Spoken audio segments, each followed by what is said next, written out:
Amy's elder sister Vicky gave her this shopping list and asked her to get some groceries. Amy took the list without even looking at it, but when she arrived at the supermarket, she realized that her sister had pranked her. Vicky has encoded the names of the products she needed. Can you help Amy figure out what she's supposed to buy?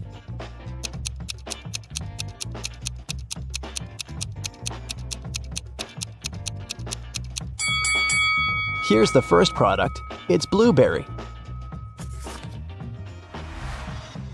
What about this one?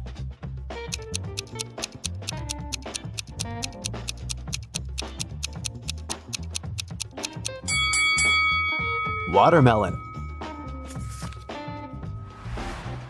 Can you recognize this food?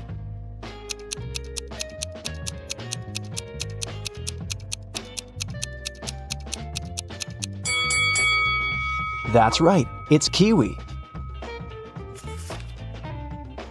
Here's the next rebus. Can you crack this code?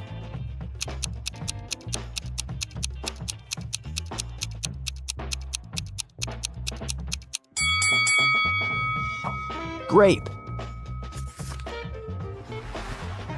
What about this one?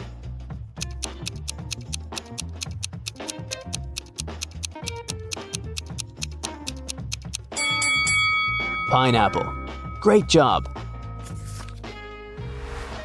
Next riddle. Any ideas?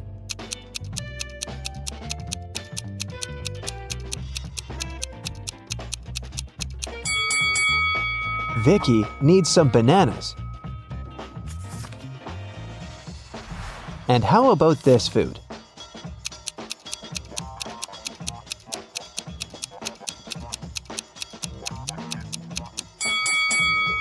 That's right, Amy should buy some oranges. And here's the final product. Can you figure out what it is?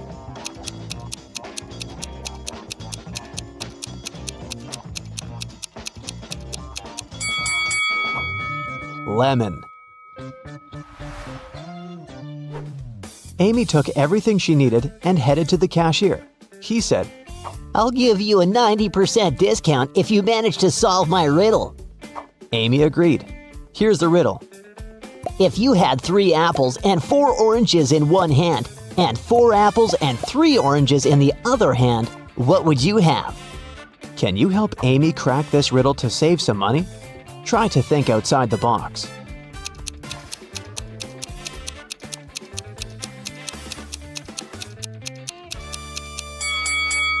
Obviously, you must have very large hands to hold all this.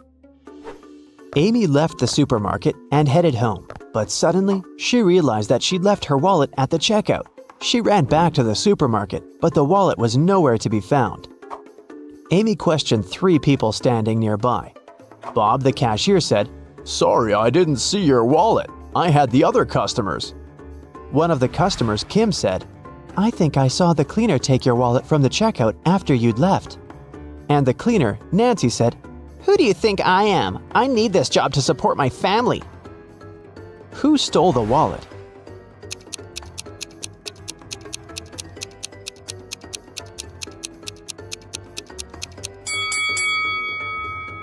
It was Kim.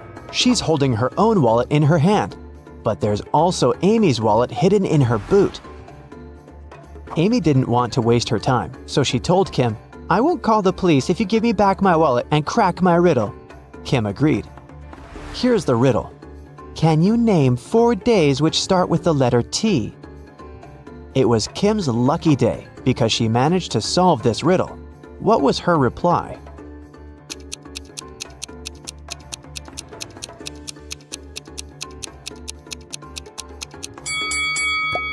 Tuesday, Thursday, today, and tomorrow. Amy, Vicky, and their boyfriends Josh and Greg went hiking and got lost. They wandered around the forest for a few hours and found this sign. There were 3 paths through the forest. The first one would take them to a toxic swamp. No one has ever returned from that swamp alive. Hungry tigers were blocking the second road, and to use the third path, the guys had to cross an ice-cold mountain river. Which way is the safest?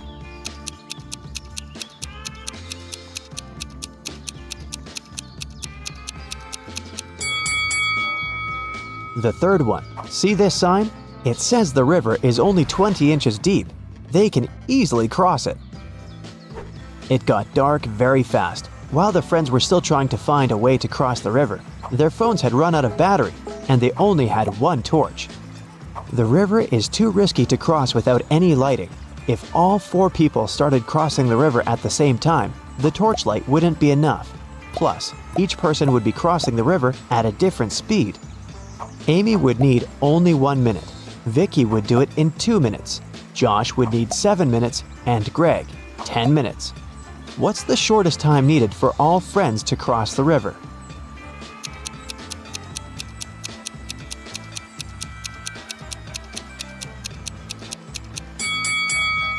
Usually, people jump to the conclusion that the fastest person should guide everyone. In this case, Amy would have to accompany Greg. It'd take 10 minutes. Then she would need 1 minute to come back. She'd guide Josh across the river. It'd take 7 minutes. Then Amy would spend 1 minute to return for Vicky and make the final 2-minute walk across the river. In this case, the entire process would take 21 minutes. But our task is to minimize the time. That's why we should find a way for the slowest people to walk together. So here's the correct order. Amy and Vicky cross the river, which takes them 2 minutes. Then Vicky comes back. That's another 2 minutes. Greg and Josh take the torch from Vicky and go across the river. It takes them 10 minutes.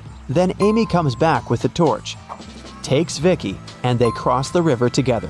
That's 3 minutes. In this case, the total time will be 17 minutes. After crossing the river, the guys meet a woodsman. He promises to guide them out of the forest if they solved his riddle. What do an island and the letter T have in common? After the friends answered, the woodsman explained to them how to find the bus stop and disappeared. What did they say?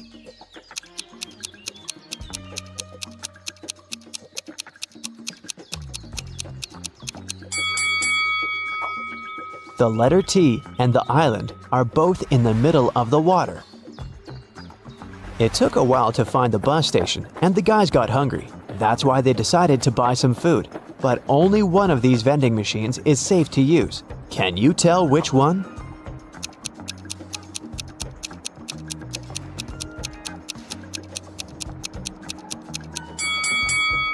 Someone scribbled "cash eater" on this vending machine, so it's probably not working.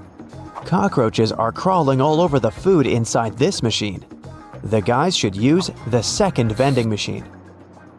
When the bus arrived, the guys realized that they didn't have enough cash to buy the tickets, but the driver was very generous. He said, "I'm gonna give you a free ride if you crack my riddle. It's very simple. Why is 6 afraid of 7? Amy solved this riddle right away. What about you?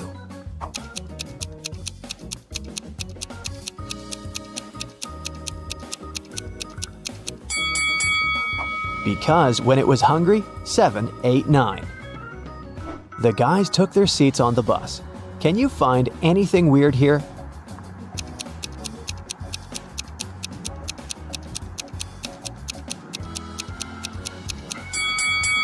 This elderly lady is transparent. She's a ghost. When Amy and Vicky returned home, they discovered that someone had robbed their house. The girls called the police. Detectives questioned 3 neighbors. Mary said, "Last week, my husband Rick and I were sunbathing in the Maldives. Rick got sunburned, and we had to go back home earlier. We've just come from the airport." Love said, "I think I saw a suspicious guy in a hoodie near your house a few hours ago." Joanna said, "My boyfriend and I celebrated our anniversary in a restaurant. We've just returned home." Who's lying?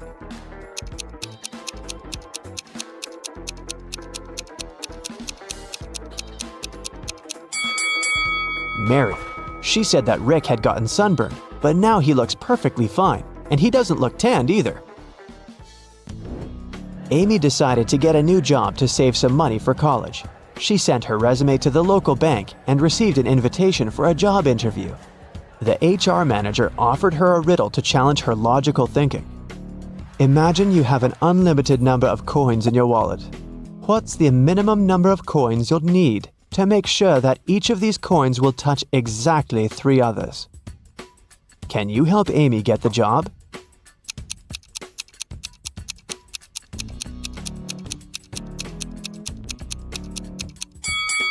The correct answer is 4. She should place 3 coins flat on the table so that they form a triangle and their edges touch each other. And then she can put the 4th coin in the middle on top of the rest. Amy got the job in the bank. After her first day at work was over, she went home. But on her way home, she realized she'd forgotten her phone in the bank. So she went back and took her phone. Suddenly, the girl heard some weird noise coming from the bank vault. She went there and saw these 3 men inside the room. She noticed that one of them was an imposter right away. What about you? Can you spot him?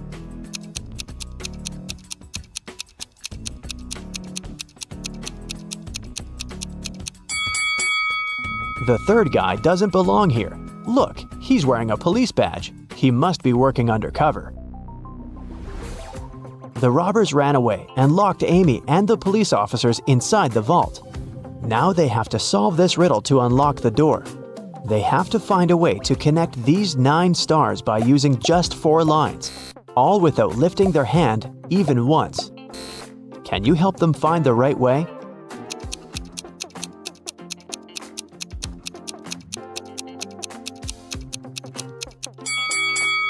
Such a task requires creativity, and this shape meets all requirements. But maybe you came up with something better. Amy bought flowers for her sister's birthday. She was walking down the street holding the bouquet in her hands. Suddenly, a man in a mask ran up to her, grabbed the flowers, and ran to the nearest restaurant. Amy started crying. A patrol car stopped next to her. Amy told the police officer what had happened. They went to the restaurant together to find the criminal. There were 4 men with very similar bouquets. Can you tell who robbed Amy?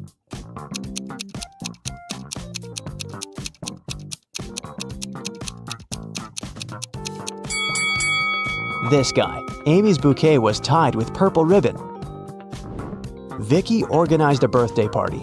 To avoid uninvited guests, she asked the security guard to set a special password, but her boyfriend Harry, who was most definitely not invited, developed a plan that could help him enter the party. He hid near the door and started to listen attentively. When the first guest arrived, the guard said 12. The guest answered with 6. Then the second guest arrived, and the guard said 6. The guest replied with 3. Harry thought he'd heard enough and walked up to the guard. The man said 8, and Harry replied with 4. After hearing this answer, the guard asked Harry to leave. Why?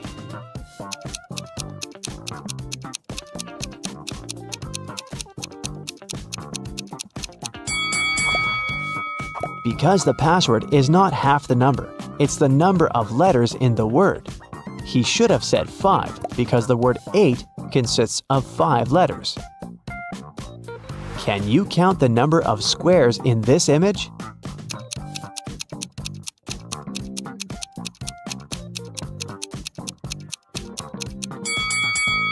The correct answer is 40.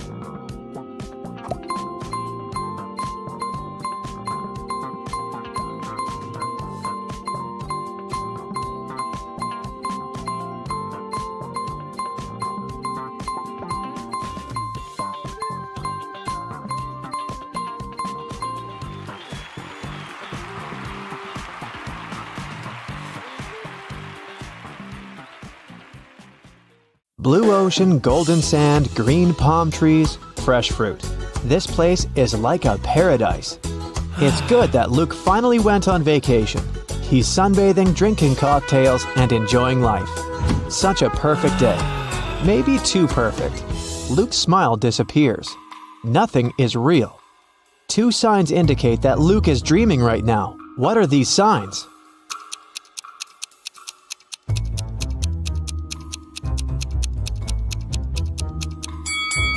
The first thing is that there are 2 suns in the sky.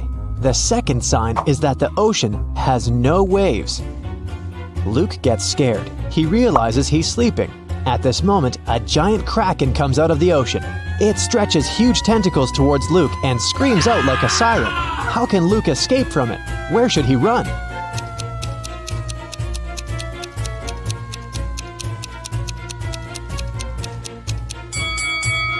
There's no need to run anywhere. This is a dream, and the Kraken can help Luke wake up.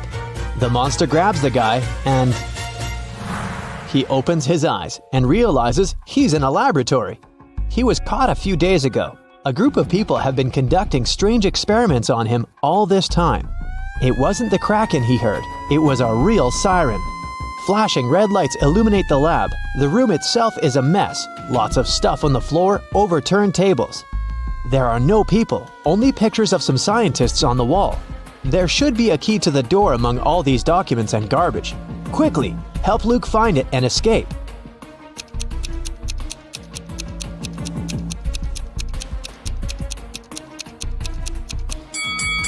And the key is hidden. Not here. It's not needed. The door isn't locked. See? Luke is about to leave the lab. But wait, what does he need to take with him? Look around the room. He can only take one item.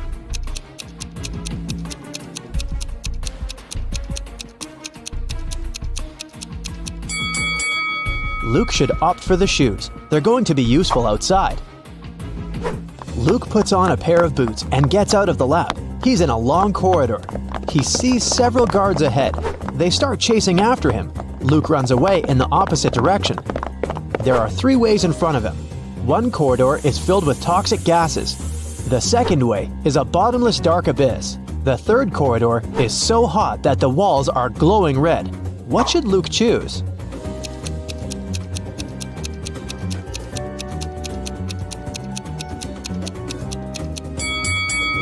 The second hall with a chasm. See how the light gets reflected from the abyss? This means there's a glass floor covering it, and Luke can walk on it. Luke runs through the second hall and finds himself trapped. Several guards are standing there and everyone is looking at him. It seems like there's no chance of getting out, but wait a minute, the guards are not dangerous. Why?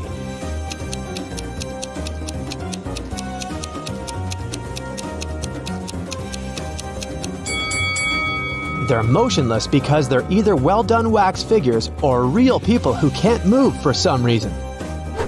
Luke leaves the room, and now he's in a long corridor again.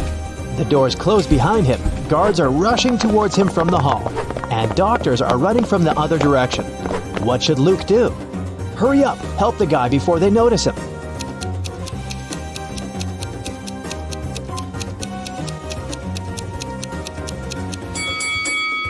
Do you see a laundry basket? There are white coats there. Luke should dress up as a doctor and walk past the guards. The guy enters one of the many doors and finds himself in a large room for experiments. This is where they keep their test subjects. There are several locked cells with people sitting inside. They ask Luke to release them. Unfortunately, he can only free one prisoner. But who? A werewolf is locked in that cell. An electrical human is in another. A seemingly ordinary girl is locked in the third one. In the furthest cage, there's a guy with a shark's mouth.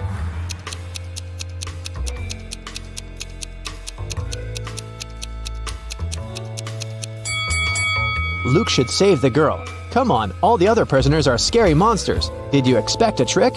Sometimes the simplest answer is the right one. Luke opens the cell. The girl's name is Jessie, but she doesn't want to go with Luke. She doesn't believe him. Why?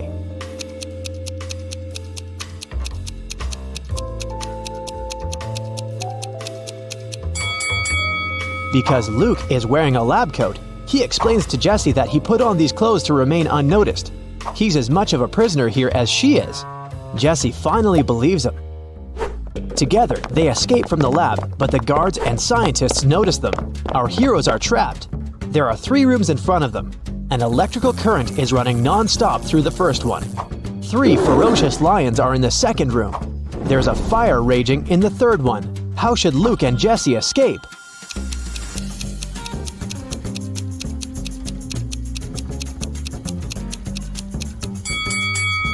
They don't have to enter any of these rooms. In the corridor above them, there is an open ventilation hatch. These guys should help each other get in there. They crawl through the vent for a few minutes. Finally, they reach the elevators. But the heads of 2 creatures have got stuck in the elevator doors. One of them is a werewolf. The other is a zombie. Jessie and Luke can only save one of them. Who will survive without their help?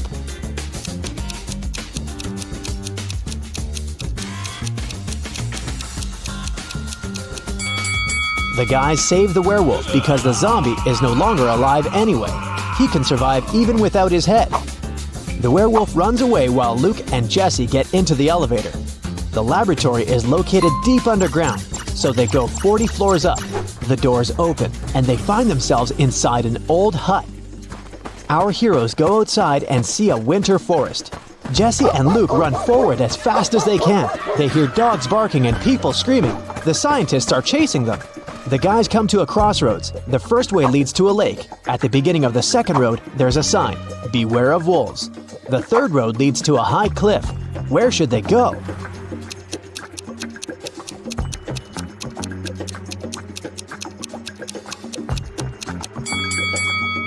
It's winter now, so the lake is frozen. Luke and Jesse run across the lake and find themselves in a clearing. Two guys are standing there. Both of them seem normal. They ask Luke and Jesse if they can come along. Luke feels that one of the guys is not who he claims to be. How can he figure out which one it is?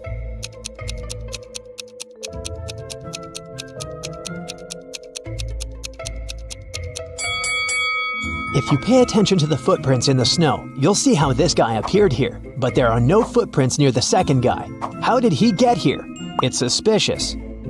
Jesse and Luke agree to take along the first guy. His name is Max.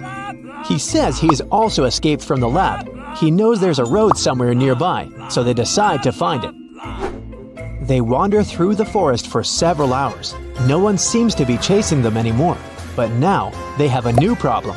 They're cold and hungry. Sometime later, they see a small house where they can warm up. But the door is locked. Where's the key?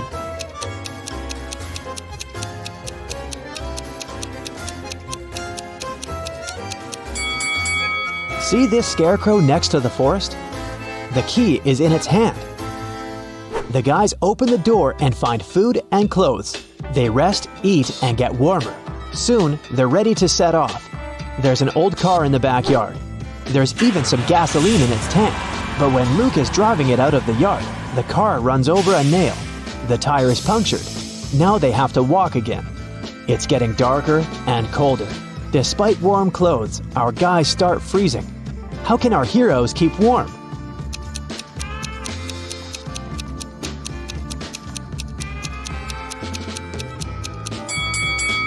There are old dry leaves, moss, and grass under the snow.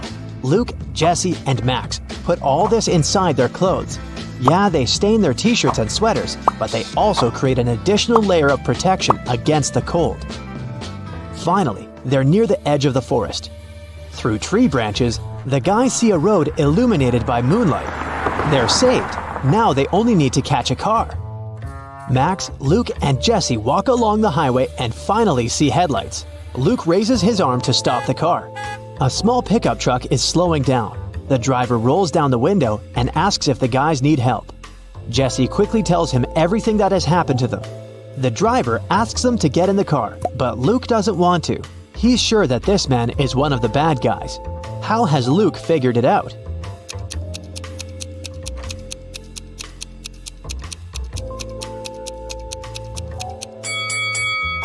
When Luke woke up in the lab, he paid attention to the pictures of the scientists on the wall. This driver is one of them. The guys run back into the forest where they come across a pack of wolves. The hungry animals surround our heroes. One of the wolves is about to attack, but a loud howl scares it, and it runs away. A monster covered with fur comes out of the bushes. Max screams and is about to run away, but Jesse and Luke look calm. Why?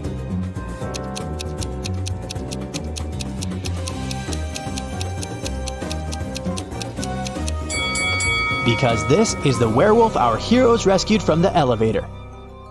They follow the monster. It leads them to a safe place. This is a small village hidden deep in the forest. Creatures that don't look like humans live here. Werewolves, bird people, merfolk, and humanoid trees.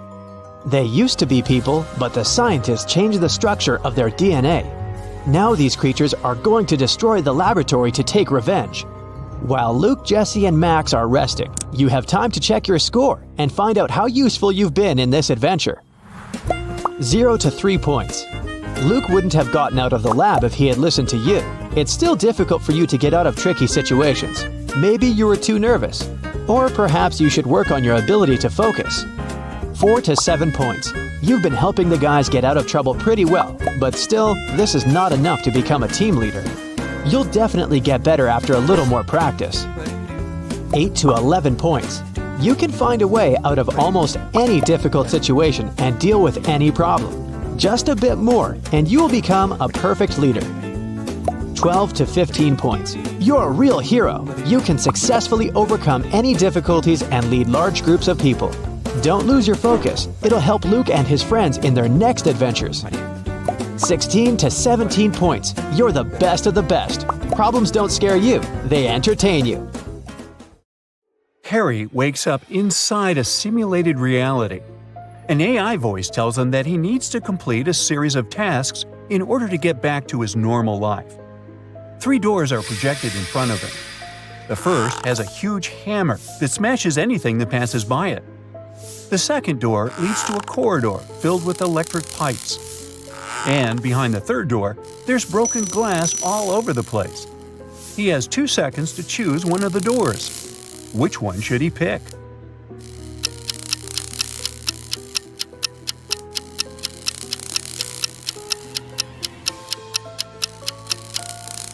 He should choose the third door. Since he's wearing shoes, he'll be all right. He goes through that door and ends up in a cage. Inside, there are 3 rescue buttons. The red button will open the cage immediately, but it also simultaneously opens a cage with a hungry lion. The blue one will open the cage in 10 minutes, but it will also open hundreds of water pipes. The orange button will open the cage in 5 minutes, but it will also set the place on fire. Which of the buttons should he press?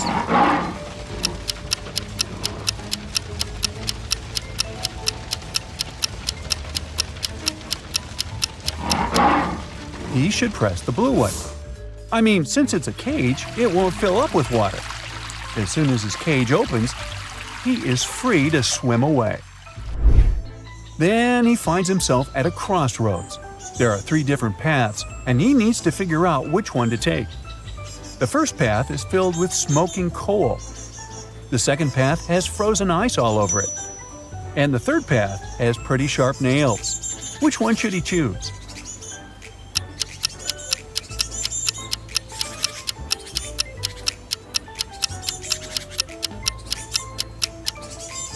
He should definitely choose the middle path. Even if the ice doesn't melt during daytime, it's pretty easy to go through it. It looks like Harry is doing pretty well, so the AI controlling the game decides to make the task a bit more difficult. It projects a scene where Harry is now in a hotel lobby. He has to figure out which of the lobby guys won't help him with his luggage.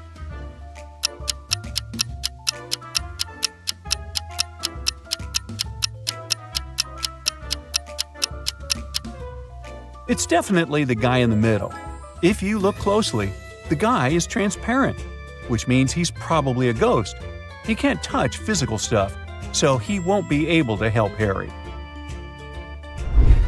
Suddenly, the weekend in this virtual reality, and Harry is taken to a cabin in the mountains. There are 4 friends waiting for his arrival. They have a fun time, but at the end of the weekend, the cabin catches fire. One of his friends did it. Take a look at the image. Can you figure out who did it?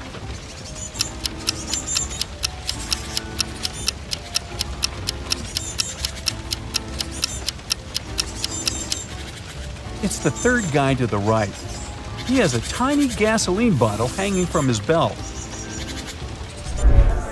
Harry suddenly appears in what looks like a wedding ceremony and discovers he's the one getting married. 2 women appear in front of him.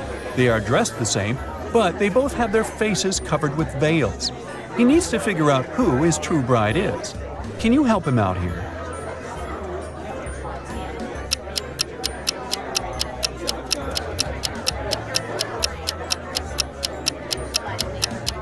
They look identical, but one of them already has a wedding ring. This can only mean that his true bride is the other lucky gal. For his next challenge, he's taken to a restaurant where a waitress shows him 4 glasses. Each glass is filled with the same liquid, water, and has an object inside of it. The waitress asks Harry which glass has more water than the rest. Take a look at the image. Can you figure out the correct answer?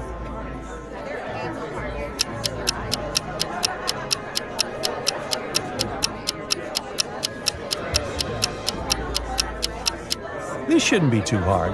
The last glass is the one that has more water inside.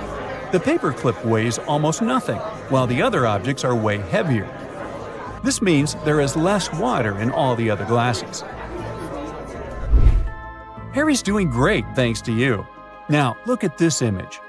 There are 3 people about to parachute out of an airplane. Help Harry figure out who is in graver danger here.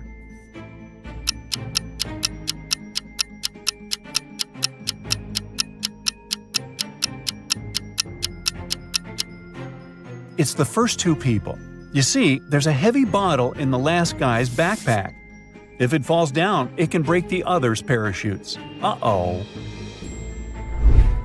Harry's stomach starts to growl after so much hard work, so he asks for some food. The AI controlling the game decides to create 2 chefs to bake him 2 different cakes. But here's the catch. Only one is safe to eat. Take a look at both of these delicious-looking cakes. Which one is safe?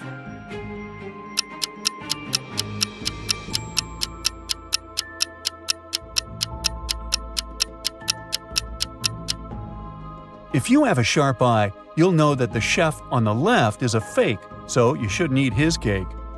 The left chef has stains all over his shirt that look like blood. Plus, he doesn't have a badge on his shirt. He has a scratch over his eye, and he's hiding a syringe in his hand behind his back. There are just too many red flags here. Harry should go for the cake on the right. Well, it's time to take a nap, and Harry is taken to an old house. There are 3 rooms for him to choose from. Take a look at the picture. Which one should he choose?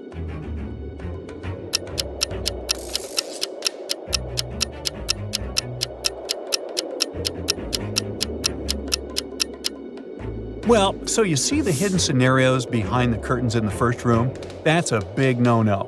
As for the third room, notice how the AC is set to cold even though it's snowing outside.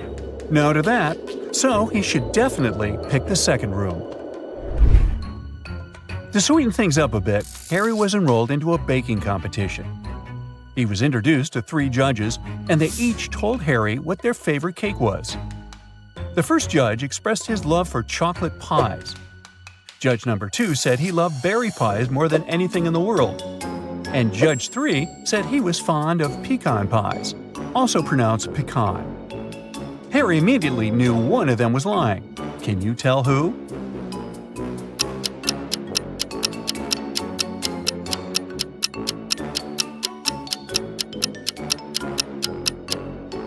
It was judge number 2. Do you see the chocolate stains and pie crumbles on the second judge's shirt? That could only mean he was enjoying a slice of chocolate pie before arriving at the competition venue.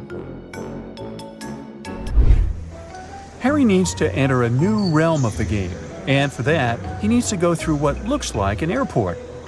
He didn't have any luggage with him, but he still needed to go through a security check. He went through the scanner, but he beeped every time he passed through it. Take a look at the image. Can you figure out what was making him beep so much?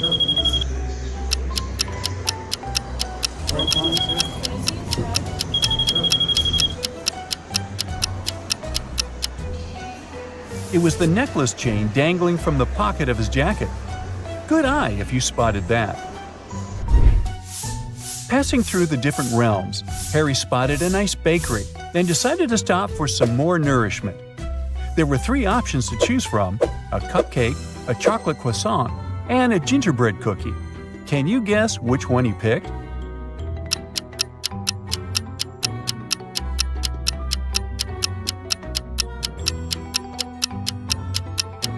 You don't need to be a genius to see that Harry is using gingerbread cookie socks. He loves them so much, which is why that's his usual pick. Harry arrived at the gate of the new realm, and there were two creatures guarding it, a lion and a unicorn. There was a little sign saying that the lion lied on Mondays, Wednesdays, and Saturdays, and that the unicorn lied on Tuesdays, Thursdays, and Sundays. Harry asked to get inside, and the lion said he needed to answer one of the riddles. He told Harry that he lied yesterday, and the unicorn said he also lied yesterday. Can you help Harry figure out which day of the week was yesterday?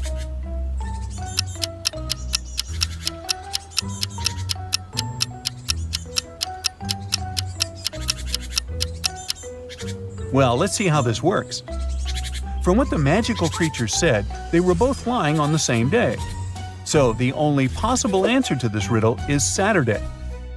If we consider yesterday was Saturday, that means the lion was telling the truth and the unicorn was lying. Finally, Harry completed all of his tasks and was allowed to go back home. Which of the three doors should Harry choose to get back home?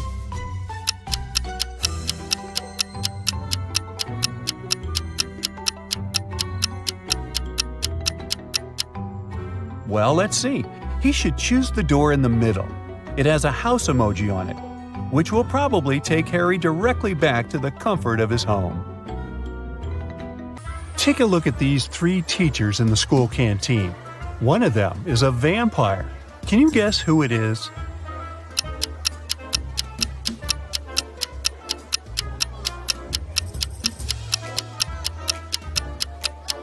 Check out carefully what they eat.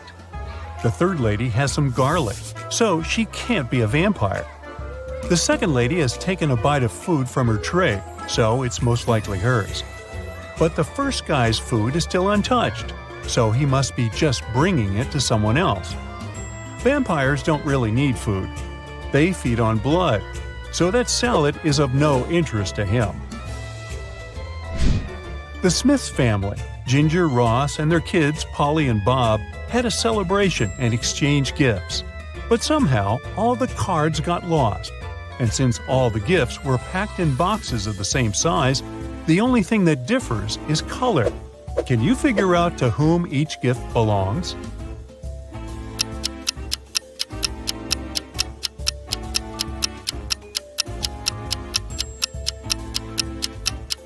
Ginger, the mother, must get the gifts in green wrapping paper because her name starts with a G. Ross, the father, gets the gifts wrapped in red paper. Polly, the daughter, gets all the pink ones. And Bob, the son, has all the blue gifts, following the same logic. On a winter day, Mike went skiing. Suddenly, he found a secret laboratory hidden in the mountains. It was well guarded, but curious Mike managed to find an open door. Once he got inside, the door got instantly shut and wouldn't open again. There in the lab, Mike saw 3 large barrels, each with different stuff inside. The first barrel was literally on fire. The second one was full of acid, and there was a working electric saw in the third one. All of a sudden, Mike heard a voice. Each of the barrels contains a key that can set you free, but you aren't allowed to move the barrels. Good luck! What did Mike do to escape?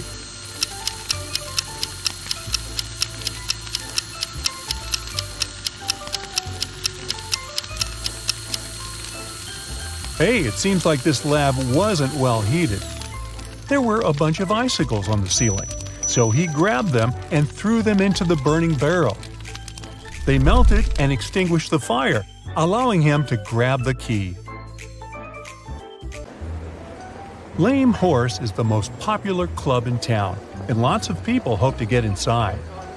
However, security guards are pretty strict, and all visitors must comply with a set of requirements issued by the club management. Visitors must be over 25. They must wear a total black look, and their name cannot start with an A. Now, look at these 3 people waiting at the entrance, who cannot be let in.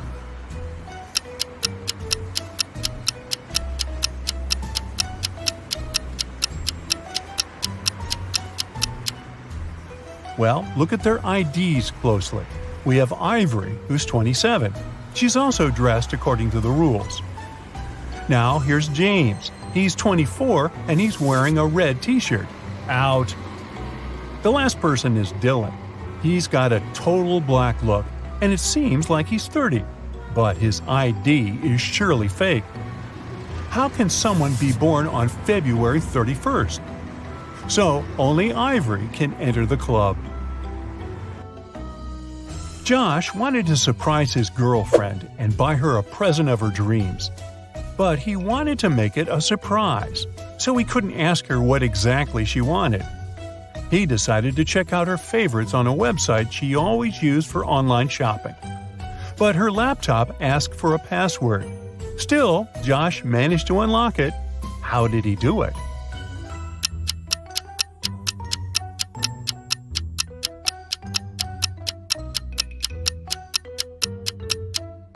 Look at the sticker on the desk.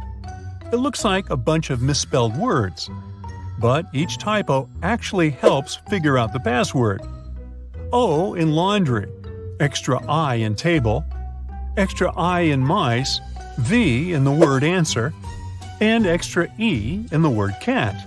Altogether, it's olive. Chastity, Chris, and Jacob are at the counter near an airport gate. All of them claim they must be on the flight to Houston. But the airline employee says there's only one seat left. The computer has frozen, and he can't check the list of passengers to verify their claims. So he can only check their boarding passes and try to understand which one is real. Can you help him?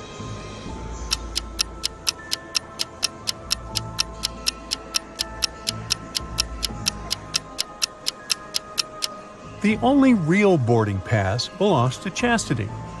Look, the one that Chris has mentions his date of birth, which is never printed on boarding passes. The one that Jacob has doesn't have the flight number, which is almost impossible. Well, welcome aboard, Chastity. Liam was traveling on a train where he met Brian. Now, Brian invited him to have coffee in the dining car, and Liam agreed. For some reason, Liam left the train in terror at the next station without taking his belongings, even though it wasn't his destination. Why?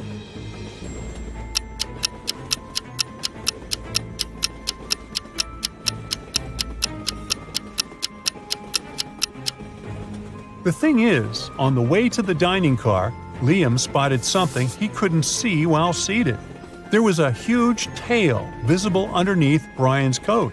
He couldn't be a human, and having coffee with him could cost Liam his life. Ew. Ashley decided to change her hairstyle and headed to the nearest hair salon. There were 3 hairdressers available. Which one is safe?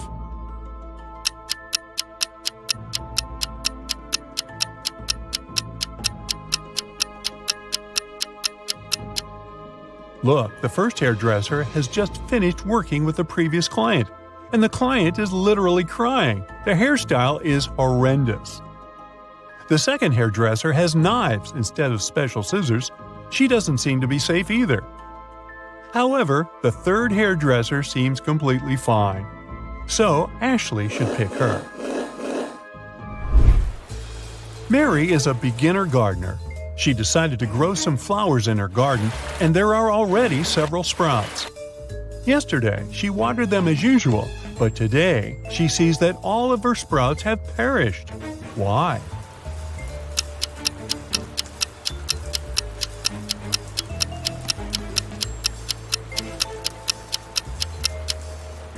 Mary should have checked the weather forecast.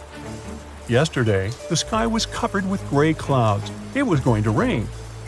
So the flowers got a double portion of water, which is bad too. Mary should have covered her plants instead. It was Jenny's first month at her new school. At the end of the month, she found a note from Barry in her locker. At first, she didn't get its meaning, but when she figured out that it was encrypted, the meaning became clear to her. Take a look at the note. Can you figure out what Barry wrote to Jenny?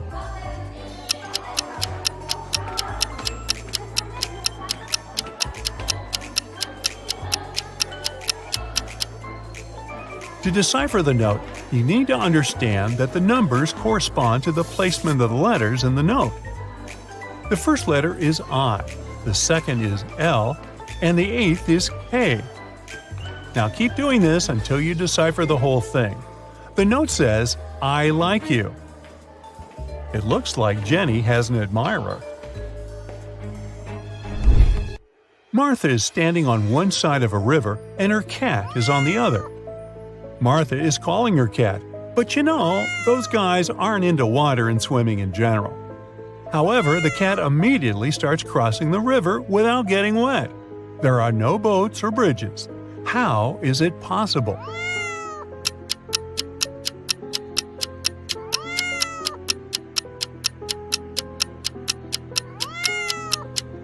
The river is frozen, so the cat can just walk on the ice. In 1890, Bart was 15 years old. Strangely, in 1895, he was 10 years old. How is that possible?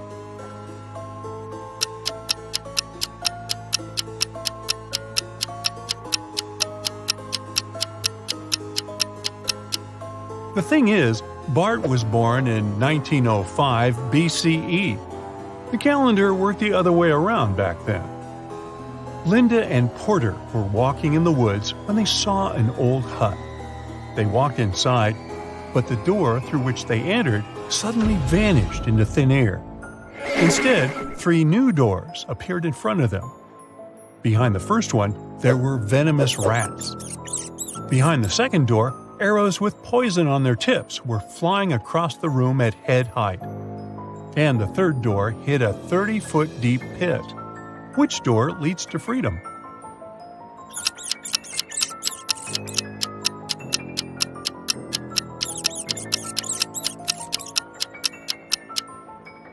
They should choose the second door. They don't need to walk, they can simply crawl under the arrows. Pamela met a stranger yesterday, and she immediately knew who he was. She hadn't seen this person before, and no one had ever described him to Pamela. This person wasn't a celebrity, and he wasn't doing anything unusual.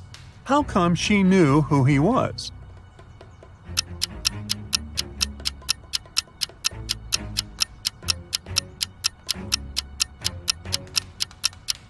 The man was Pamela's friend's twin brother.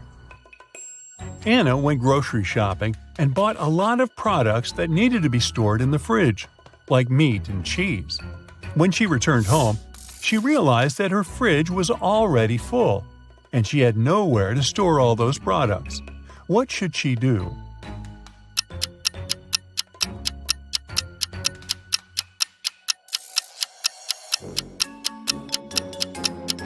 Anna needs to reconsider the way she stores stuff in her fridge.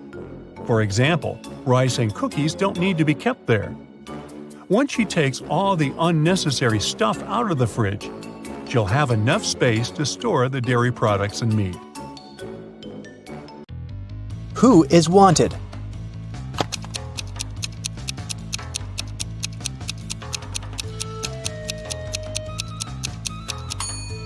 The girl on the right. She has the same mole as the girl on the poster. Who is an identity thief?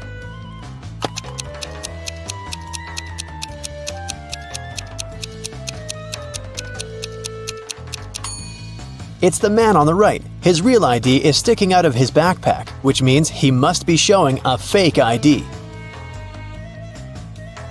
Who is an imposter?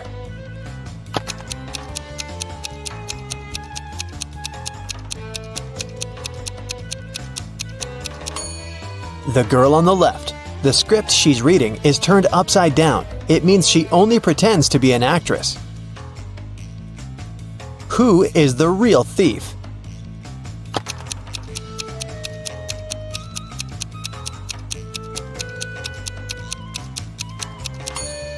Both of these men are thieves. While one man is distracting the girl, the other is preparing to steal her phone. The last will of Mr. Wilson, a rich businessman, got stolen.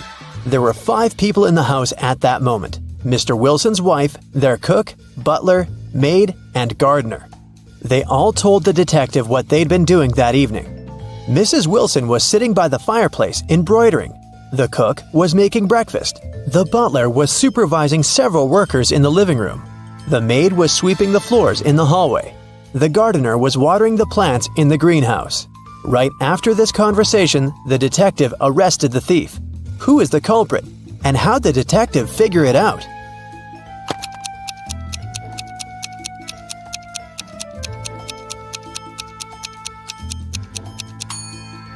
The cook is the thief.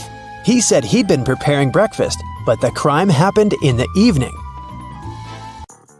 Lily owned a flower store. One day, she got a call from the police. They told her that her shop had been robbed. When she arrived, shards of glass were on the ground near the store, and the pots and plants inside were broken. The police questioned 3 suspects. Jacob, Lily's ex, said, "I was in a hurry and didn't notice that the windows were broken when I was passing by the store. I only realized what had happened when the police called me." Camille, Lily's friend, said, "Lily asked me to help her with something in the store. When I arrived, everything had already been broken. I called the police immediately." Matt, Lily's ex-coworker, said, I was walking nearby and I saw someone breaking a window and sneaking into the shop. I left my phone at home, so I ran to the police station. Can you guess who's lying?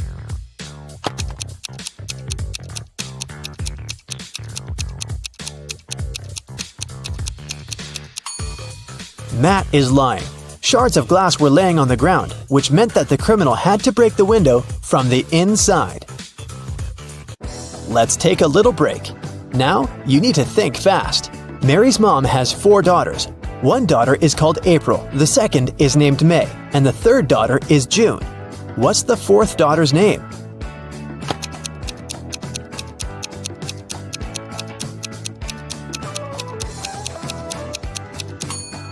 It's Mary, of course. Who doesn't belong to this list? Napoleon Bonaparte, Queen Elizabeth, William Shakespeare, Sherlock Holmes, Aristotle, Christopher Columbus, Donald Trump.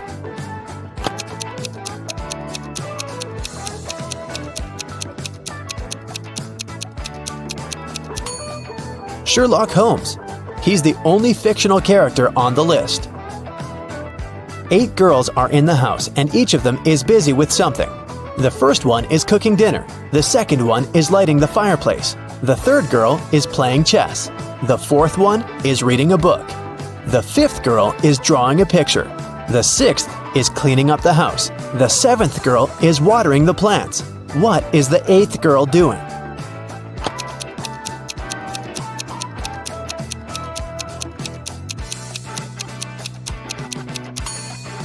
She's playing chess with the third girl.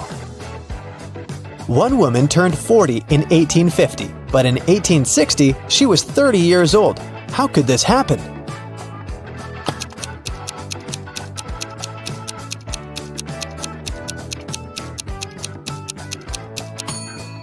This could only happen if 1860 was earlier than 1850, which means that the woman turned 40 in 1850 BCE and 30 in 1860 BCE.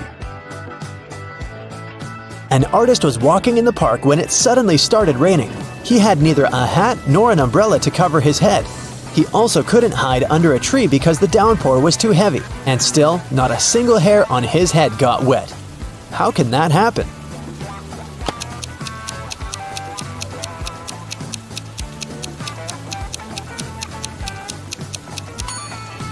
The artist was bald. Now let's get back to our detective riddles. Robert won $1 million in the lottery. He decided not to tell anyone about this, including his wife. At home, he put his money in a safe hidden behind a painting. The next day, the money disappeared. The police invited all the suspects for questioning. Emily, Robert's wife, said, "In the morning, I went to my husband's home to clean up there. The safe was open and there was nothing inside." James, Robert's business partner, said, "Poor Robert, he always wanted to win a lottery. I stayed at home all day and yesterday and watched TV." And Mark, Robert's friend, said, "I was at the gym last night, then I went home. I can't imagine why anyone would do this." The police arrested the thief. Can you guess who it was?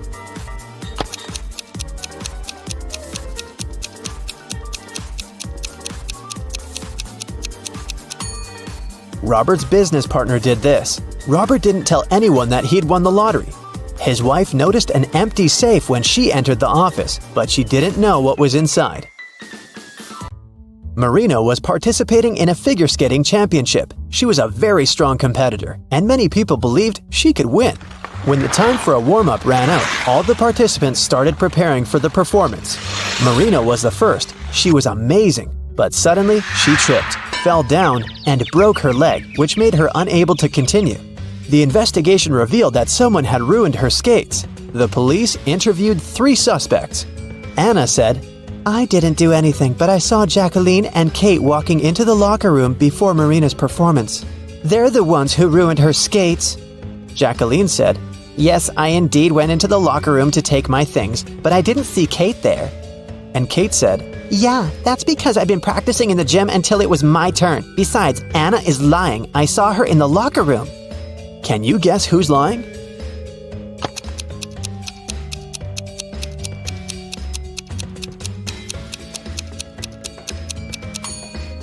Kate. She couldn't train in the gym because the time for the warm-up had been over by the time the competition started. Here's what happened. Kate went into the locker room and ruined Marina's skates. Jacqueline came into the locker room after her, and that's what Anna saw. Jane is afraid that she might have a stalker.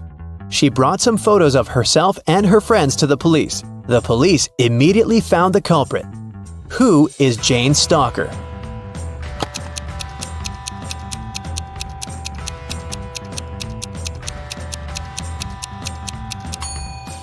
Jane's friend Mike. He's the only one who is present in all the photos, and sometimes he even tries to conceal his identity. The investigation didn't have enough evidence to prove the suspect was guilty.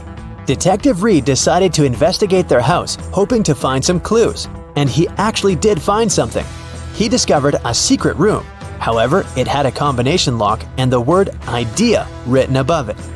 Do you have any idea what the code might be?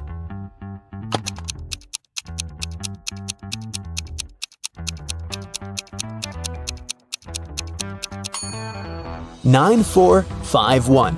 The code is the number of each of the letters in the alphabet. The door opened to the suspect's secret office. At first glance, there is nothing suspicious inside. A table with a book in the middle, some dusty furniture, and a picture on the wall. The detective examined the painting and found a safe with a 3-digit code behind it. Next to it, there was a note with a hint. P270L7-8. Can you guess what the detective needs to do next?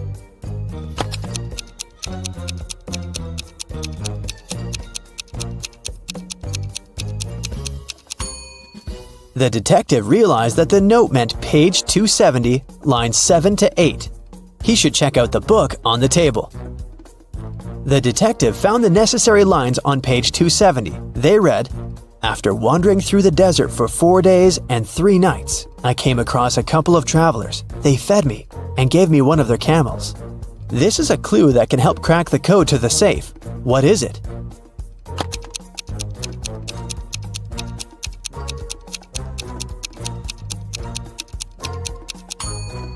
"721. 4 days and 3 nights makes 7. A couple of travelers is 2. And don't forget about 1 camel." The detective opened the safe and found the evidence that proved that the suspect was guilty. In the middle of the night, someone stole a unique artifact from a museum. The museum guard claimed it had been a robber. Detective Reed arrived at the crime scene immediately and questioned the guard. The man said, I was walking around the museum. Suddenly I saw a dark shadow. I called out to them, but they didn't respond." But Detective Reed noticed that something was wrong with this story. Can you guess what it is?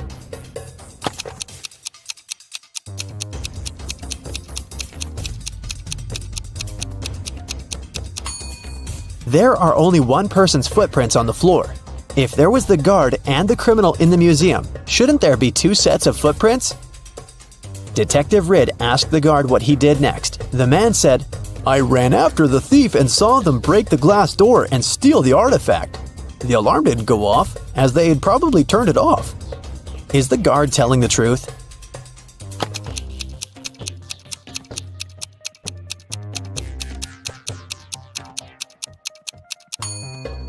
The door is indeed broken, but it's also open. It can only be opened with a key. It looks like someone opened the door to prevent the alarm from going off, and then broke the glass to hide the traces. The detective asked the man what had happened next. The guard said, "I ran up to the criminal and tried to stop them, but they sprayed something in my eyes, and I lost consciousness. When I woke up, I immediately called the police." Is he telling the truth?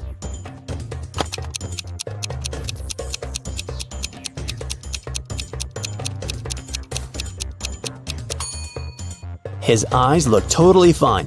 The robbery happened just a few hours ago. If the guard was telling the truth, his eyes would at least look red. He must be lying. The guard turned out to be the thief and was arrested.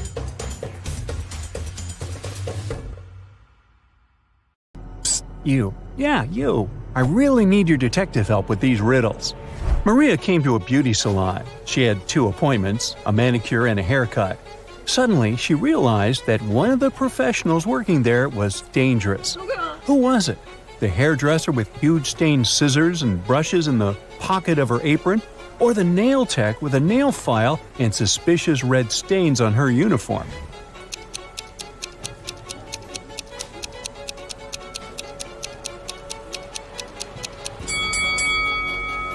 Look at the manicurist more attentively. In her bag, you'll notice a knife, a rope, and a tape. She's definitely dangerous. No. Look at these people waiting for their flight at the airport. Can you figure out which of them is a dog owner?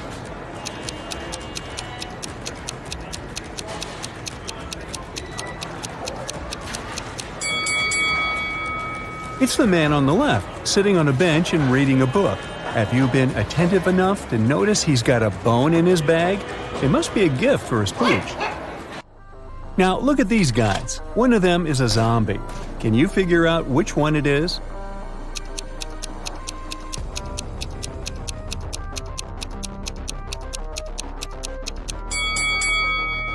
When you think about it, you'll understand that zombies are into brains, not computers.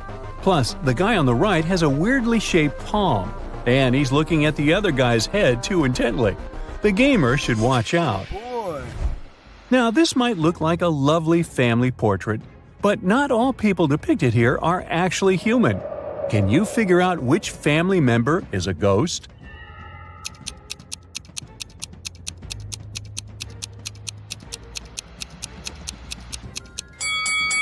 Pay attention to the shadows. The man is the only person in this photo to have one. Sadly, the rest of his family are just ghosts. You've got to choose one room in which you'll have to spend 1 hour. One of the rooms is swarming with thousands of rats. Another is almost completely filled with water. And the last room is an infinite pool with jellyfish. Which room should you pick?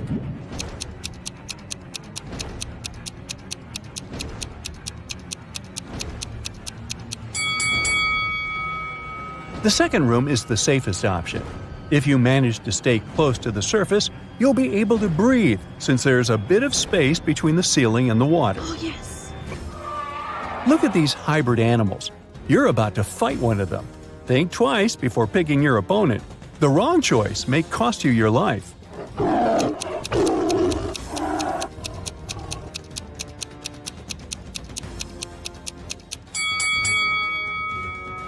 Opt for the hybrid of a shark and a jaguar. Such a bizarre creature won't be able to breathe on dry land, and you'll just need to wait a bit before the jury announces your victory.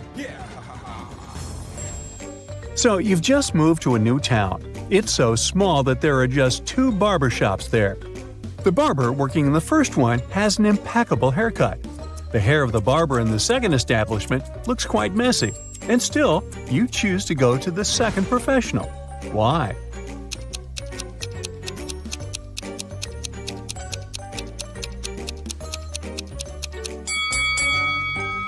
Well, if there are just 2 barbers in the town, it means the second barber gave the first one his perfect haircut. Look at these ladies attentively. All of them seem to be pregnant. But what if I tell you that one of them has just stolen a watermelon? Can you figure out who it is?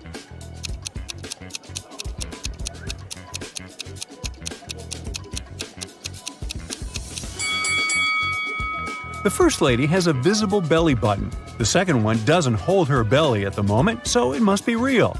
As for the third girl, she's holding her belly tightly, and we can see something green through her clothes. She must be the watermelon thief. Now let's check your logistical thinking and math skills.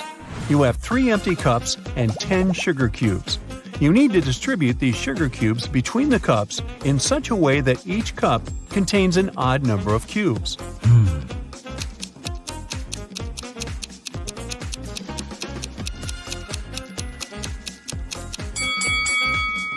All you need to do is put 3 cubes in the first cup and 3 cubes in the second cup. After that, place the remaining 4 cubes and the second cup in cup number 3. This way, the first cup will have 3 sugar cubes, which is an odd number. The second cup will have 3 sugar cubes too. As for cup number 3, it will contain 7 sugar cubes, 4 of its own and 3 from the second cup. You have a box with multicolored marbles. All but 2 of them are red, all but 2 are blue, and all but 2 are green. How many marbles are there in the box?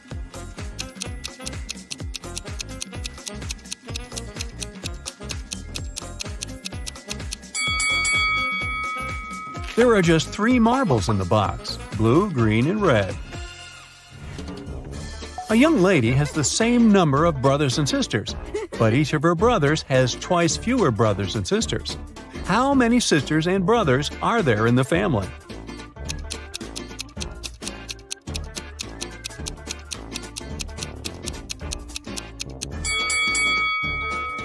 There are 4 girls and 3 boys in the family.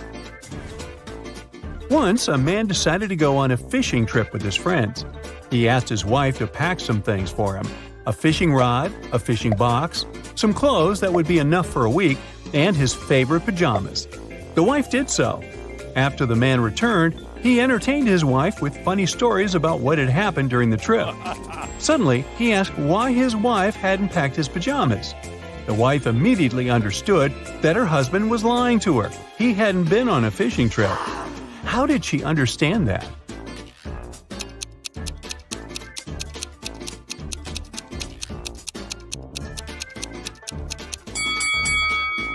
The woman put the pajamas in the fishing box. And if her husband didn't find it, it means he didn't open the fishing box. What a weird fishing trip that was. Jack is participating in a challenge. He's made it to the last stage, which takes place in a desert. If he succeeds now, he'll win $1 million. Jack needs to get a key out of one of 4 pots. On top of the first pot, there's a bowl filled with a strong acid. The second pot is covered with a bowl full of venomous spiders. In the bowl placed on the third pot, Jack sees a raging fire. A viper is curled up in the bowl covering the fourth pot. Now Jack isn't allowed to drop the bowls to the ground or turn them over. Which pot should he choose?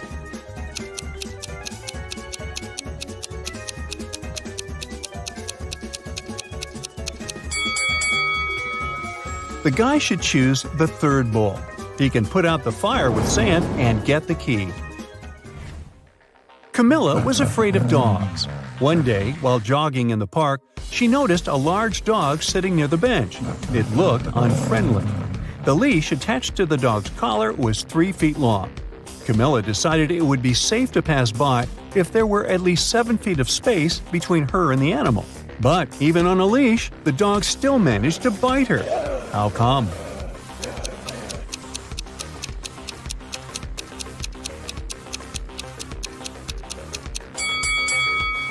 Well, the leash wasn't tied to anything. Kevin, a security guard in an amusement park, found a boy standing near a roller coaster. The kid said his name was Nick. He didn't know where his father was. Kevin took Nick to his office and made an announcement. Soon after that, 2 men showed up at the door. The first exclaimed that he and his son had been in a cafe. But after eating his burger, the man felt so unwell he had to spend almost 20 minutes in the bathroom.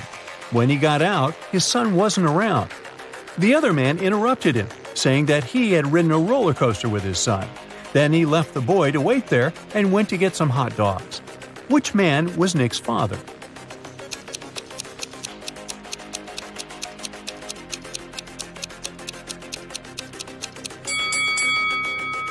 Nick is too young to ride that roller coaster. Look at that sign stating that only those older than 14 are allowed to have a ride. It means the second man is lying. The boy's dad is the unlucky guy with food poisoning. A bank manager was missing. The only suspicious thing the police found was a note left on his office desk. There were 4 numbers on it. His colleagues, John, James, and Otto, claimed they had nothing to do with this disappearance, but the police thought otherwise. Who did they suspect?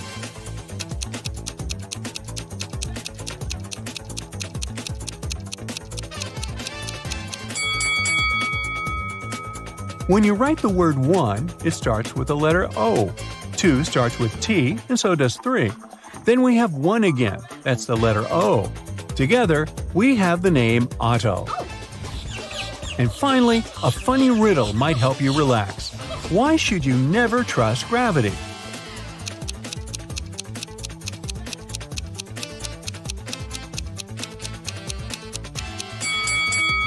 Because gravity will always let you down. Have a good one!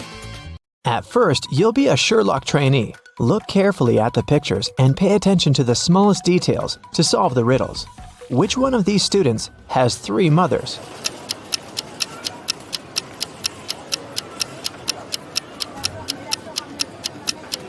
It must be this guy right here, the one with the 3 sandwiches. The guy with 3 glasses got them from the cafeteria. He must be very thirsty, but it's not a sign of 3 mothers. But this one definitely brought sandwiches from home, so I bet it's him. Let me know if you disagree. Let's move on. One of the girls has a pet at home. Can you guess which one?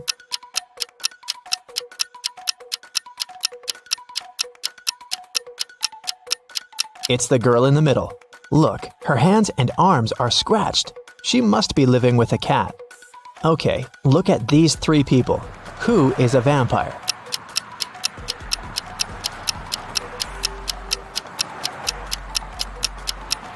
It's this guy. See, he doesn't cast a shadow. Something's wrong. Chastity was at a party and met 3 guys. All of them claimed to be pilots, but one of them lied. Can you guess who's not a pilot?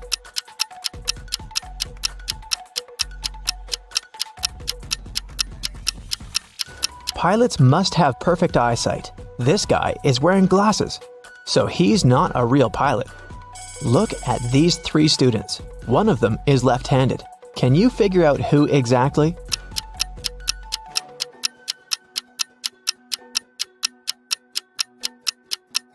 It must be this girl. The outer side of her left hand has some ink stains. It happens when she writes. Since we write from left to right, her arm covers everything she's just written. 3 best friends met for a coffee in the evening. Can you tell which one of them has a pet?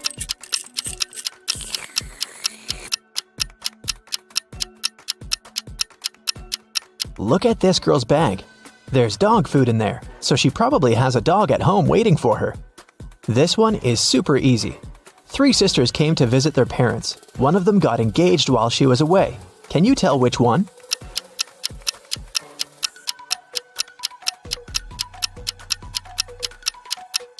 It's this girl who's wearing a ring.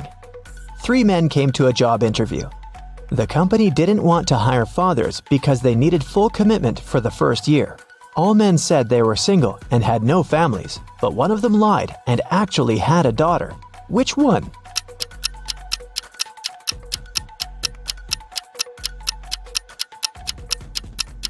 It's this guy here. Why would he wear a pink scrunchie on his wrist if he wasn't making his daughter's hair right before the interview? Okay, now let's go and look at people's houses. Here are the bathrooms of Daryl and Tiberius. Which one of them has a girlfriend?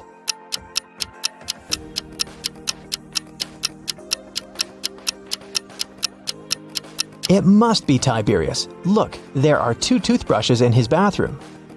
Nevaeh and Nicolene are students. Both of them live in a 1-room apartment with their friends to split the rent. Their mothers once came to visit. Take a look at Nevaeh and Nicolene's bedrooms. Can you tell which one of them is dating her roommate?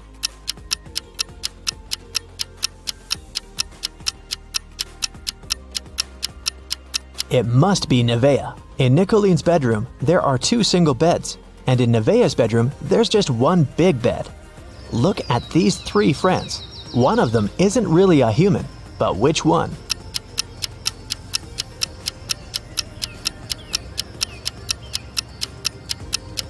Look, this guy right here has only 4 fingers. Perfect, we trained you well. Now let's solve some cases. The city bank was robbed, and Detective Callum was on the case. After a long investigation, the police managed to track the robber and found the money hidden in the nearest desert in a cactus bush. They couldn't see the robber's face, but there were 3 suspects. Take a look at the people. Who is guilty?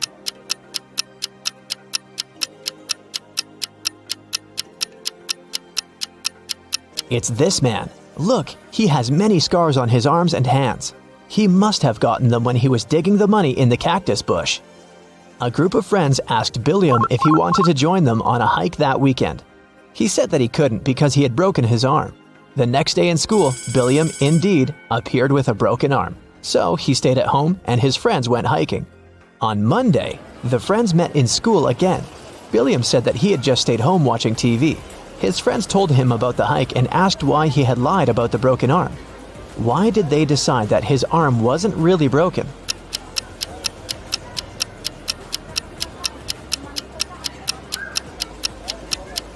Last week, Billiam's right arm was broken. On Monday, it was the left one. He must be faking it. Mr. Tucker called the police and reported that he had been robbed. Detective Callum arrived at his place and found Mr. Tucker tied up to a chair. Mr. Tucker said that he had been sleeping when someone wearing a mask had broken into the room. They took him right out of the bed, tied him up to the chair, and then took all the savings he was keeping in the wardrobe. When they left, he managed to call the police because his cell phone was in his pocket. Still, Detective Callum didn't believe him. Why?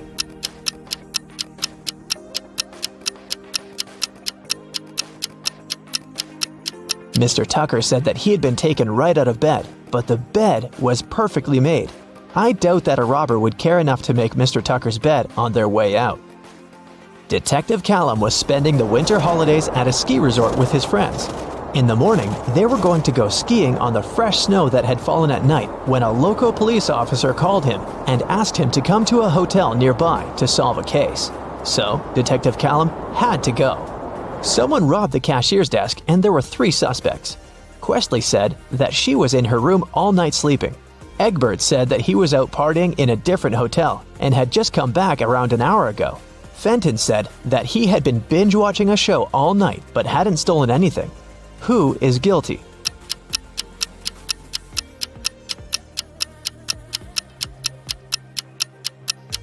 It was Egbert. If he had just returned, he would have left his footprints on the fresh snow, but there were no footprints leading to the hotel as Detective Callum was walking there. And the name Egbert will make anyone suspicious. There was a car accident in the suburbs, and police arrived to investigate the case. The driver went into a cliff right where the road was taking a dangerous turn. The car turned around, and he was pushed out of it and got stuck nearby. He had his cell phone on him, so he was able to make a call.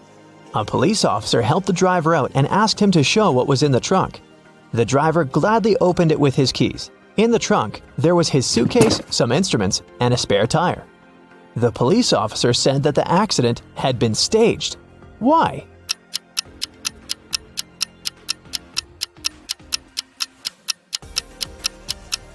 The driver took the keys out of his pocket.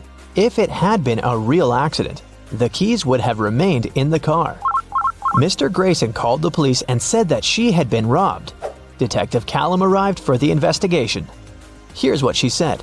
It was almost midnight. I was in my room upstairs painting. Suddenly, the power went out. There was no light or electricity, and I could only see the streetlights outside. Then, the stationary phone rang. I was scared, so I didn't pick it up. I stayed upstairs, and in about 10 minutes, the light came back.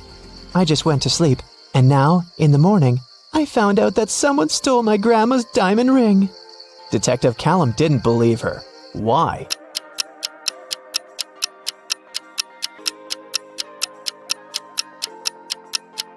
If the lights and the electricity were out, how would a stationary telephone ring? This lady is making things up.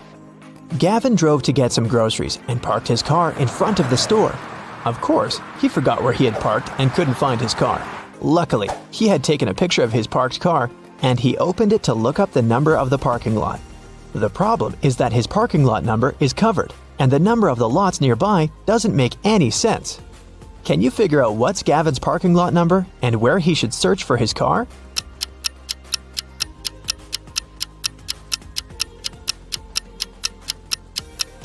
The numbers are just turned upside down in the photo.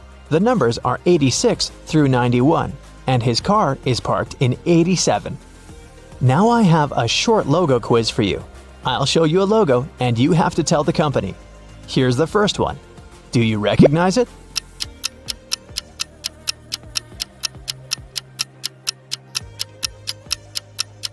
It's Honda, a Japanese car brand.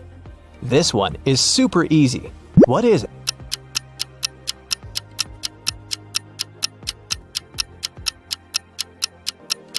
This is Pepsi, of course. What about this cute crocodile? Does it ring a bell?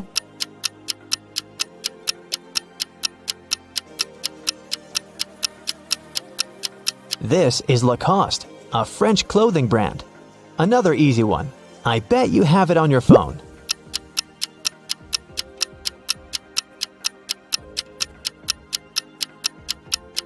Yes, of course. That's Spotify. What about this one?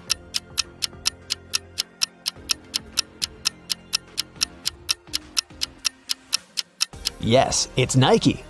This one is a very fancy brand. What's your guess?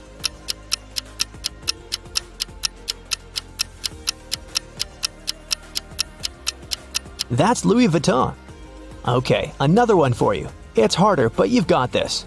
What's your call?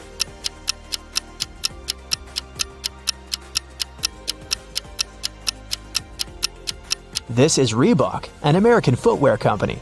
Do you recognize this bull?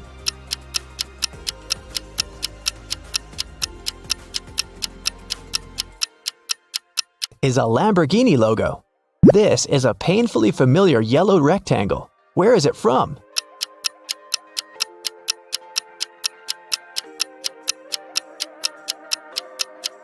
That's the National Geographic logo.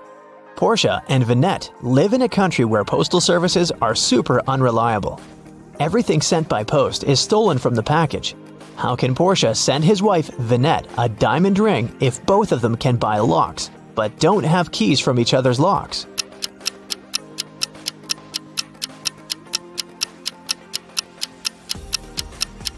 Porsche can lock the box with the ring and send it to Vinette. When she receives the box, she should lock the box with her lock and send it back to him. When he receives it, he can open his lock and remove it, and send the box back to Vinette with her lock only, so that she can open it once she gets it again. There is a box filled with balls of different colors. 5 red ones, 8 blue ones, and 11 purple ones. Ninja has to pick out balls blindfolded until he's sure that he has at least 2 balls of the same color. What's the minimum number of balls Ninja should take out to be sure of that?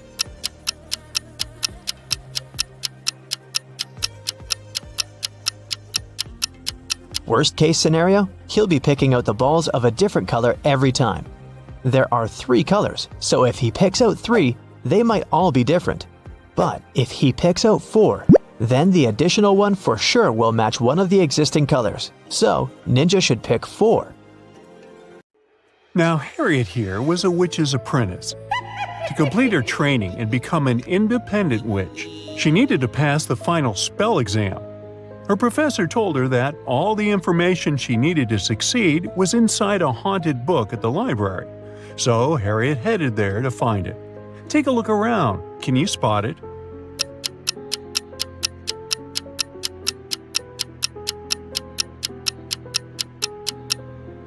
Sure, all the books look old and creepy. It's a magic library after all. But only this one's pages are flipping on their own. It must be the haunted one. As soon as Harriet touched the book, a furious ghost came out of its pages and yelled, "How dare you wake me up from my peaceful slumber? Answer me this, or I'll show you horrors that'll make you wish you were a ghost too. I dance on graves when no one is watching. My steps silent and my breath cold. What am I?"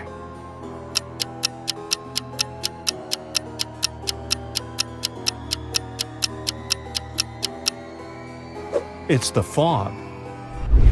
Benny and Jack were extreme sports enthusiasts. During spring break, they joined the Airbender Skydivers camp to learn how to skydive. It was finally their turn to try the simulation to test their instincts and readiness for real-life emergencies. Take a look at them inside the vertical wind tunnel and tell me who would survive if this was the real thing.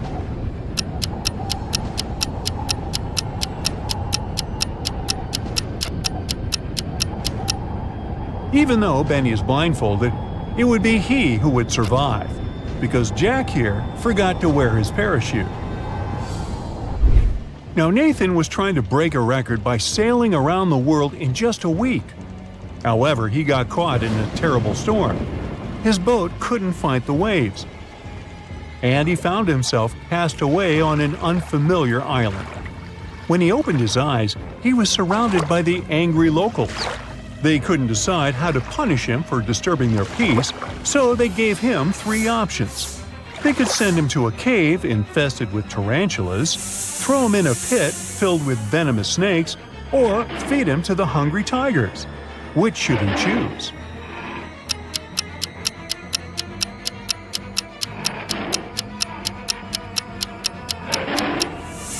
He should choose the tarantula cave because although it might be gross to feel their hairy legs on you, they are harmless to humans, most of the time. Zelda found herself trapped at the top of a wizard's tower. She discovered 3 ropes leading out of the window down to the ground.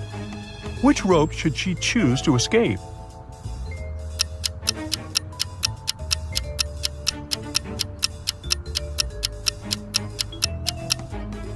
The first rope looks thick and sturdy, but see this sharp brick that it's wrapped around halfway down?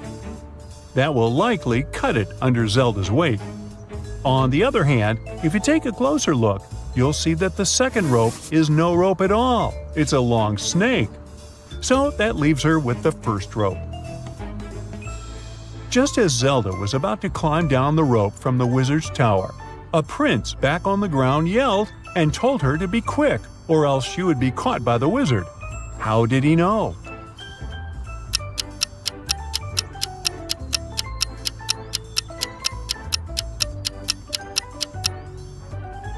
Take a look at this area on the tower. There's a gap where a brick should be, revealing an eye watching outside from within the tower. That must be the wizard. Jonas wanted to surprise his girlfriend on their first-year anniversary.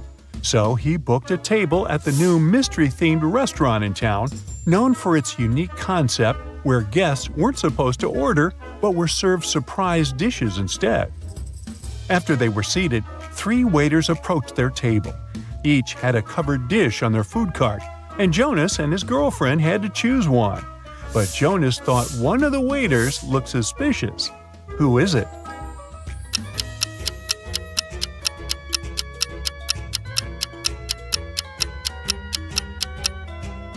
The second waiter may have red stains all over his shirt, but he probably got them from a hot tomato sauce that is here on the second row of his food cart. The third waiter is not wearing regular waiter clothes like the other 2, but look at the dry cleaner's receipt peeking through his pocket. He just left them there. Do you see the weird green slime leaking through the first waiter's tray? Now that looks poisonous. Professor Benedict was teaching the architectural design class at the country's most prestigious university. Rumors had reached him that a student within the civil engineering department was cheating their way through exams without ever leaving a trace. He was determined to catch whoever it was on the first day of the final exam of his class. Take a look at all the students. Can you spot the cheater?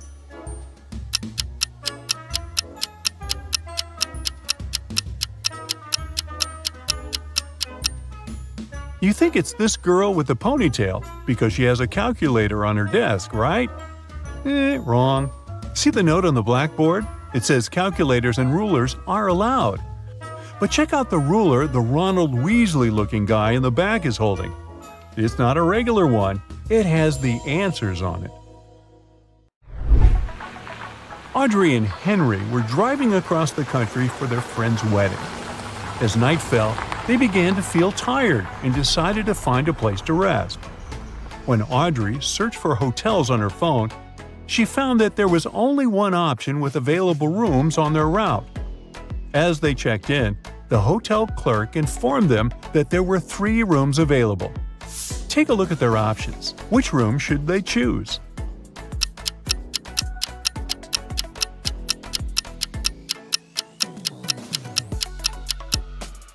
The first room has a leak in one corner of the ceiling, which is an immediate deal breaker. And check out the wardrobe in the second room. One of its doors is slightly open, and through the gap, you can see eyes peeking out. Somebody's hiding in there and watching the room. Ew, creepy. So they should choose the third option. Max went deep-sea fishing, aiming for a big catch. Things were great until he hooked a huge monstrous fish that just wouldn't let go. During the struggle, he lost his balance, hit his head, and fell overboard. The current swept him to a deserted island where he found a boat, a raft, and a hot air balloon as potential escape options. Which one should he choose?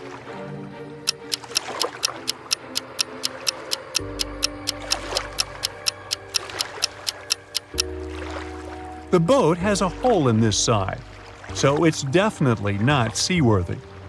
The raft seems sturdy, but there are shark fins circling nearby. The hot air balloon, on the other hand, might be looking old, but it is filled and ready for takeoff.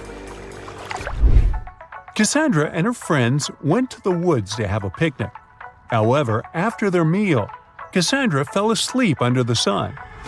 When she woke up, she realized her friends had left her there, and they were all gone. She didn't know the woods that well, so she got lost trying to get back. All of a sudden, the path she took split up into 3 smaller roads. The first one led to a swamp with flesh-eating crocodiles. The second led to a bloodthirsty vampire's castle, and the third led to an active volcano. Which one should she take?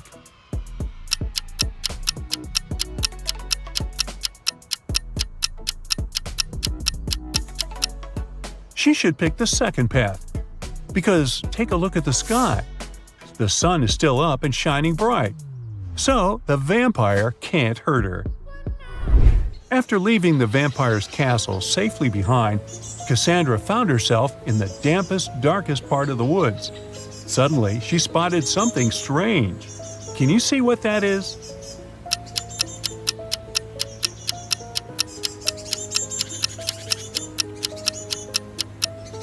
It's this teeny tiny bicycle standing next to mushrooms on the ground.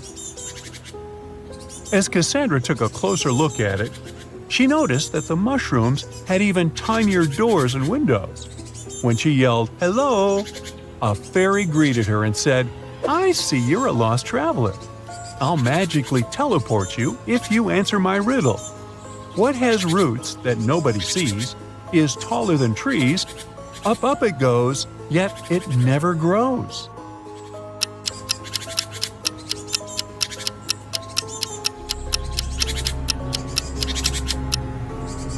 The answer is a mountain. Now Simon got a call that he accepted to become a contestant on the new quiz show. So, you want to be rich?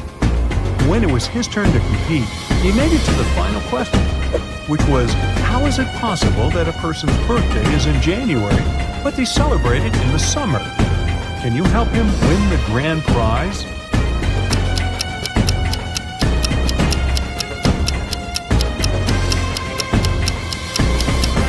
It is possible if they live in the southern hemisphere, where January is one of the hottest months. A billionaire called Mr. Van Louis realizes he's living his last days. He decides to leave all his huge fortune to someone. After thinking it over, he's left with 7 candidates. Each person is different from the others. Each has their own motives and merits, and each and every one of them has some hidden secrets. Before making the final decision, Mr. Louis decides to listen to the candidates' life stories to figure out who truly deserves the inheritance. But keep in mind, that not everything is as it seems, and sometimes it's the loveliest people who hide the darkest secrets.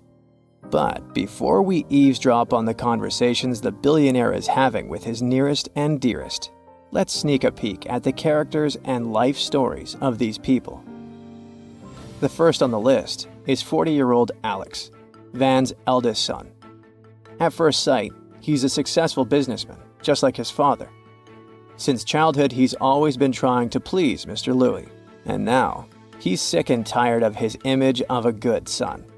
It might be the reason why his business is in deep crisis, and the situation is so bad that the word bankruptcy has already been whispered. But is Alex desperate enough to do something unforgivable? We'll see. Maria is 35 years old. She's the middle daughter and a talented artist. Unlike her elder brother, she's always been independent, which caused a rift between her and Alex. But even though she looks cheerful and carefree, she's in debt and currently experiences too much drama in her life.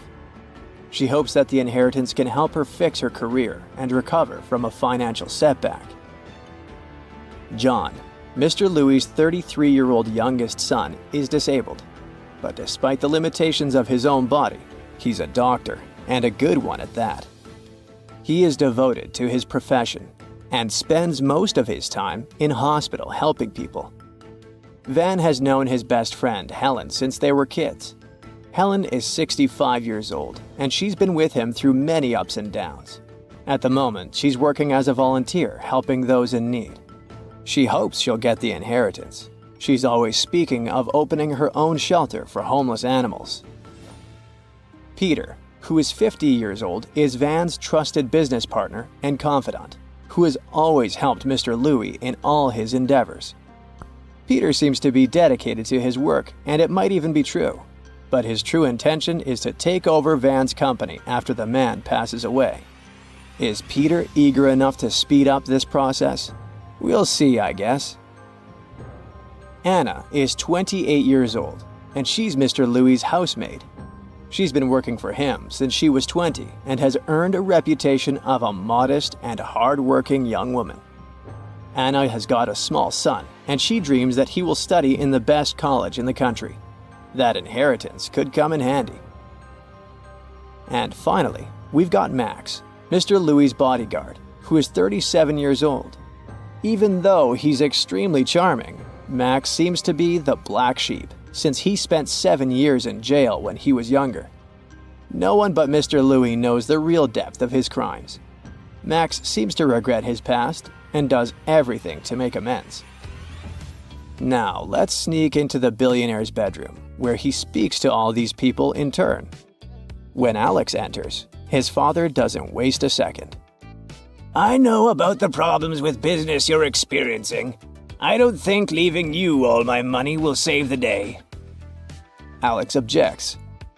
I must admit that my company is nearing bankruptcy, but what you don't know is I have my own charity fund, which needs a lot of funding. I really need this money to keep helping people. Maria carefully enters her father's bedroom and greets him. She says, Dad, I'm so sorry I haven't been by your side recently. The billionaire remarks, Yes, I know you've been very busy with your social life. It's not that. I opened a school for young artists and was busy there. Is this explanation enough to excuse a daughter neglecting her father? We'll see. John slowly and clumsily enters his father's room. He heavily sits in the chair near Van's bed. Dad, I'm so sorry to hear about your state. If only I could help you. Mr. Louis interrupts him. Even if you could, you wouldn't, because you're the reason for my condition. John is terribly shocked. What are you talking about? Don't play innocent. Now I know you've been poisoning me for years. You've got access to rare medicines and you use it to your advantage. Exasperated, Van Louis invites the next visitor. Helen enters with a sad expression on her face. My dearest friend, I'm so sorry to see you like this. I'm also sorry I didn't visit. I was busy at the volunteer center. but the billionaire doesn't seem to be happy to see her. Do you think I don't know about your gambling addiction? I know what you want to spend my money on after I pass away. Definitely not on an animal shelter. After all that shouting, Peter feels nervous. He suspects that Van knows about his plans and dishonest schemes. And he's right. But what he hears next makes him freeze. Peter, my loyal partner. I know you wanted to lay your hands on my business, but I also know that recently you've abandoned this idea. I'm aware of all those cases in which you negotiated with our clients to save the company and its reputation. I know that you spent your own money to solve the issues my business had. Thank you. When Anna enters the room, Mr. Louis smiles kindly. How is your son? I know you're dreaming of getting that inheritance to help your kid. I also bet you want to lead a luxurious lifestyle and drive an expensive car. But you must understand that I have my own children and I need to take care of them. Anna exclaims. Of course, I understand, Mr. Louis. I don't need all those riches. My only wish is for you to get better. Eventually, Max comes to talk to Van. Hey, Mr. Louis, I feel so bad about your condition. How can I help you? You've helped me enough, Max. You have literally saved my life countless times in drastic situations. But now, you can be sure that I won't reveal your secrets. I'll take them with me to the grave. After talking to each of the candidates, Mr. Louis was left deep in thought. Should he leave his money to his eldest son, whose life was dedicated to pleasing his father? Should his daughter get the inheritance? Despite her image, she's actually bringing a lot of good to this world. Should Van forgive his youngest son, or should he report him to the police? Should he help Helen? After all, despite all her flaws, she's his oldest friend. Should he reward Peter, or should he help Anna ensure a bright future for her kid? Maybe he should show Max how much he appreciates his loyalty.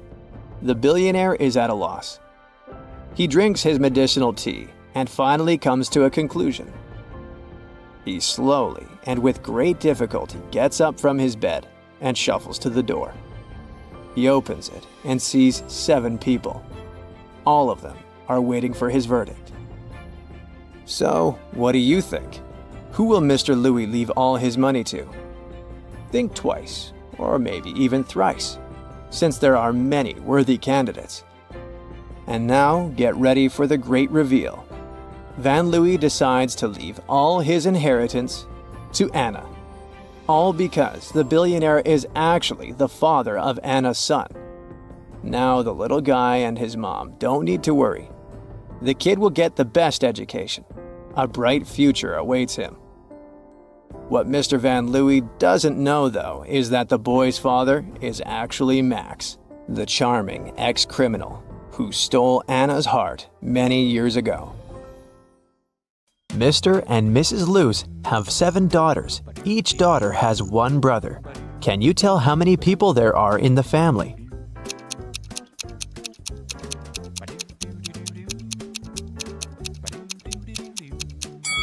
The correct answer is 10. Mr. Luce, Mrs. Luce, 7 daughters, and 1 brother.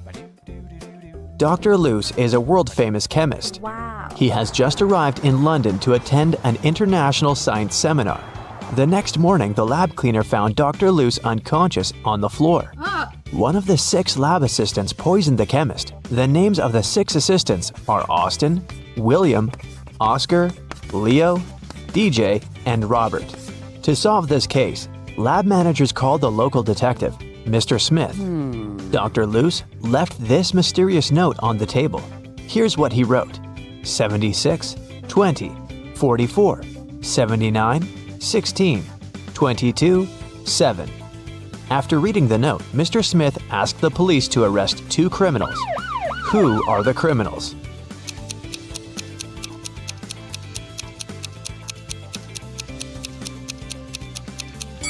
Oscar and Dustin. Remember that Dr. Luce is a chemist? He encrypted the names of his enemies using the periodic table hanging on the wall. Dr. Loose got better and returned to his work in the lab.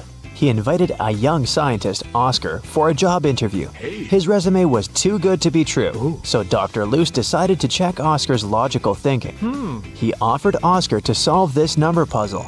Oscar cracked this task right away. What about you? Here's a little hint. You should read this puzzle from left to right and from top to bottom. Question 1. What are the next 2 rows of numbers? And question 2. Why?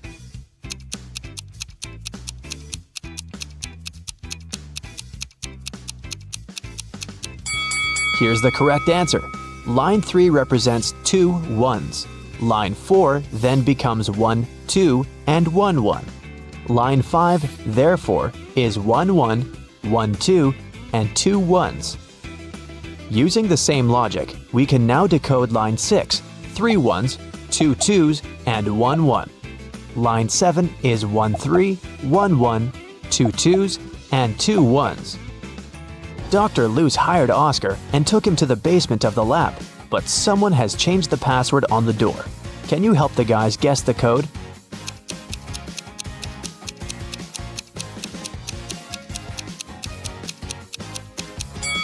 This rebus is a hint. The correct password is summary. Dr. Loose offered one more riddle to his new employee. How can a man go 8 days without sleep? Can you help Oscar crack this one?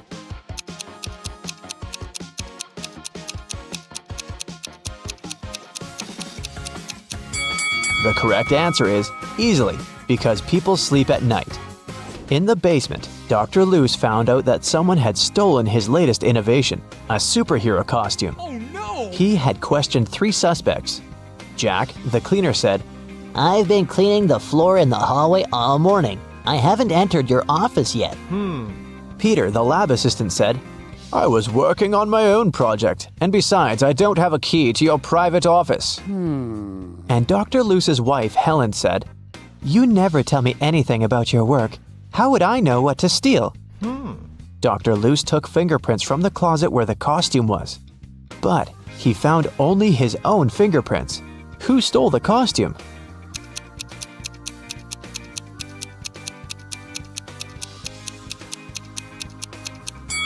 It was Helen. She's the only one who's wearing gloves. Oh. After a short interrogation, Helen confessed that she had sold the costume to Dr. Loose's major enemy, Dr. Phillips. Dr. Loose went to his lab to take his invention back. A creepy guard stopped Dr. Loose at the entrance and asked for a password. Can you help Dr. Loose find out the code? See the sign on the wall? You should rearrange these letters to spell just a single word.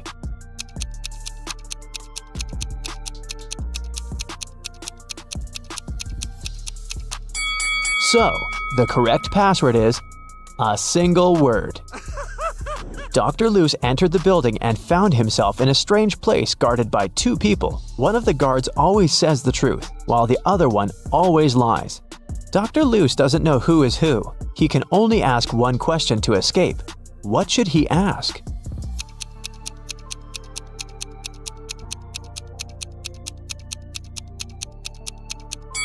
If he asks the guard who always tells the truth, he would tell that the other guard would point to the dangerous door.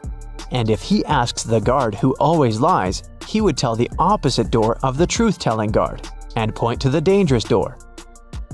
In either case, both guards will point to the dangerous door, and then Dr. Loose should just choose the other door. Dr. Loose entered the room and saw this group of scientists. Can you spot anything weird in this picture?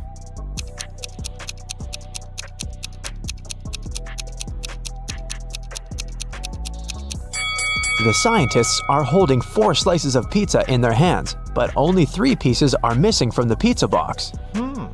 Dr. Loose entered Dr. Phillips's office. The room was empty. Can you help him find anything suspicious?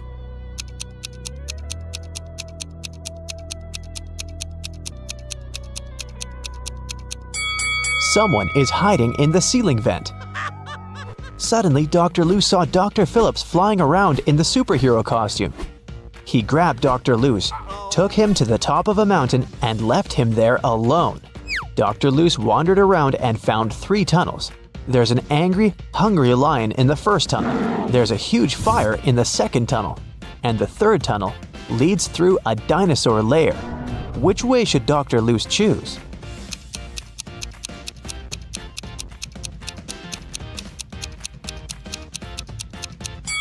The third one. Dinosaurs became extinct millions of years ago. Dr. Loose came to a village and asked the local farmer, Rick, for a glass of water. Rick told him that he'd been struggling to divide his entire land between his 2 sons. Both of the sons have been very good to him. And now Rick's only wish is to treat his sons fairly and divide his land equally between them. But the problem is that the land has a weird shape, and thus there's no way to split it into 2 equal halves. Dr. Loose said, I have an idea. It can guarantee that the land will be divided in a manner that will satisfy both sons. Can you guess what's on his mind?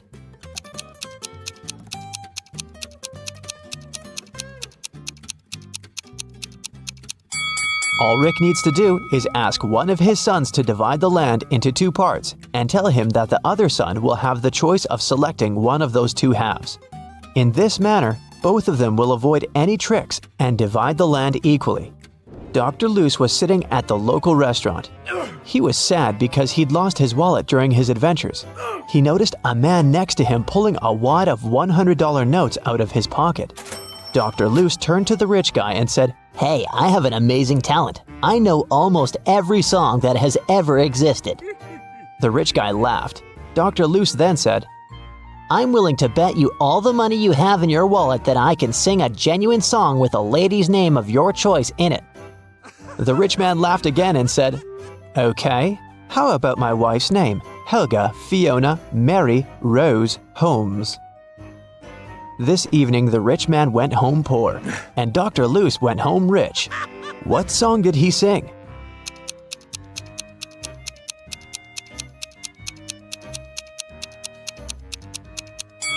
The Happy Birthday Song. The villagers told Dr. Loose mystical legends about the local forest. He liked creepy stories and decided to go there and see it for himself. He set off at night and soon got to the forest. He noticed a small shop nearby. The seller said, Hey bro, don't go to this forest unequipped. Take this magic potion. It will make any creepy monster fall asleep for 10 hours. Dr. Loose took 1 bottle and continued the journey. He wandered there for several hours, but he didn't see anything mysterious. Dr. Loose was about to leave right before dawn. Someone appeared in front of him. A pair of vampires that feed on humans and a siren who hunts people using her singing. So there are 3 enemies, but Dr. Loose has only 1 potion. What should he do?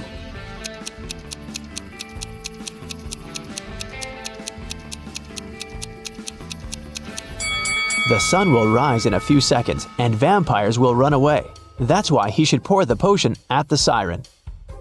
Dr. Loose found an abandoned castle. As soon as he entered, someone locked the door. Dr. Loose found 3 ways out, but all of them were dangerous. The first path was full of hungry wolves. It was impossible to get through. The second passage was guarded by 5 vacuum cleaner robots that were reprogrammed to hunt down humans. And the third passage was filled with molten lava. What door should he choose?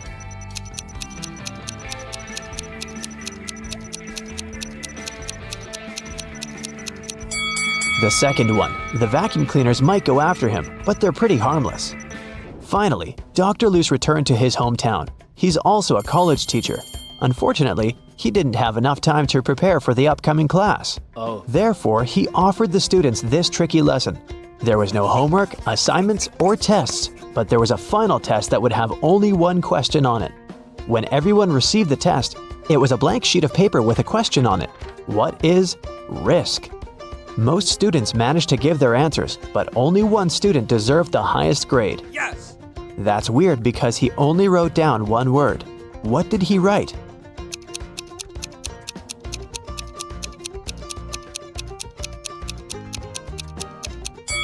His reply was this. Dr. Loose went on a business trip to Vienna. He felt very nervous because he was about to meet a lady he used to date in college, Jane. She's also a scientist who's currently working on immortality pills. That's why she asked Dr. Luce to come over and help her. As soon as he entered her office, he knew that something had gone wrong. 3 zombies were standing in the room. Can you tell which one is his ex-girlfriend?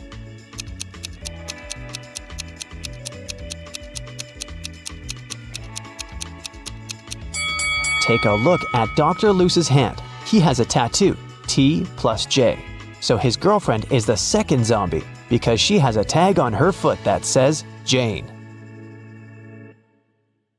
Inspector Lewis found the footage of a fancy dinner where a famous actress was almost poisoned. He analyzed the video and came to a quick conclusion of who was the culprit. Take a look at the image. Can you figure out who tried to poison the celebrity?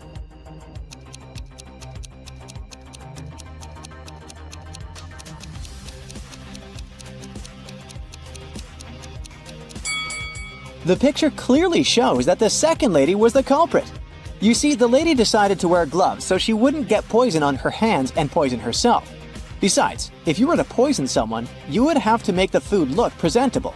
And if you take a look at the First Lady's soup, it looks pretty terrible. Alex needed to get across a park in the middle of the night. He walked fast, until out of nowhere a hooded man came up to him and knocked him out. The next day, Alex went to the closest police station to file a report. When he got there, the police were interrogating 3 suspects, Ben, Michael, and Bernie. The detective gave each of them a marker and asked them to write down their names. As soon as they finished, he arrested the right person. How did the officer know who to arrest?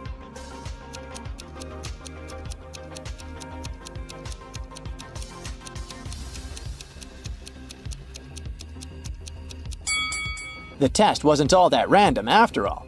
Alex was hit from the right side, so the police were trying to figure out who was left-handed. And among these 3 guys, the only left-handed one is Bernie. On a moonless night, Mary decides to watch a horror movie before going to bed. She passes out on her couch, and the next thing she knows, she wakes up in a haunted castle. She hears screeching sounds and screams all over the place. She walks carefully to the kitchen, where she finds 3 suspicious meals ready to be eaten. Take a look at the plates. Can you help Mary figure out which of these plates is poisoned?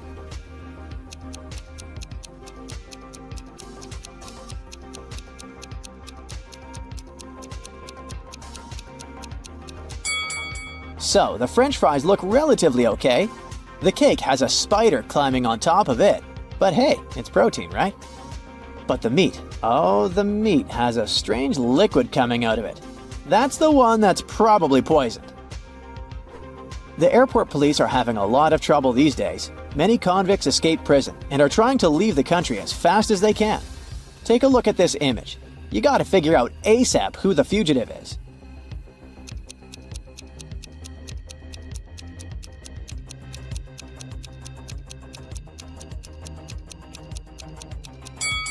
It's the lady on the right. Although the woman in the wanted poster is blonde, she must have dyed her hair brown to try to get through security. But her lips and freckles are exactly the same as in the picture. Something weird happened to Johnny's wedding day. He was busy tackling some last-minute problems when he slipped on a banana peel. How comical. He hit his head pretty strongly, but when he woke up, he didn't know where he was. He lost his long and short-term memory, and uh-oh, there were 4 different brides in front of him, but he didn't know who his real bride was. Take a look at the image, and first of all, try to rule out which of these brides is actually life-threatening to Johnny.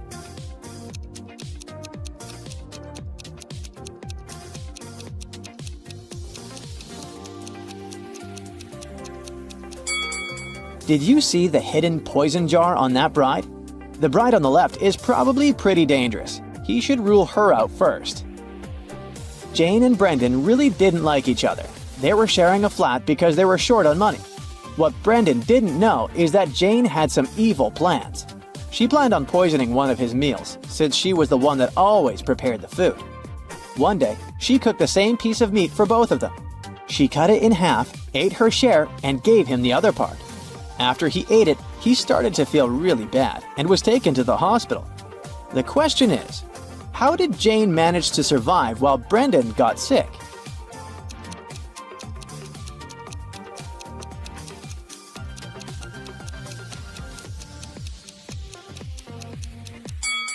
Jane put poison on one side of the knife, which was the piece she gave Brendan. Take a look at this image. Who do you think is being more careless here?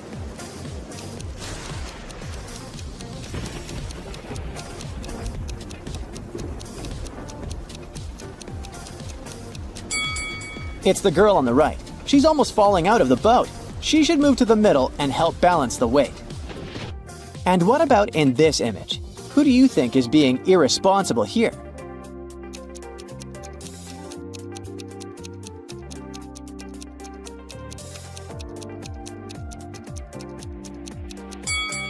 Let's see. It's the person on the right. The snake is too close to her face. It could hurt her, while the crocodile is simply interested in the meal the man is feeding him. An old lady was shopping at the mall when she saw something strange. She looked at a woman all dressed in orange at the cashier and shouted that she was seeing a prisoner that must have just escaped from prison. The woman in orange felt really confused, called the police, and got the old lady kicked out of the mall. What exactly happened here?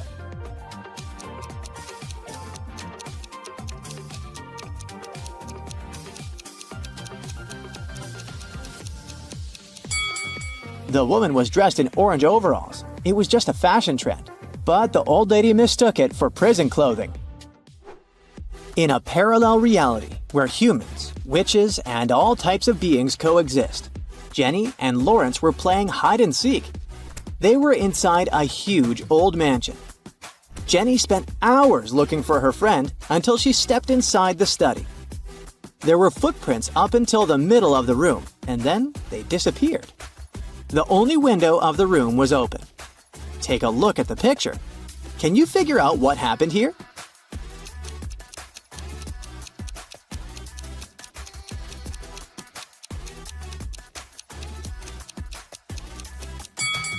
Lawrence was a shapeshifter. This explains why the footprints didn't reach the window. Plus, look at the bird food on the floor. He probably shapeshifted into a bird and escaped. Katie got lost in the desert. She walked for hours when suddenly she came across a huge oasis. But to reach the main waterfall where she could drink some water, she had to cross a bridge. There were 3 bridges leading to the same place. The first bridge was far from the ground, and its rope looked like it could rip at any second. The second bridge had some hungry-looking alligators crawling on it. The last bridge stood above a lake full of poisonous water plants. Which bridge should she choose?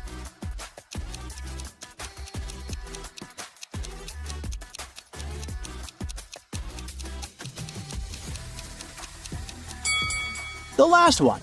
The bridge stands above a poisonous lake, but she won't touch the water when crossing it. A group of friends rented a fancy villa for vacation, right on the seaside. When they arrived, the hostess offered them cake and drinks. They chatted and ate the delicious cake, when suddenly 2 of them started to feel really bad. They were immediately taken to the hospital, and the doctor said they found poison in their bodies. Take a look at the image. How did the other 2 friends survive after eating the cake?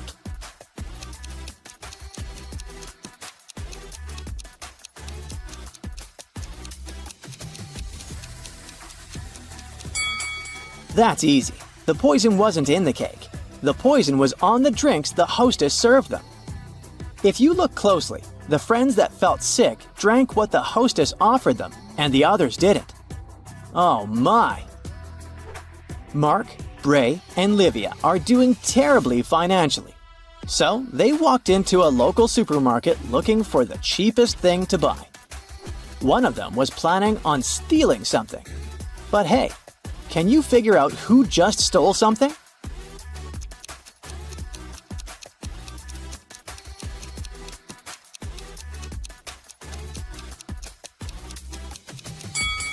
It was Livia, the little girl. She's hiding something in her shirt pocket. Can you see? Now, it was the snowiest winter in the last 30 years. One morning, local police officer Chris was patrolling the area. Suddenly, he noticed a suspicious young lady. She was walking towards the road and carrying 2 heavy bags. Chris asked her what was in the bags. The lady said she had broken up with her boyfriend and packed his stuff to get rid of it. But Chris knew for sure that she was a burglar. How?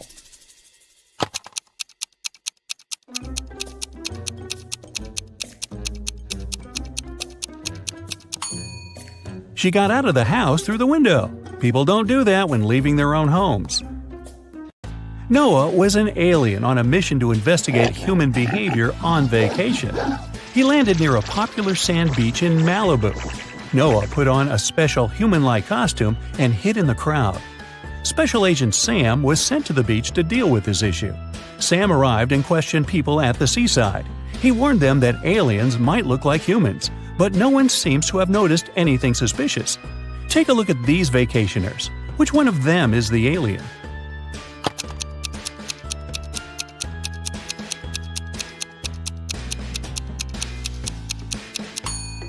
That's right, the guy on the left has 4 arms. Yeah, that's a clue. Agent Sam caught the alien, but Noah changed his appearance and managed to escape. Sam noticed a weird figure jumping inside a train. The man decided to stop the train to check all the passengers. Look at the picture attentively and help Sam find the alien.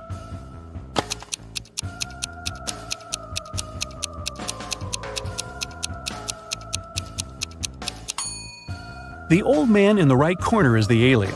He's holding a book upside down.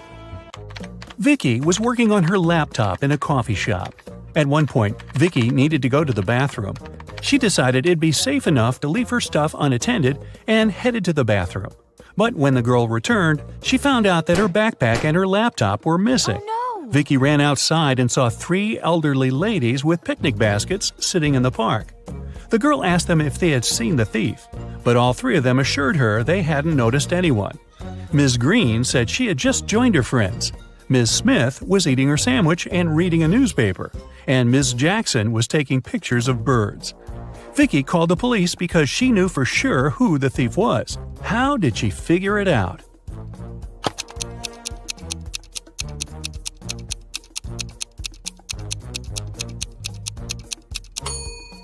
Ms. Green stole Vicky's things. The red backpack strap is hanging out of her picnic basket. Paul stayed late at the library. When he finished studying, he headed home. As he was walking down the dark hallway, he heard a voice coming from the men's locker room. Paul noticed that someone had locked the door from the outside. Paul opened it and saw Tom. The guy had no idea who had locked him in. He went to the swimming pool, but it was closed that day, so he decided to go home. Suddenly, someone turned off the lights and locked him in. Paul promised to find the culprit. The next morning, he questioned his classmates. Courtney said she had been working on her project in the classroom. Josh said, "I swam in the pool for a while and then went to play basketball." Bob was with Courtney, but he left earlier to celebrate his granny's birthday with his family. Paul understood who was lying right away. What about you?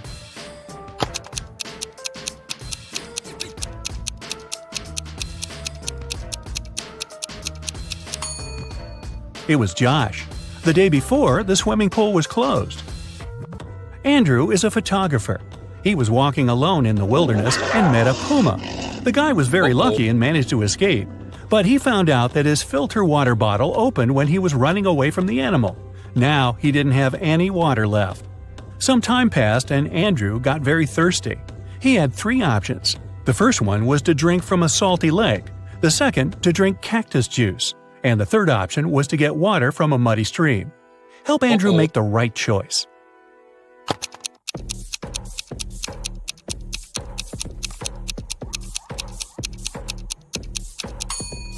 The third option is the least dangerous. You can't drink water from a salt lake, it won't quench your thirst. If Andrew drank cactus juice, he would get poisoned, but his filter bottle can easily clean muddy water. It has 13 hearts but no other organs. Ooh, what's the name of this creature?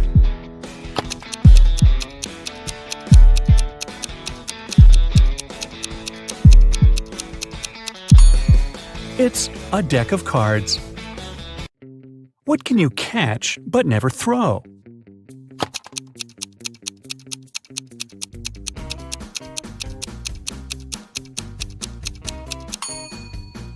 A cold. A team of video bloggers headed to a famous haunted house to make a video about the mysteries hidden inside. When they arrived, they didn't see anything strange. The house didn't look creepy at all. The guys walked up to the building, but cameraman George turned around and refused to enter the house. His friends tried to convince him, but the guy insisted they should leave the area immediately. His friends ignored his warnings and entered the building. George was waiting for them in the street all night, but they never came out. Look at the picture and try to detect what was wrong with the house.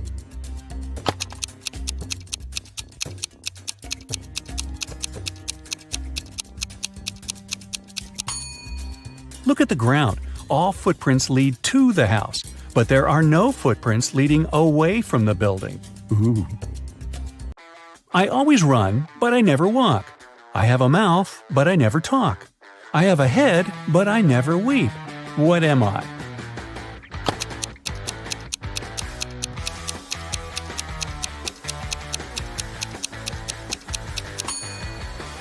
That's right, I'm a river. Look at the picture. Can you spot a burglar?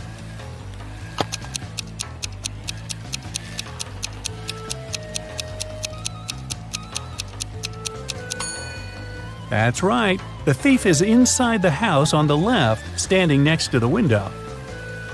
One Saturday morning, two sisters, Jenny and Maya, played hide-and-seek at home. It was Jenny's turn to hide, and she decided to bring the game to the next level. So she got on her longboard, left the house, and hit the road. Maya counted to 100 and began looking for Jenny. She searched the entire house but didn't find her sister. The teenager started to worry. She went out to the street and decided to ask the neighbors. Alice said she had been mowing the lawn all morning and hadn't seen anyone. Derek said he had been woken up by the sound of longboard wheels. Lisa said she had been on a business trip and had just returned. But Maya knew for sure that one of her neighbors was lying. Who was it?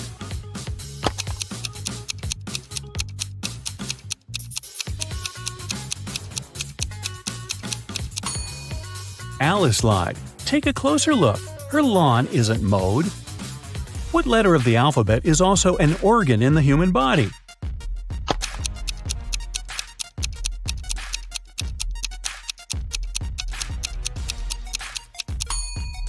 It's the letter I. Ay, ay, ay. A princess escaped from a dragon who kept her in a tower. She was walking along a dark underground hall with a sand floor when suddenly she saw 3 tunnels. A fire was blazing inside the first tunnel. Toxic acid was dripping from the ceiling in the second tunnel, and the third tunnel was filled with venomous scorpions. 5 minutes later, the princess got to the surface and ran through the forest toward her kingdom. Which tunnel did she choose?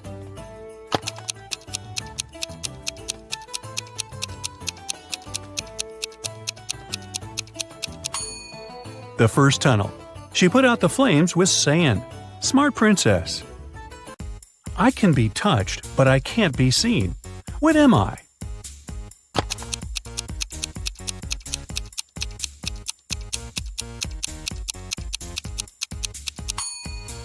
The heart is the right answer.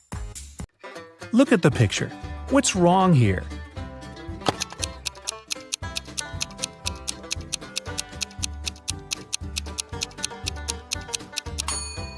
The sign says, fresh meat. Mike woke up in the middle of the night because he had a nightmare. He looked around and realized he was trapped in a weird house.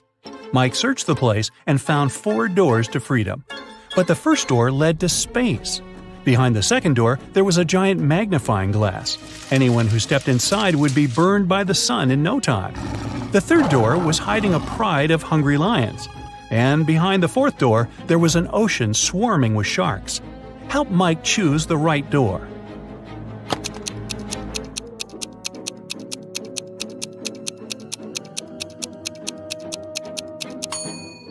It's the second one. Sun rays aren't dangerous at night, and Mike can easily walk through that door. A billionaire businesswoman, Nancy, arrived at the police station. She was very upset. She said that her daughter Diana had disappeared. The day before, Nancy told Diana she would no longer give her money if Diana didn't go back to college. They argued because the girl didn't want to work or study. After that, Diana went out to get some fresh air and disappeared. Later that night, Diana called Nancy from an unknown number. She said, "Mom, I've been kidnapped. 3 guys put a black bag over my face and pushed me into their car. They want $5 million. We're driving through a desert. The men are wearing bunny costumes." The detective told Nancy not to worry. Diana staged her own kidnapping to get the money. How did he understand it?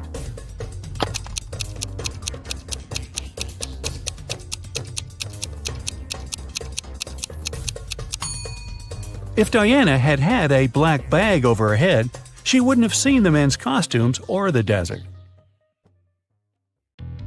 Who is wanted?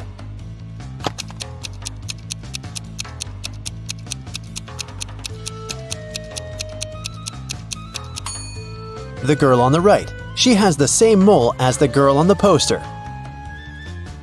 Who is an identity thief?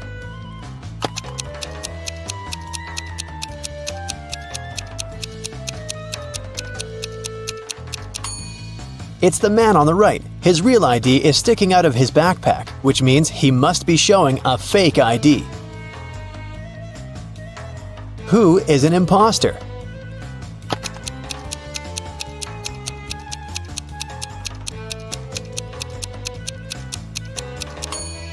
The girl on the left. The script she's reading is turned upside down. It means she only pretends to be an actress.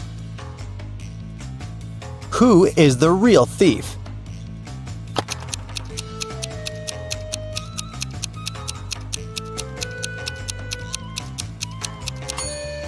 Both of these men are thieves. While one man is distracting the girl, the other is preparing to steal her phone. The last will of Mr. Wilson, a rich businessman, got stolen. There were 5 people in the house at that moment: Mr. Wilson's wife, their cook, butler, maid, and gardener. They all told the detective what they'd been doing that evening. Mrs. Wilson was sitting by the fireplace embroidering. The cook was making breakfast. The butler was supervising several workers in the living room. The maid was sweeping the floors in the hallway. The gardener was watering the plants in the greenhouse. Right after this conversation, the detective arrested the thief. Who is the culprit? And how'd the detective figure it out?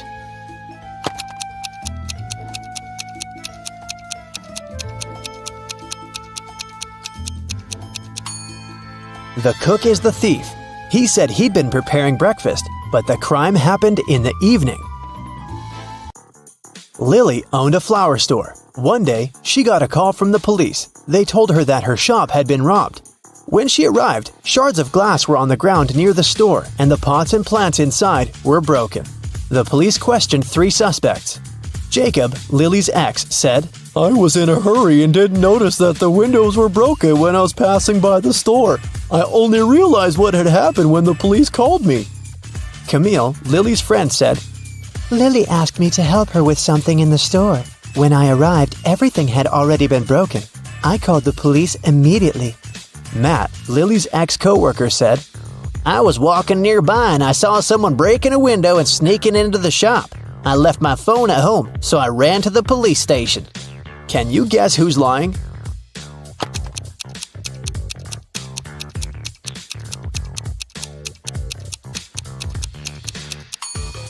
Matt is lying.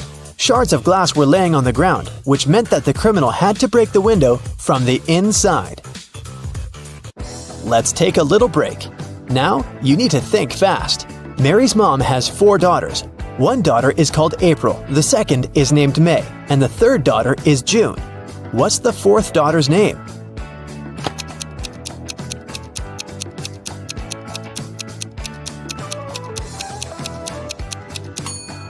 It's Mary, of course. Who doesn't belong to this list? Napoleon Bonaparte, Queen Elizabeth, William Shakespeare, Sherlock Holmes, Aristotle, Christopher Columbus, Donald Trump.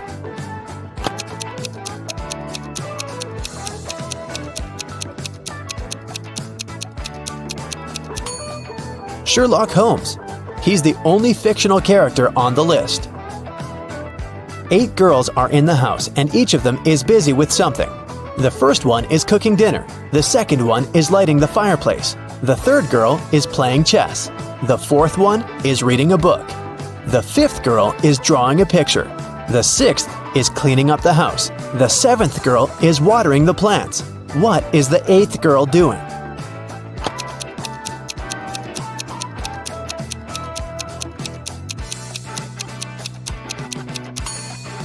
She's playing chess with the third girl. One woman turned 40 in 1850, but in 1860 she was 30 years old. How could this happen?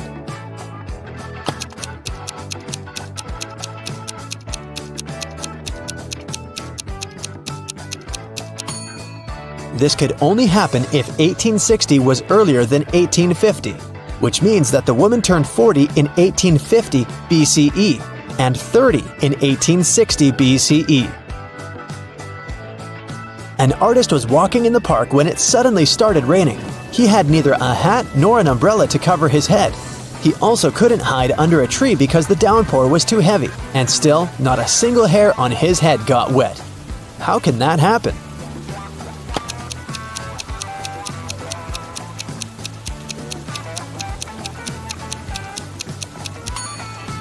The artist was bald. Now let's get back to our detective riddles. Robert won $1 million in the lottery. He decided not to tell anyone about this, including his wife. At home, he put his money in a safe hidden behind a painting. The next day, the money disappeared. The police invited all the suspects for questioning. Emily, Robert's wife, said, "In the morning, I went to my husband's home to clean up there. The safe was open and there was nothing inside." James, Robert's business partner, said, "Poor Robert, he always wanted to win a lottery. I stayed at home all day and yesterday and watched TV." And Mark, Robert's friend, said, "I was at the gym last night, then I went home. I can't imagine why anyone would do this." The police arrested the thief. Can you guess who it was?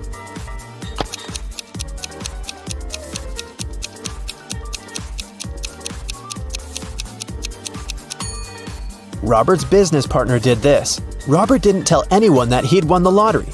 His wife noticed an empty safe when she entered the office, but she didn't know what was inside.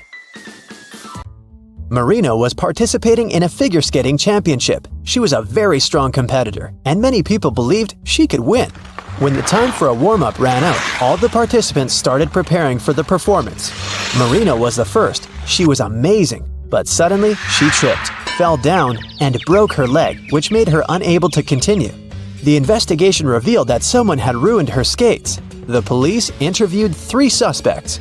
Anna said, "I didn't do anything, but I saw Jacqueline and Kate walking into the locker room before Marina's performance. They're the ones who ruined her skates." Jacqueline said, "Yes, I indeed went into the locker room to take my things, but I didn't see Kate there." And Kate said, "Yeah, that's because I've been practicing in the gym until it was my turn. Besides, Anna is lying. I saw her in the locker room." Can you guess who's lying?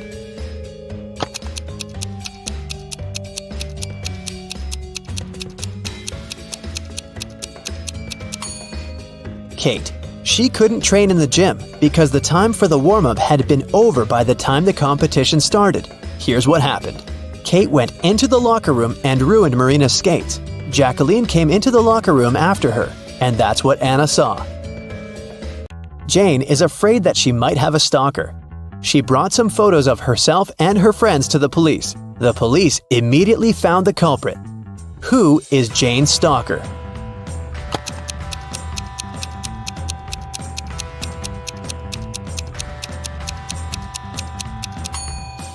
Jane's friend Mike. He's the only one who is present in all the photos, and sometimes he even tries to conceal his identity.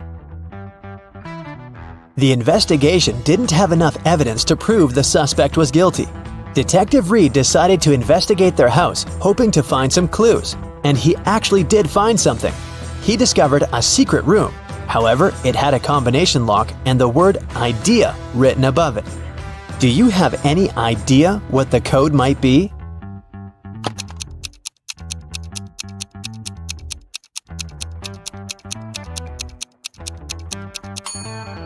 "9451. The code is the number of each of the letters in the alphabet. The door opened to the suspect's secret office. At first glance, there is nothing suspicious inside. a table with a book in the middle, some dusty furniture, and a picture on the wall.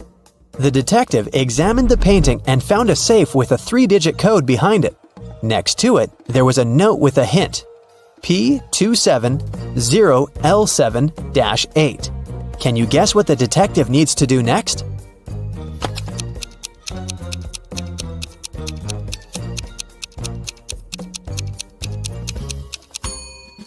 The detective realized that the note meant page 270, lines 7 to 8. He should check out the book on the table. The detective found the necessary lines on page 270. They read, "After wandering through the desert for 4 days and 3 nights, I came across a couple of travelers. They fed me and gave me one of their camels." This is a clue that can help crack the code to the safe. What is it?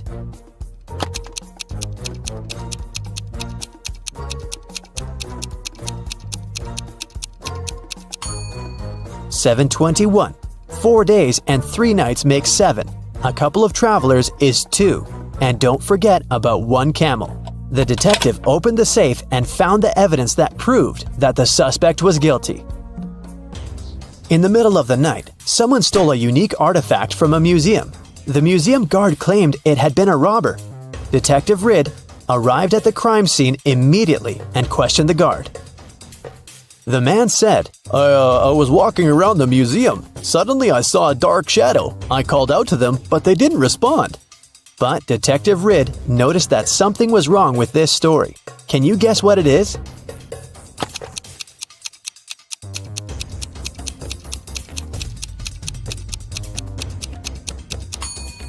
There are only one person's footprints on the floor. If there was the guard and the criminal in the museum, shouldn't there be 2 sets of footprints?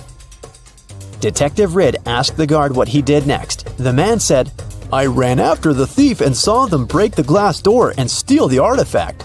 The alarm didn't go off, as they had probably turned it off." Is the guard telling the truth?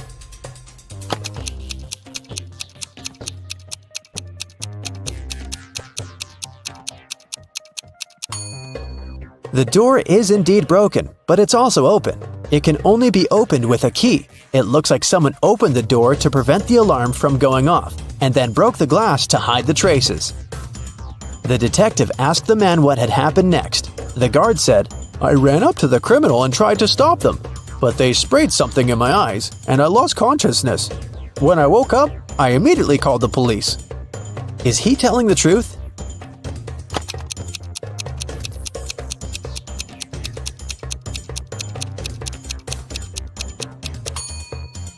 His eyes look totally fine. The robbery happened just a few hours ago. If the guard was telling the truth, his eyes would at least look red. He must be lying. The guard turned out to be the thief and was arrested.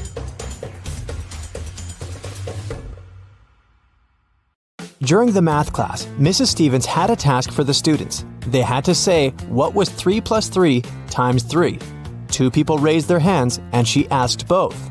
Toby said that the answer was 18. Cassidy disagreed and said that the answer was 12.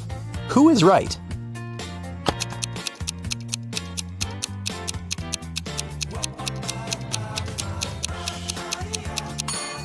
Cassidy. The multiplication is always done first, so we multiply 3 by 3, that's 9. Then we add another 3 and get 12. It takes Genevieve 12 seconds to cut 1 loaf of bread into 5 pieces. How much time does she need to cut the same loaf into 6 pieces?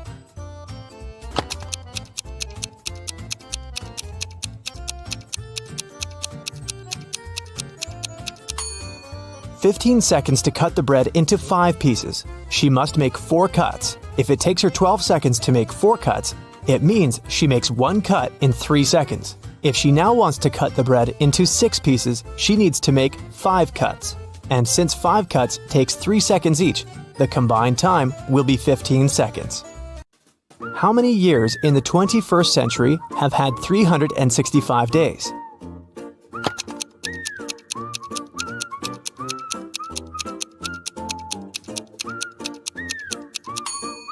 Some of the years did have 366 days, and still, all of the years have had 365. So starting with 2001, it's been 20 years by now. No time to explain, but Tim needs to break into his mom's computer. The problem is that he doesn't know the passcode, but here's a hint. What's the passcode?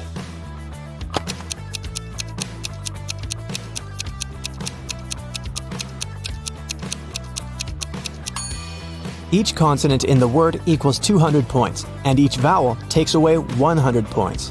In the word kiwi, there are 2 consonants that make 400 points.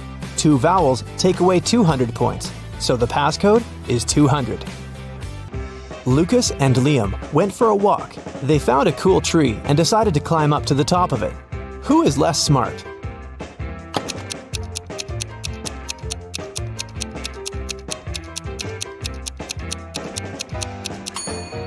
Lucas. The branch he's going to use is about to crack. He's in for a nasty fall.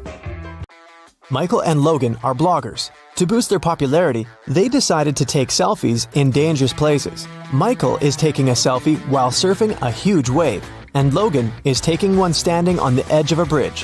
Who is in greater danger?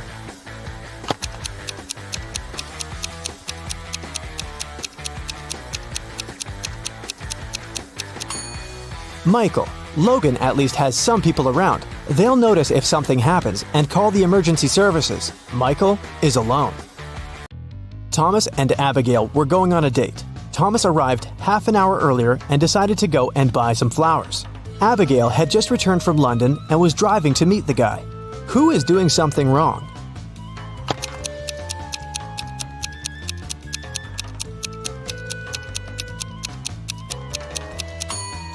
Abigail. She's driving on the left side of the road.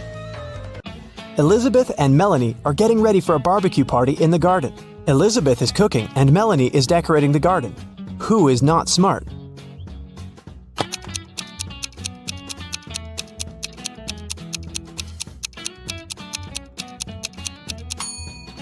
Elizabeth. While she's cooking, the meat is going bad in the sun. It was June, and students were going to have their most difficult exam. Each of them was assigned to a particular seat, but a professor was paying special attention to one of the students. He supposed they were going to cheat. Who was his suspect and why?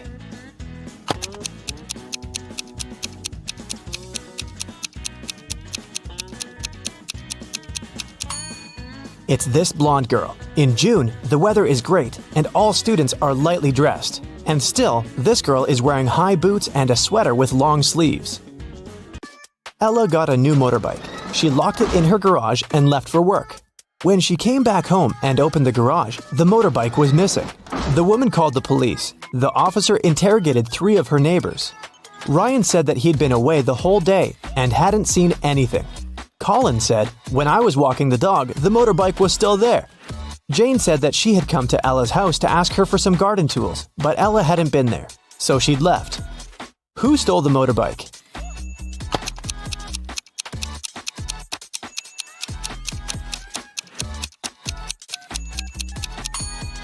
It was Colin.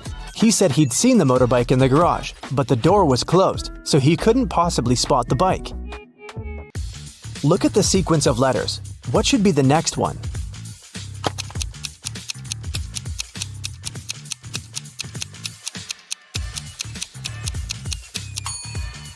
Each of these letters is the first letter of some day of the week. S stands for Sunday, M for Monday, and then we've got Tuesday, Wednesday, Thursday, and Friday. The only one that's left is Saturday, so we need an S. Mark was locked in a dungeon. There were 3 ways out, but none of them looked safe. Behind the first door, there was a huge and strong guard. Behind the second door, there were 3 big and very hungry dogs. Behind the third door, there were many little robots that were ready to charge at Mark at any second. Which way should the guy opt for to get out and stay safe?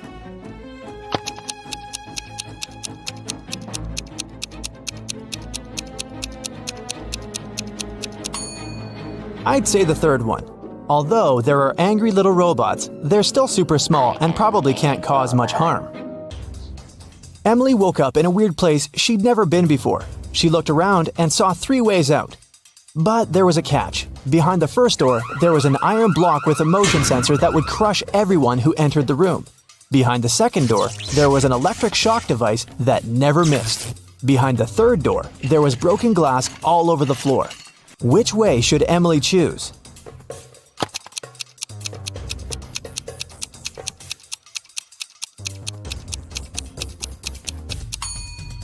She should pick the third door. She's wearing boots, so walking on the glass is definitely not going to be too hard of a task for her. Stella called the police and said that her friend had been poisoned. She told them what happened. I was supposed to meet with Alice, but I arrived too early. So I went to pick her up at her house. I knocked, but no one answered the door. The light was on, so I knew Alice must be at home. I had a spare key, so I opened the door myself. I found her in the room unconscious with an empty glass by her side. The police officer asked if Stella had touched anything. The girl said she had only touched the door, the glass, and her friend. After that, she got arrested. Why?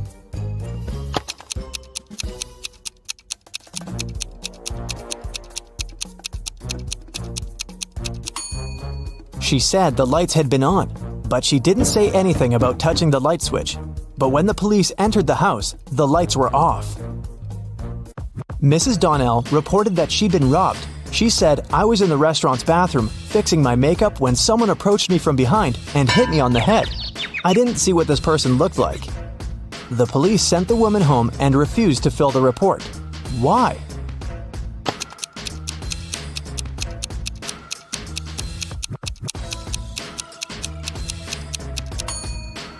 The woman was fixing her makeup. This means she was looking in the mirror. If someone had tried to approach her from the back, she would have definitely seen this person. But she said she hadn't. She probably made the whole story up.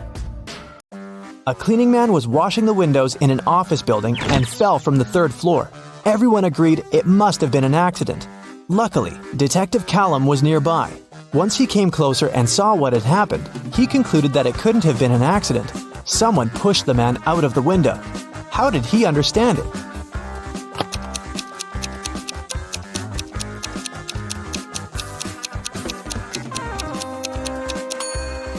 Look, the window the guy fell out of is now closed. If it had been just an accident, the window would still remain open. Sophia and Brooke went camping in the forest. Who is less smart?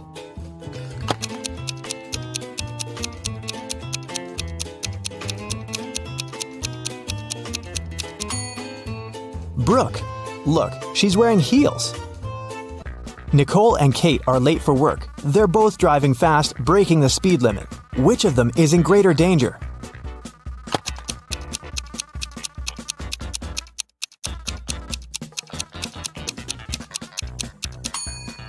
Kate. She has many things lying around in her car. In case of an accident, something is likely to hit her. Jessica and Margot are jaywalking. Jessica is listening to music and Margot is texting her friend. Who is in greater danger?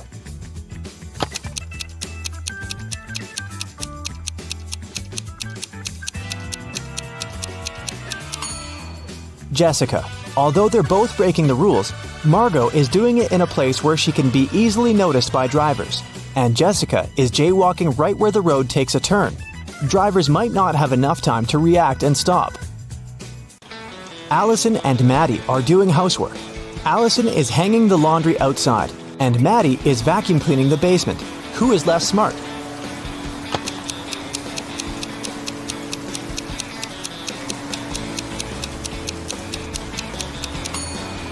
Allison. She's hanging the laundry outside, but it's raining. After Theodore was shipwrecked, he found himself on a deserted island. Luckily, he still had his pills. There were 2 green and 2 yellow ones left. He needed to take 1 green and 1 yellow pill every day. The problem was that the man couldn't see anything at all and couldn't tell the color of the pills. There wasn't a soul around to help him. How can he manage it?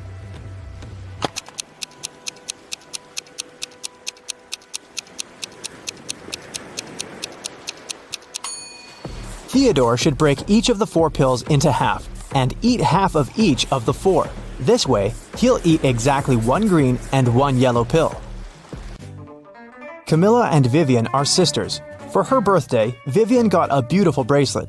Camilla liked it too and occasionally borrowed it. One day, Vivian noticed that the bracelet was gone again. She knocked on her sister's door. Camilla opened it, saw Vivian, shut the door again, and locked it. Half a minute later, Vivian broke into the room and started searching for the bracelet, but she didn't find anything. Then she realized where the accessory was. Have you figured it out?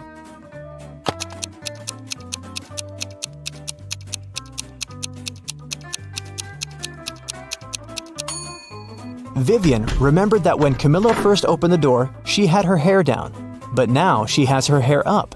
She has put her hair in a bun and hid the bracelet there. Jennifer had an epic quarrel with her best friend Alice and decided to go hiking without her. After a long walk, she chose a place to settle down for the night. The next morning, she got out of the tent and found out that all her food supplies were gone. Take a look at the picture. Can you guess who stole the food?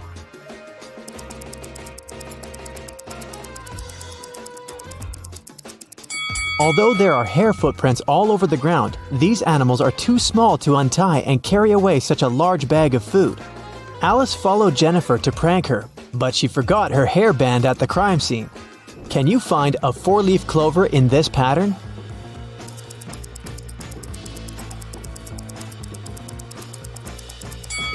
Here it is. Peter got tired of big city life and moved to a quiet village. He opened a small coffee shop. His place gained popularity among local farmers and tourists very quickly. But one night, someone broke into the coffee shop and robbed it. Peter interrogated 4 suspects. Dylan said he'd been out of the city that night. Leia had been cleaning her room all night. Vanessa said she'd been rehearsing a dance for the upcoming New Year's performance, and Jason had been taking care of his cattle. Who's lying?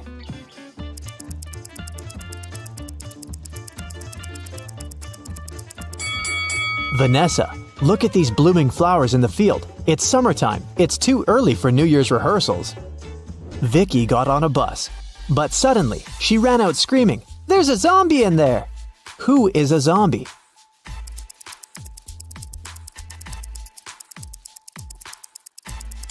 It's the driver. Take a look at his arm. Fred is a fitness coach. He bought a pack of peanut butter cookies on the way to his office. He couldn't eat them inside the building since his boss, Mia, had a really bad peanut allergy. Plus, his current clients were on a sugar-free diet for a week. So, Fred took a couple of bites and hid the remaining cookies in his locker. When Fred opened the pack during the next break, it was empty. He questioned the clients. Chris said he'd been talking to his mother. Pam went out to get some fresh air. Jason helped Mia serve peanut butter sandwiches and coffee. And Kelly was busy eating her fruit salad. Who's lying?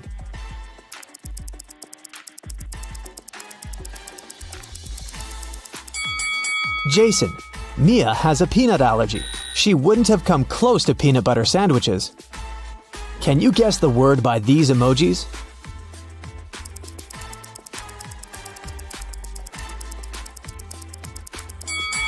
It's iPhone. What about this combination?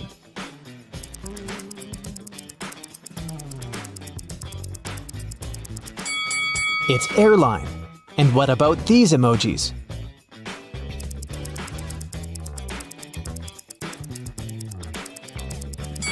That's a coffee break. Let's try another one.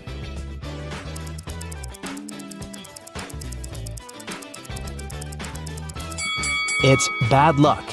What about this combination?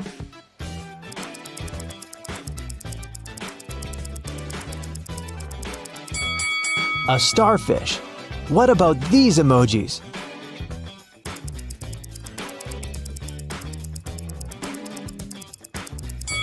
Cornbread. How about these 2 emojis?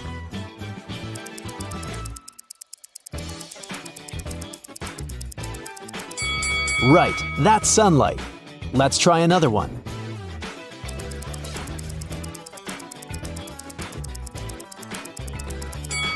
Sunglasses. Can you find a snowman among these pandas?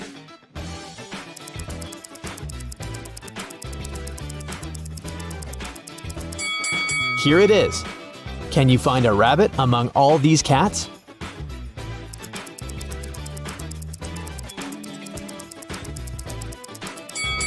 This little guy over here.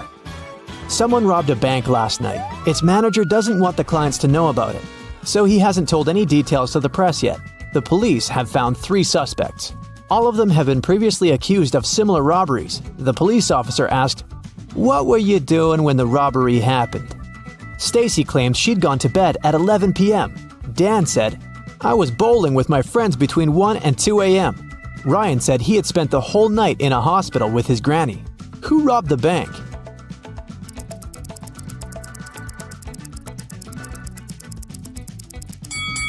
It was Dan. The police officer didn't mention when exactly the robbery had happened. Then how did he know it? Kelly was walking alone in the forest. She found a picturesque spot and began to record a dance for her TikTok, but suddenly she fell into a cave. Kelly looked around and noticed 4 doors. There were hungry lions behind the first door. Venomous insects were hiding behind the second door. Behind the third door, there was a tunnel that was on fire. And there were live wires behind the fourth door. Which way is safe?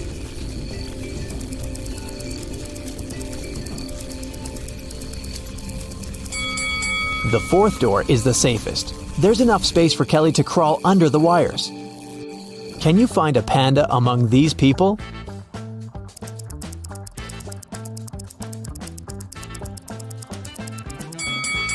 It's over there.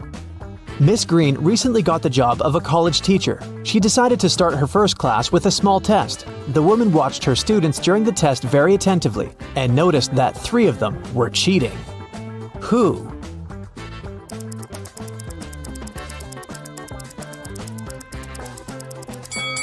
Look at this guy's knee. And this young lady is holding a book under her desk. And this young man over here has a bottle with the answers written on it. Can you find the odd emoji?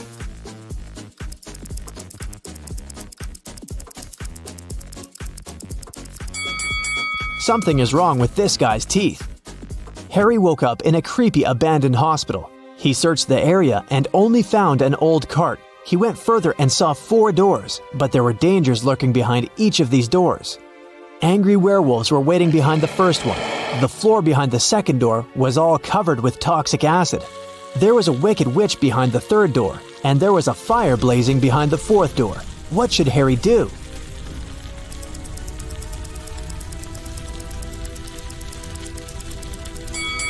Harry should choose the second door and use the cart to get to safety. Can you find the odd fish?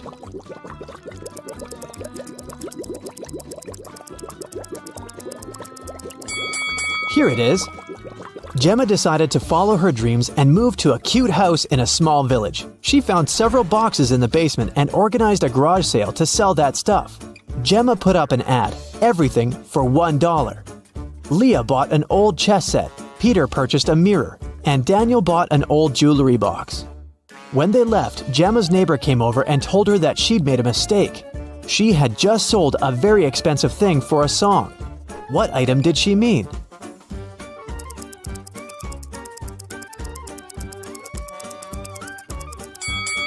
Not the chess set because it's made of plastic, and not the mirror because it's cracked. She meant the jewelry box. Look at how Daniel is carrying it. The thing's heavy and probably filled with expensive stuff. Can you find the odd emoji?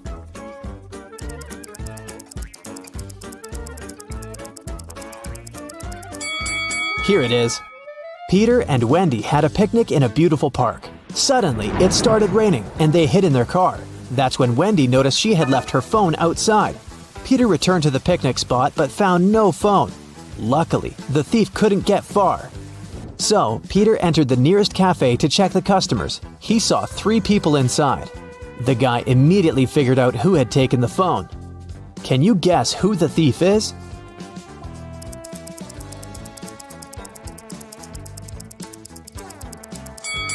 It's the second guy. He's the only one with wet hair and clothes. On his birthday, Jason invited 3 friends on a hiking trip.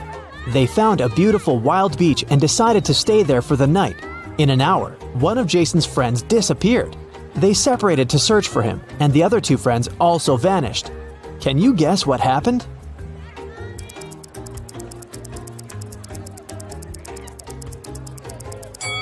Jason's friends decided to prank him. They're waiting for him with a birthday cake on a boat. Mary had just returned from a 2-day business trip. She's starving, so she rushes to the kitchen. She opens the fridge to get some snacks. Can you help Mary throw away spoiled food?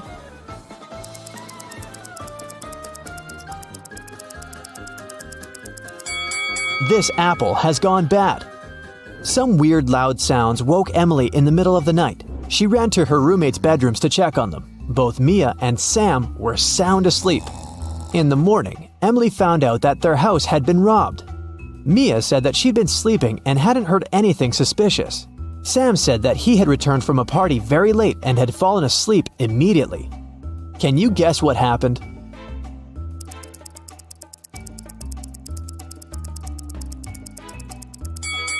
The robber entered the house through Sam's window and pretended to be Sam when Emily came to check on her roommate. And the real Sam returned from the party way later that night. Can you figure out who this dog belongs to?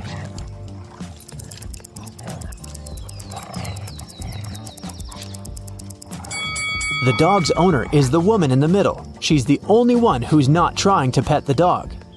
What is the sum of these numbers?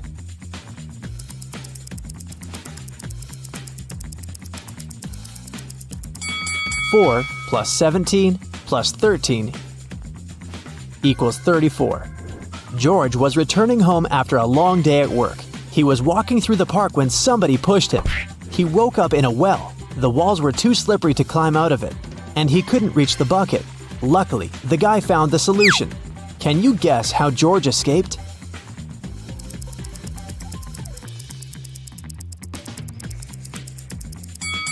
He took off his shoes and threw them back into the bucket. The added weight brought the bucket down, and George used it to climb out of the well and escape. An old king doesn't have an heir, but he still has to choose a successor to take care of the country. So he gathered all young men and women in his kingdom and gave each of them a seed. "The person who will grow the largest plant will inherit the throne," he said. 3 months later, all the participants came back to the palace to show their plants. After the king looked at them, he chose a young lady with an empty pot. Why did he pick her?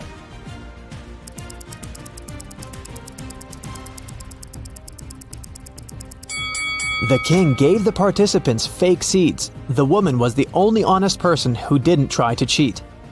There are 3 sticks. Can you make 4 out of them without breaking any stick?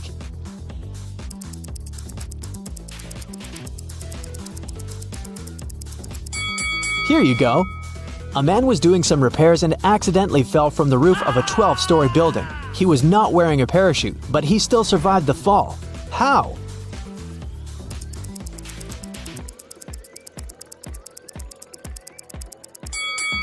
He landed on a balcony on the 11th floor. Mr. Tyler is a college professor. He teaches history, and his students like his classes very much. But one day, they decided to surprise Mr. Tyler and put on mummy costumes before his class. When Mr. Tyler saw them, he yells and runs away. Why?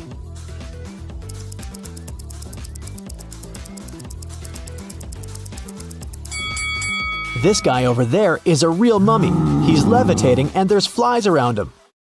So Patricia came home after a long day at work. She was exhausted and hungry. On the doormat, she saw a white envelope. The girl picked it up and went inside. Then she carefully opened the letter. "We've got a generous offer," it said. "But to find out more about it, you'll need to call us. Our phone number is made up of only 3 digits, but it's coded. If you crack this code, you're halfway there. 216. One number is correct and well placed. 652. 2 numbers are correct but wrongly placed. 631. Nothing is correct here. 350. 2 numbers are correct but wrongly placed. Can you help Patricia figure out the phone number?"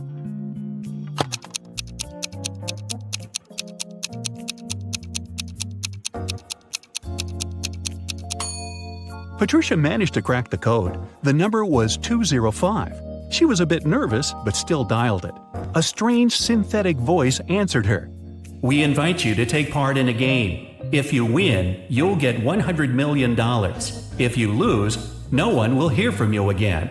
Only your quick thinking and logical skills can help you win. You've got 60 seconds to decide." Such a sum of money would solve all of Patricia's problems. That's why, despite the scary prospect of disappearing forever, she agreed. As soon as the words "I agree" left her mouth, the girl was teleported into a small room. She was barefoot, dressed in a strange pale blue gown. In the middle, there was a table with different objects lying on top of it. Find the answer to the riddle and choose the correct object, the same synthetic voice said. It's hard when it's dry and soft and smooth when it's wet. What is it?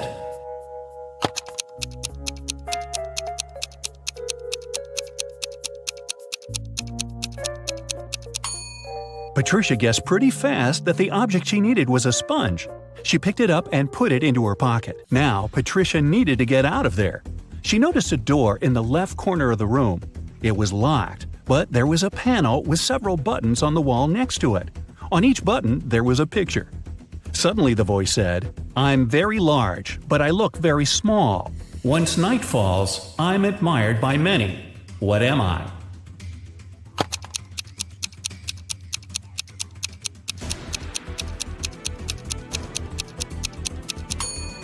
Patricia pressed the button with a star on it. The door slowly opened. Behind this door, there was a long corridor with 3 other doors. Behind the first one, there was a puddle of toxic liquid that was dangerous to people. Behind the second door, there were hungry crocodiles. And behind the third door, there was a huge abyss. What should Patricia choose?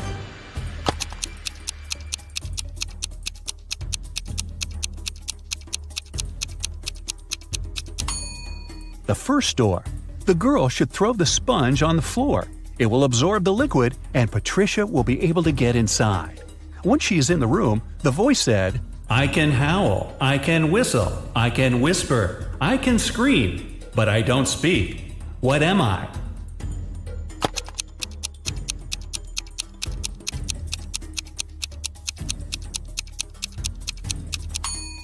Soon the girl figured out that the correct answer was wind. But how could it help her? She looked around and spotted a fan. She turned it on, and a gust of wind blew a white piece of paper into her hands. It read, When I point up, it's bright. When I point down, it's dark. What am I?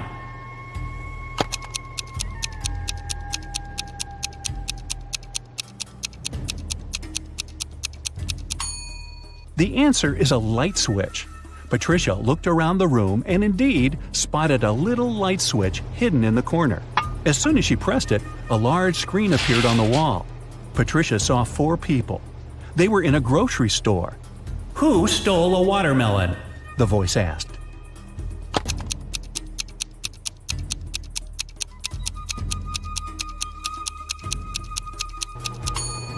After looking at the picture for a while, Patricia realized it was the man with a soccer ball. He looks as if he's holding something heavy. It must be the watermelon disguised as a soccer ball. The next task appeared on the screen. Move only one matchstick to make the equation correct.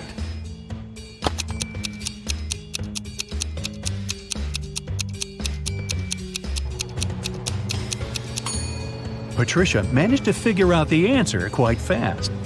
The next riddle to appear on the screen was a detective one. The police knocked on Dylan's door late in the evening. They had a search warrant. They accused the guy of stealing a big sum of money from a bank. Dylan claimed that he hadn't left the house all day. One of the police officers searched around his living room. What evidence did the police find that led to the man's arrest?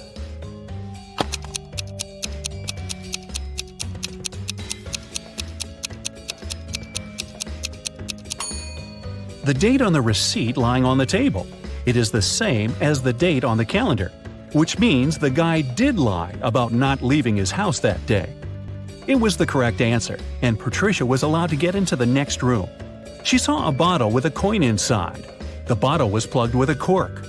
You need to remove the coin without breaking the bottle or pulling the cork out, the voice instructed her. Patricia didn't need much time to get the coin out. What did she do?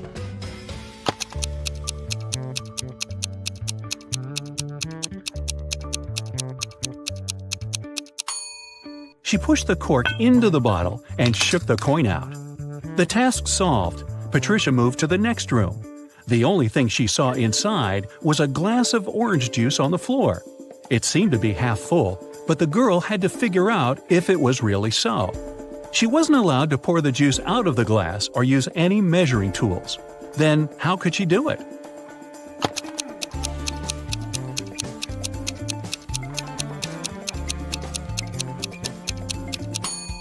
Patricia tilted the glass until the juice just touched the rim. The bottom of the glass wasn't visible, so the girl concluded that the glass was more than half full. Suddenly, Patricia felt that the floor under her feet gave way. She was falling in the darkness until, ow! The sun was too bright. The girl found herself on the beach. You have to find something and give it to somebody, The voice said.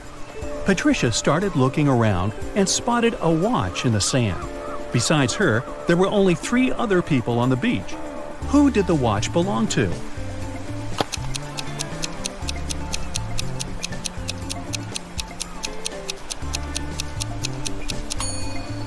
This guy's watch is in his jeans pocket. The tan line on this girl's wrist doesn't match the shape of the watch. It means the watch belongs to this elderly man. Patricia gave him the watch and, in return, received 2 photos. Find 3 differences between these pictures, The voice instructed her.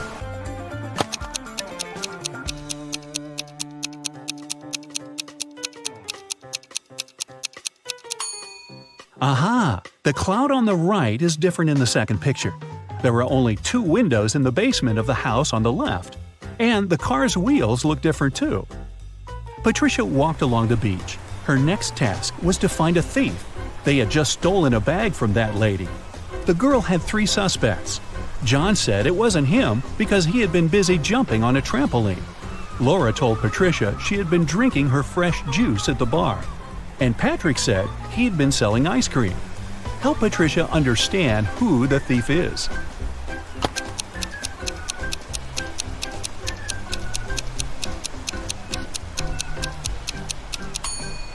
It's John. His alibi is fake. The guy wouldn't have been allowed to get on the trampoline because of the age limit. The ice cream guy gave Patricia another pair of images.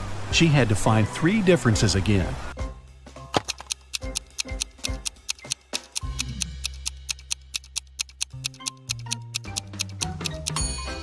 This whale is missing 1 tooth. The octopus in the second picture looks quite sad. And the sea stars are different colors. Suddenly, a guy ran up to Patricia. He said one of his friends had stolen his smartphone. They were all camping on the beach, and each of them had their own tent. The guy, named Lucas, woke up early and went for a swim. When he came back, his phone was gone. Patricia questioned Lucas's friends. George said he woke up very early too, but he was staying in his tent talking to his girlfriend. Liza said she had stayed up late playing a game on her phone. That's why she had just woken up. Kira also claimed that she had been fast asleep when Lucas went swimming. Who took the guy's phone?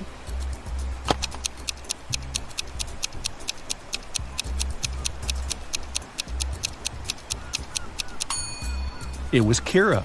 If she was asleep, how did she know when Lucas went swimming? As soon as Patricia cracked this riddle, the world around her turned dark. In a moment, she found herself in a park. There were many roads in front of her. They were numbered from 1 to 22. To choose the right path, the girl needed to figure out the next number in this sequence. It was a tough task, but eventually Patricia managed to crack the riddle.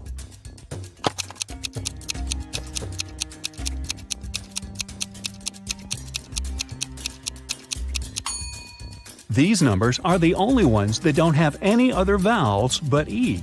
The girl walked along road 20. Suddenly, she saw a guy lying on the ground. His bike was in the bushes. Patricia helped him to sit up. The guy, Oliver, told her, "I was cycling through the park when someone threw a stone at me. I fell down and blacked out." Patricia had 4 suspects. Miranda said she had been on a morning run and hadn't seen anything. Ron said he had taken his dog for a walk and they had been in another part of the park. Michael and Amanda said they'd come to have a picnic and had been busy with the food. Who is lying?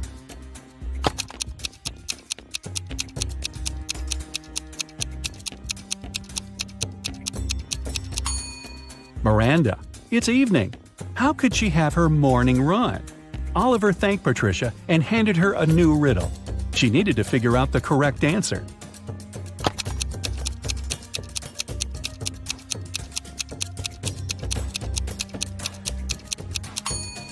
The girl understood pretty soon that the correct answer was 15.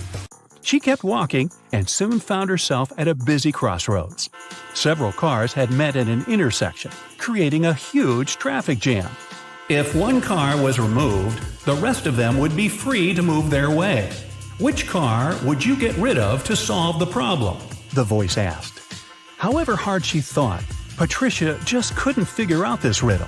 She started panicking. Her time was running out. "The blue one!" she shouted.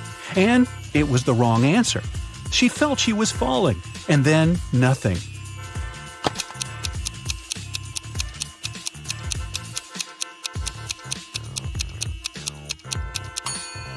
The solution to the problem was to remove the red car. Esme was having her regular walk in the forest and got lost. After wandering around for a while, she found the witch's house. She walked in, petted the cat, and asked the witch to send her home. The witch had a question for her. If Esme answered correctly, she'd be free to go home. If not, Esme would have to stay with the witch and the cat. My grandma was born in 10 BCE. How old did she turn in 100 CE?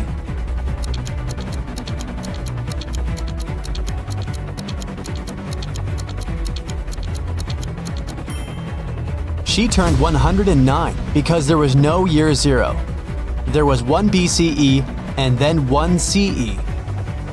Take a look at the picture and try to find teeth.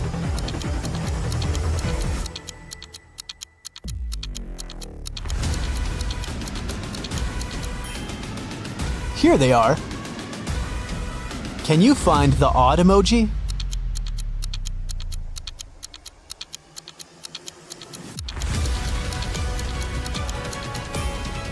It's right here.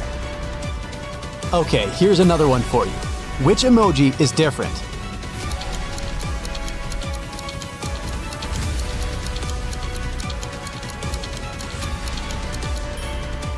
Here it is.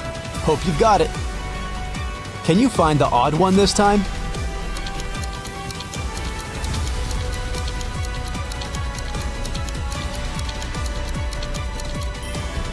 Here it is. A group of students was having a history lesson. They used a time machine to observe different periods of time. When the teacher left them for a minute, the students used the time machine without permission and were taken to different times. Take a look at the pictures and try to find our time travelers. Can you see a student here?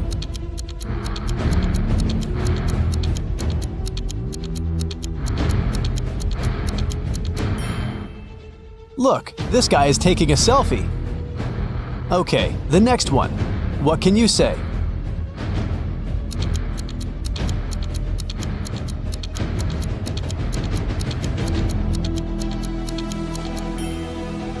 Look at this girl. She's wearing sneakers.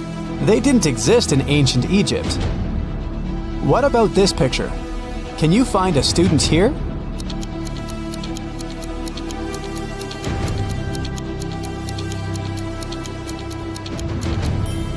Look, this guy is drinking soda. Finally, the fourth one. Can you find a time traveler?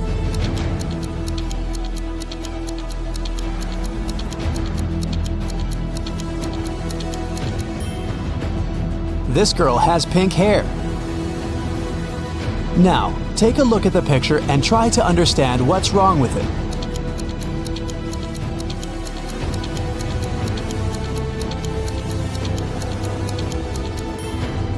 Look closer at the alphabet on the classroom wall. The order of the letters isn't correct. E and F have been switched. What can you say about this image?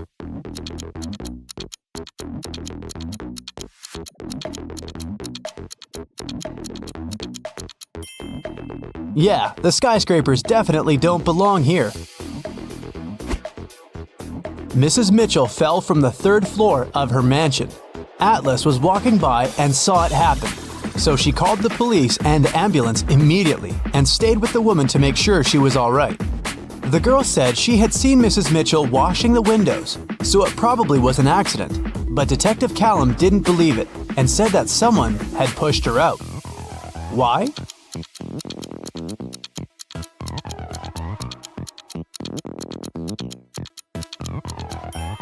The window she fell out of is closed.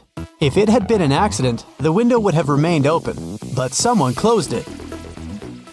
One late evening, someone robbed the arcade. There were 3 suspects: Ginny, Cyrus, and Charles.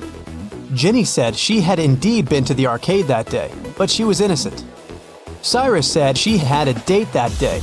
She looked at the clock hanging on the wall and left the arcade at 6:30 p.m. Charles said he had been busy playing and hadn't seen or noticed anything. Who's lying?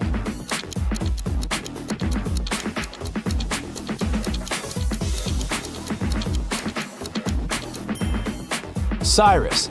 Here's the room he was talking about. But as you see, there's no clock on the wall. Another one for you. Be attentive.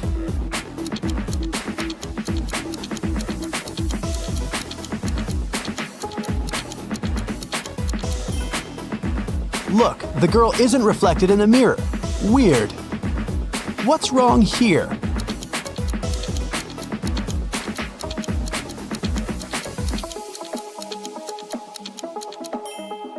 The calendar claims there are just 30 days in August. Where's August 31st?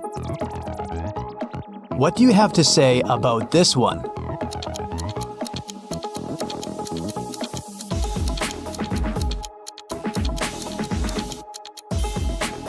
It's morning, but there are stars in the sky.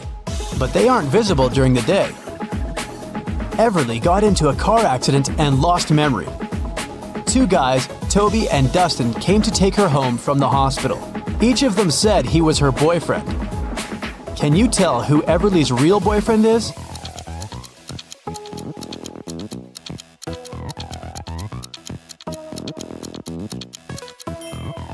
It's probably Dustin.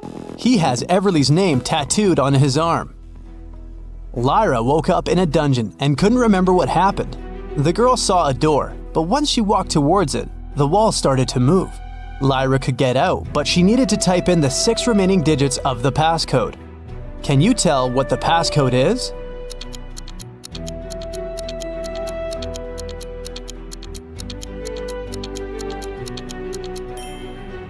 The combination is just a set of 2-digit numbers: 10, 11, 12, 13, 14, and 15. So the other 6 digits are 1, 6, 1, 7, 1, 8. They make the remaining 16, 17, and 18. In the first row, there are letters L, T, V, and X. In the second row, there are letters A, F, H, K, N, and Z. Follow this logic. Which 3 letters should be in the third row?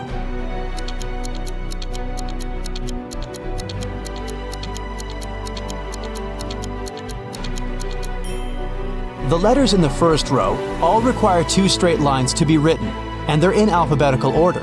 In the second row, the letters are also in alphabetical order, and they are made of 3 straight lines.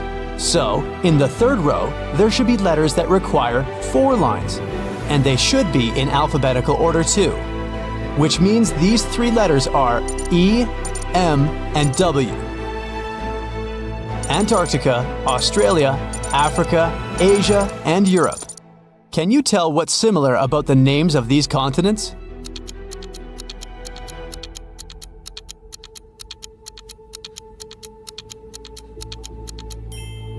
All of them start with the same letter they end with. Ada and Celeste are going to work by car and are running late. Who's doing something wrong?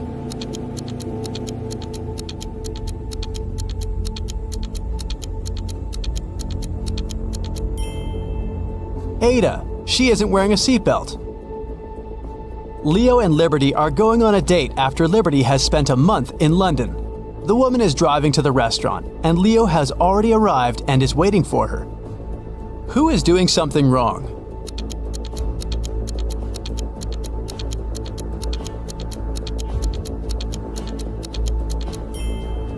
Liberty. She's driving on the left side of the road. Girl, you're not in London anymore. Georgia is driving her car to school, and Palmer is taking her son to the doctor. Who is doing something wrong?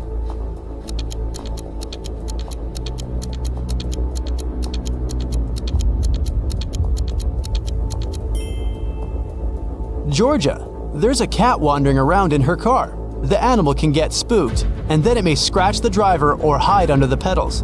It can lead to an accident. Eleanor and Fleur return home after spending the night at their friend's studying for the test. Can you tell which of them wasn't studying, but was instead at a party?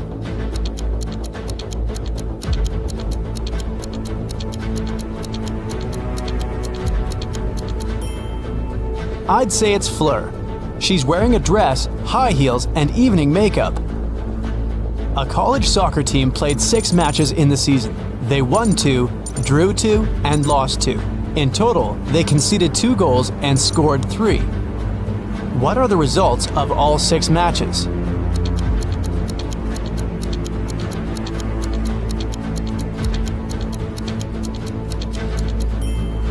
Every time they lost, they must have conceded at least 1 goal. They lost 2 matches and conceded 2 goals, which means they conceded 1 goal in each match. The score of these must be 0-1. We're out of conceded goals, so the score of the 2 matches that ended in a draw should be 0-0. Now, we're only left with the 3 goals and 2 winning games. So, in Game 1, they must have won with the score of 1-0, and in another one with the score of 2-0. Neo works in an airport. His job is to check ID cards and not let suspicious people in. Take a look at these 3 ID cards and try to figure out which person has a fake one.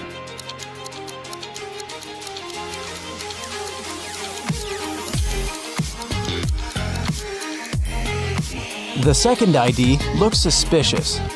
The month and day of birth are switched, so I'd pay closer attention to his documents. One evening, in the city's Museum of Natural History, the lights went off for 3 minutes. When the problem was solved, museum workers discovered that a rare and expensive dinosaur fossil had been stolen. The city's best detective came to investigate the case. He had 3 suspects and asked them what they had been doing when the lights had gone off. Ashley said that she had been in the bathroom. Ben said he had been in another room looking at paintings. Evan said he had been in the room with the fossil, but he couldn't see or do anything because it was dark. Who is lying?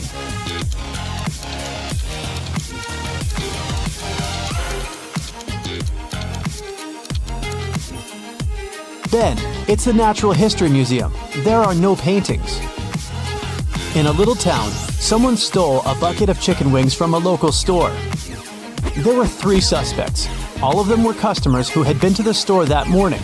A detective visited each of them and asked if they'd known anything about the incident. Mr. Gibbs said he'd been in a rush that morning. He had to be home on time for a work call.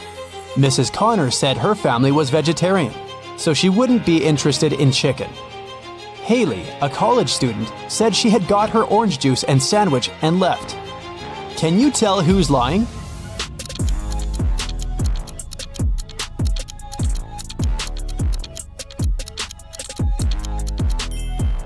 It's Mrs. Connor. She said her family was vegetarian, but take a look at the room behind her back. There is freshly cooked chicken on the table. Sierra and Fred like extreme sports. Sierra is about to jump with a parachute, and Fred is going to jump into the lake from a cliff. Who's in danger?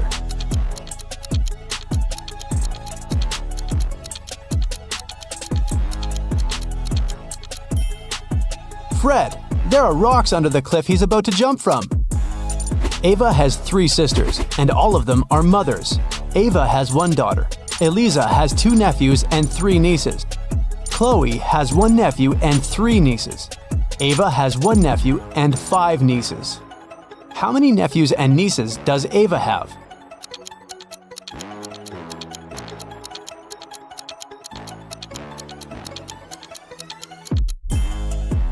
Ava has no sons, which means all the boys are distributed between her sisters. Chloe and Ava have only 1 nephew each, while Eliza has 2. It means that Eliza doesn't have sons. Chloe has 1 and Ava has 1. Therefore, Ava has 2 nephews. Chloe has 3 nieces and Ava has 5. They both have Eliza and Ava as sisters. So the difference between them must be because of Chloe, who has 2 girls. Eliza has 3 nieces, 2 of them are Chloe's daughters and 1 is Ava's. It means Ava doesn't have any daughters, but Ava has 5 nieces. 1 of them is Ava's daughter, and 2 are Chloe's daughters. Eliza must have 2 daughters then. So, Ava has 2 nephews and 4 nieces. So your friend asks you for a favor and gives you $5 asking to buy something to eat, something to drink, something to feed his cow with, and something to plant in his garden. At the same time, you're allowed to buy just one thing. What are you going to buy?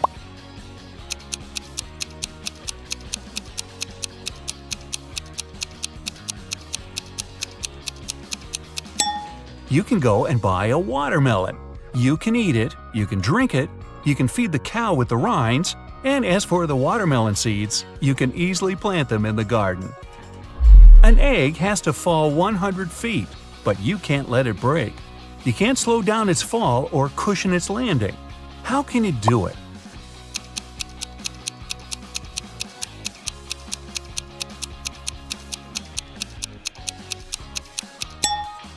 Drop the egg from a height greater than 100 feet, and it won't break for the first 100 feet. Cracks me up. Let's imagine you don't know what an elephant looks like. One day, you're going on a safari to watch animals with your friends. One of them points at a rhino and tells you it's an elephant. The other shows you a hippo and claims that it's an elephant. Who will you believe and why?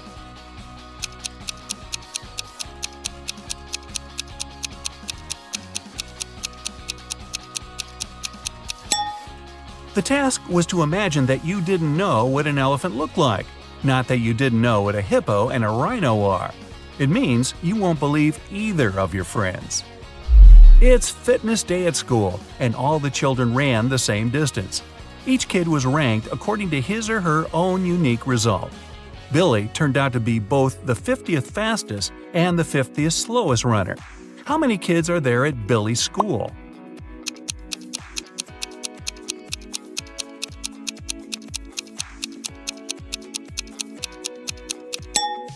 Even though 100 sounds like a clear-cut answer, it's actually 99. Billy is the 50th in the sequence from 1 to 50 of the fastest runners. If he's the 50th slowest, there has to be 99 runners ranked from 50 to 99. Mrs. Smith went to the police claiming that her vintage necklace was missing. The woman was upset. When the police arrived, they saw no signs of a break-in. No messed up locks, no misplaced doors. Only one window was broken. There was a total mess inside the house and dirty footprints all over the floor. Surprisingly, the next day, Mrs. Smith was arrested for fraud. Why?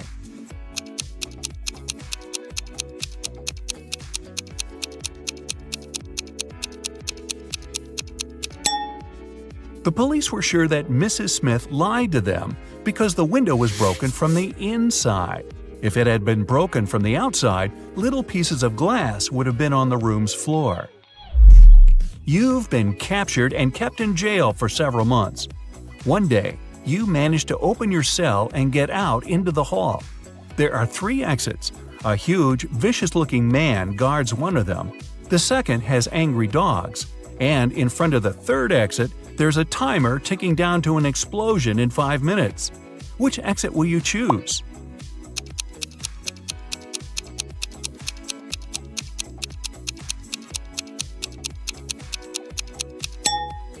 Wait until the explosion is over and get out through the 3rd exit. Bill and Joe have had an argument about human body capabilities and made a deal.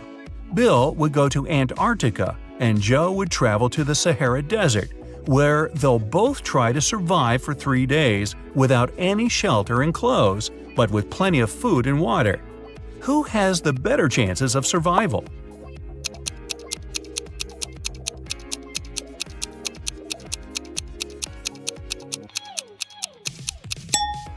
It's Joe. In Antarctica, the temperatures are freezing all the time, and without any cover, Bill would become an icicle in less than a day. In the Sahara, on the other hand, the extreme heat might cause blisters and even heat stroke, but only in the day. It's rather cool there at night. and water will help Joe fight any dehydration. James escaped from prison and ran for the countryside. Suddenly, on a small, deserted road, he saw a police car heading right at him. James ran toward the car for some time, then turned and rushed into the woods. Why did he run toward the car first?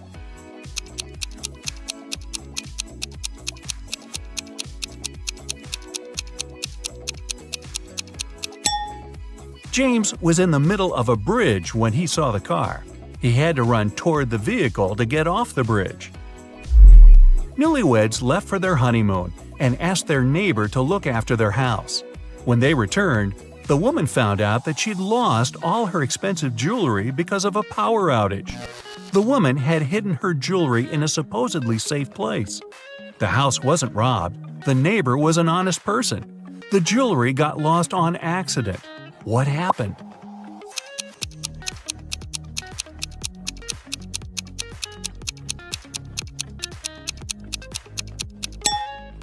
The wife hid her jewelry in the freezer in a bag with frozen food.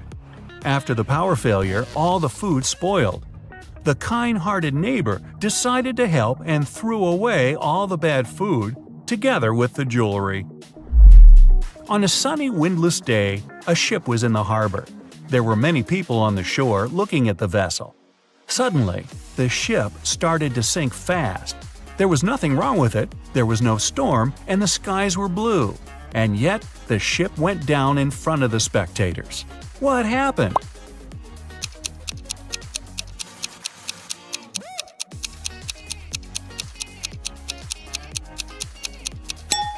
Nothing unexpected.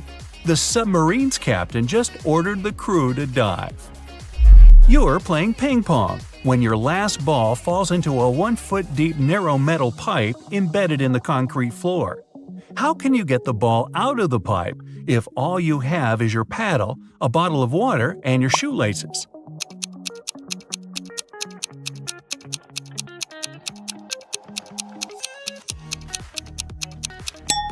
Pour the water from your bottle into the hole, and the ball will rise to the surface. Oh, and use your shoelaces to keep your shoes on. It took 7 years to build the world's tallest skyscraper. Every year, the builders managed to double its height. How many years did it take the skyscraper to reach half its maximum height?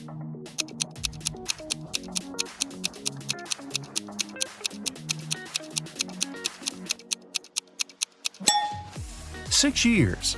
If the constructors doubled the building's height every year, the skyscraper had to be half its final height a year before it was completed. There's a low railroad bridge in your town with a car tunnel under it. One day, you see a large truck sitting right in front of the tunnel and a confused driver walking around. You come up to him and ask what happened. It turned out that the truck is just a couple of inches taller than the allowed height. So if he drives inside, the truck will get stuck. Unfortunately, that's the only way to the driver's destination. How can he get through the tunnel?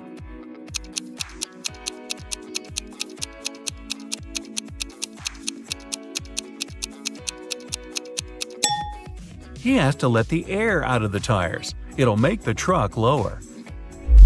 Lucy could only use a public telephone to make calls. One day, the phone broke. She informed the phone company, but they did nothing. The next day, she came there again and said something. The day after that, the phone was fixed. What did Lucy say?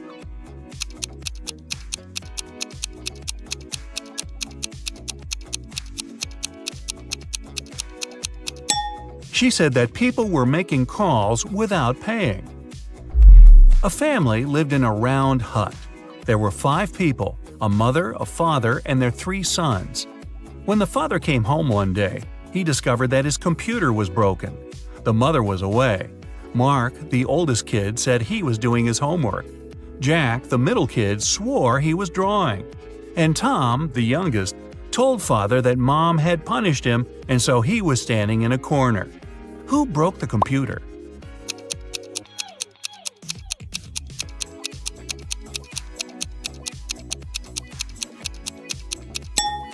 It was Tom, of course. A round house doesn't have any corners. There is a 1-mile-long bridge, which can only hold 5,000 pounds at one time. That's exactly the weight of the truck that's crossing it. The truck reaches the middle of the bridge and stops. Suddenly, a bird lands on the truck. Is the bridge going to collapse?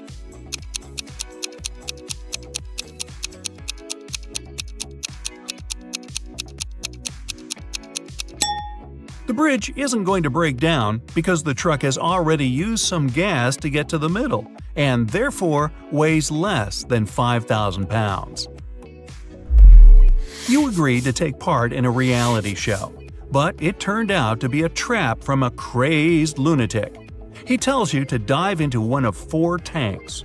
The first one is swarming with venomous snakes. The second is filled with corrosive acid.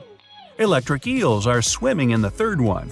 And the fourth tank is filled with bacteria-infested water. In which tank will you have more chances of survival?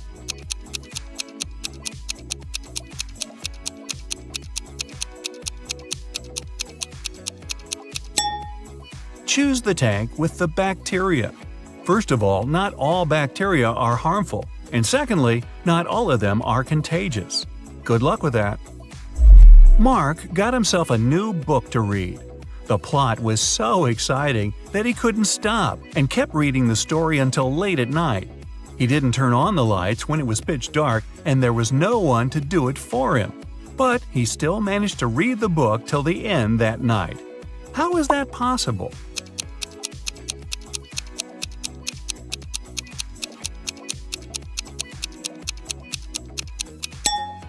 Mark was blind and was reading a book written in Braille.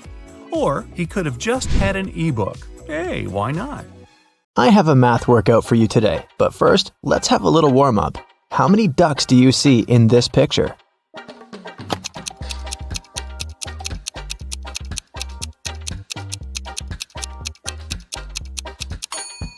Don't forget about the hidden ones. There are 15 ducks. Did you find them all? Okay, now count all the flowers.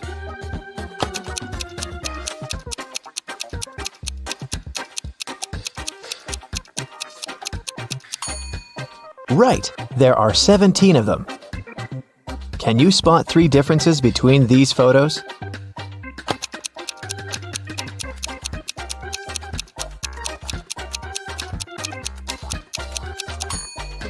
Here they are. And another one. There are 3 differences again. Do you see them?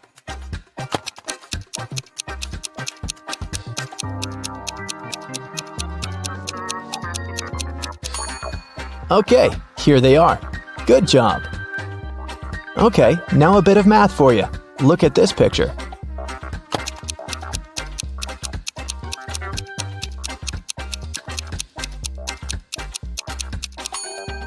The only number multiplied by itself that gives 25 is 5, so this shape equals 5. This way, the other shape from the second equation is 4. 4 and 6 make 10, so the red circle equals 6. Then, 5 multiplied by 6 gives us 30. This one is similar, but a bit harder, so be very attentive.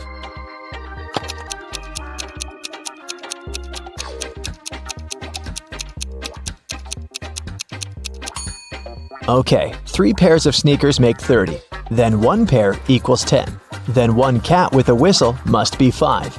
In this case, 2 whistles equal 4, so 1 whistle is 2. Now the last one. A pair of sneakers is 10. We know that a cat with a whistle is 5, but this kitty doesn't have a whistle. But since a whistle is 2, the cat without a whistle must be 3. And a whistle equals 2. So it's 10 plus 3 multiplied by 2, which is 16. Ava and Dakota are sisters. When Dakota was 18, Ava was half her age. Now that Dakota is 26, how old is Ava?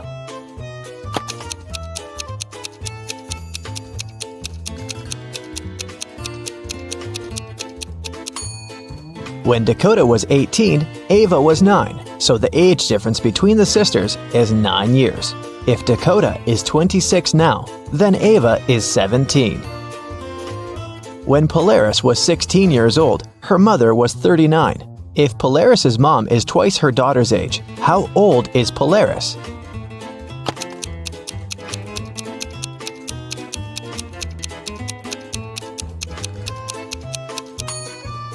The age difference between Polaris and her mother is 23 years.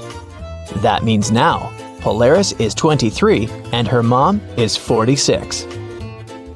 Yvonne had a big collection of CDs. One day, she decided to clean up her house and counted that she had 172 CDs.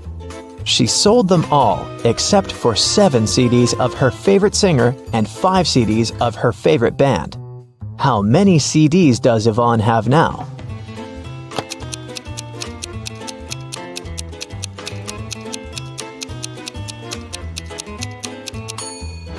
Well, if she gave up all but 7 plus 5, it leaves her with 12 CDs.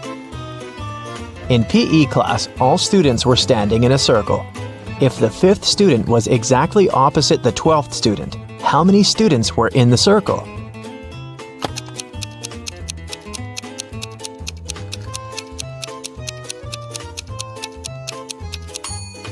Between student number 5 and student number 12, there are 6 other students. If these two are opposite each other, then on the other side between them, there are also 6 students. This makes 14 students in the circle. Danica owns a candy store. She sells candy for $0.12 a dozen. How many candy pieces can you get if you have $1?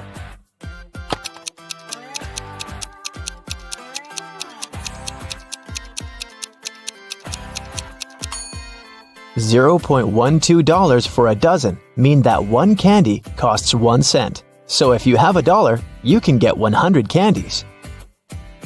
For casting a spell, Flora should put these stones in the correct order. She has 4 of them: purple, green, red, and blue. The instruction says, 1. The red one only has 1 stone next to it. 2. The green and purple stones aren't next to each other. 3. The green stone is the last one. Can you help Flora?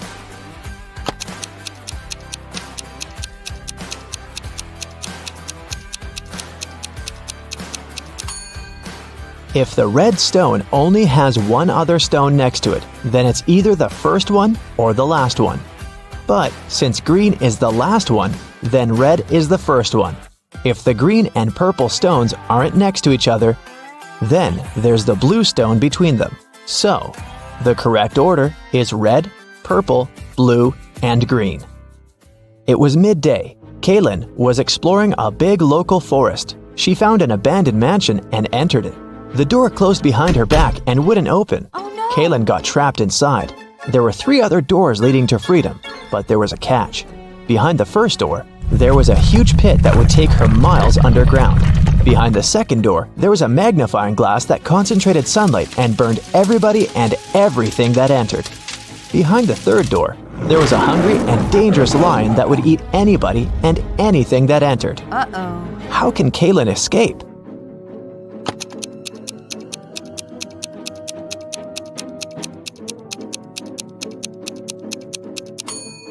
Kaylin should wait until sunset. When the sun goes down, the second door with the magnifying glass won't be dangerous anymore.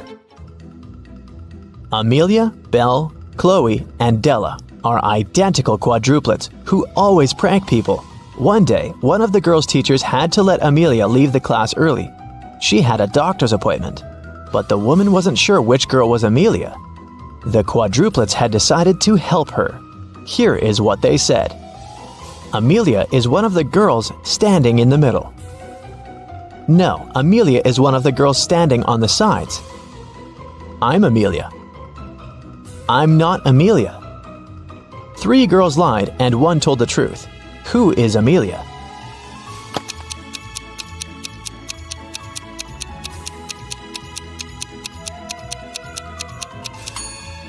If Amelia is the first girl, then 2 girls told the truth, the second and the fourth ones.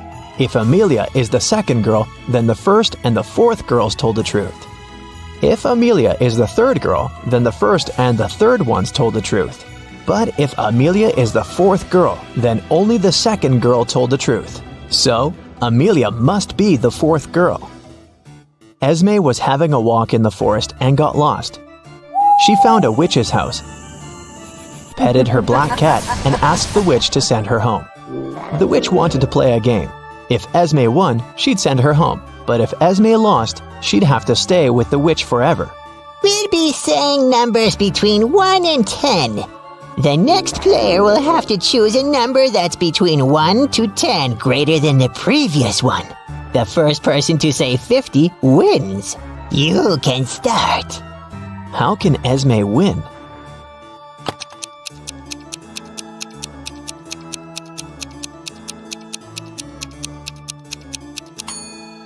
If she wants to say 50, she needs the witch to say a number between 40 and 49. So, before 50, she has to say 39.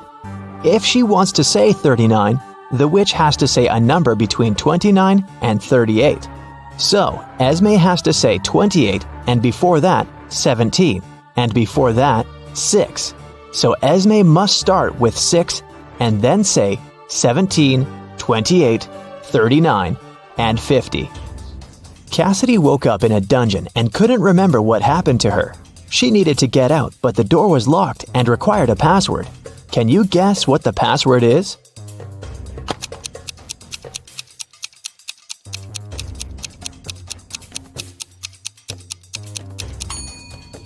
Every next number is made by moving the last digit of the previous 4 to the front. So, the password must be 4728. Mrs. Davies is an elderly lady telling a story of her life. After I lived 1/4 of my life, I got my first car. I married 1/12 of my life later. 1/6 of my life later, I started a business. 1/4 of my life later, I got my first granddaughter. She just turned 18. How old is Mrs. Davies?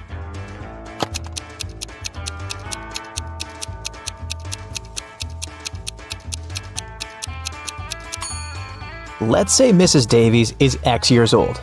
1/4 of her life, till she gets her first car, X is 4. Then we add 12 till her marriage. X till opening her business, 4 till the birth of her granddaughter, and finally 18 years from then till now. It should all be equal to X. If you solve this equation, you'll figure out that X is equal to 72. So, Mrs. Davies must be 72 years old. Esme was walking in the forest, and you know what? She didn't get lost this time. She knew how to get home, but the other road led to the witch's house, and the girl recently came up with a cool riddle for the witch. So, Esme decided to pay her a visit. She offered a deal. If the witch couldn't solve her riddle, Esme would get her cat. The witch agreed, and Esme gave her a square piece of paper, 4 inches by 4 inches, with a total area of 16 square inches. Turn it into a square with a total area of 8 square inches without a ruler. How can the witch do it?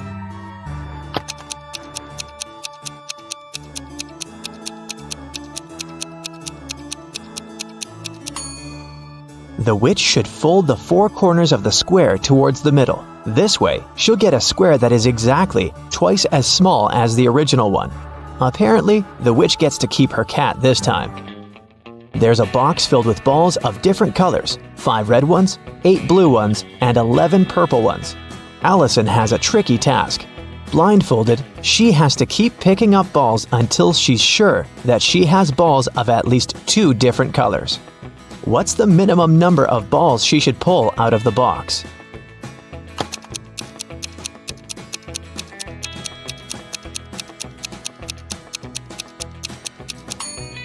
In the worst-case scenario, Allison will be picking up balls of the same color until there are no more of them left in the box. The majority of balls are purple, so if she picks up a purple ball every single time, it'll be 11 balls. And only after that will she get a ball of a different color. So, she should pick up 12 balls. Mike has recently left his job. He's looking for a new, more exciting one. But so far, all his attempts have brought 0 results. Can you tell how many job interviews he has failed by looking at his apartment?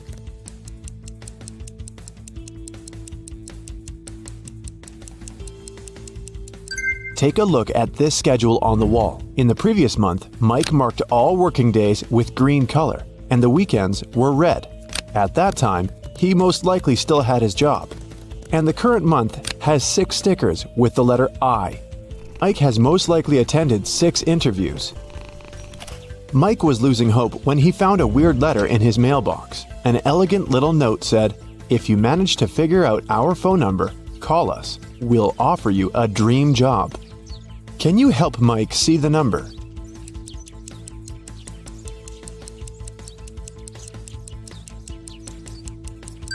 It's 713819. Mike called this number. A mysterious voice asked him to solve a riddle. I make 2 people out of 1. What am I? In a minute, Mike received an official invitation to his dream job interview. What did he answer?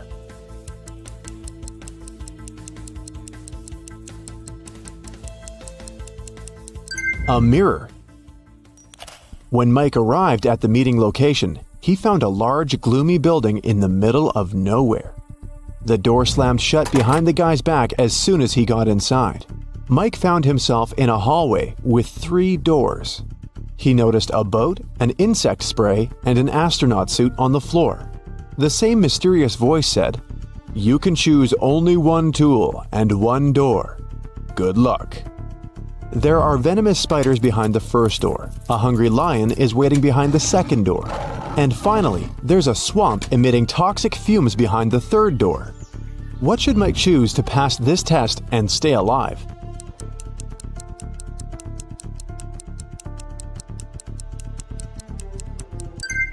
He should pick the astronaut suit and the first door. Spiders won't be able to bite through the suit. In the next room, the voice offered Mike to have a coffee break, but the guy had to choose wisely because only 1 type of snack was safe to eat. Can you help Mike pick the right food?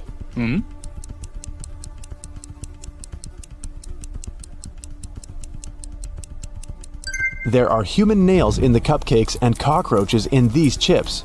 The color of the meat in this burger is very suspicious. This sushi set looks rather edible, but its smell attracts too many flies. Mike should choose these donuts. They look fresh and appetizing.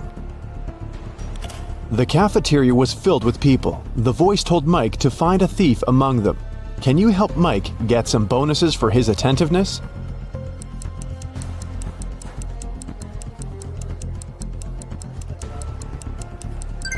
This woman over there is the thief. She's hiding spoons in her pocket.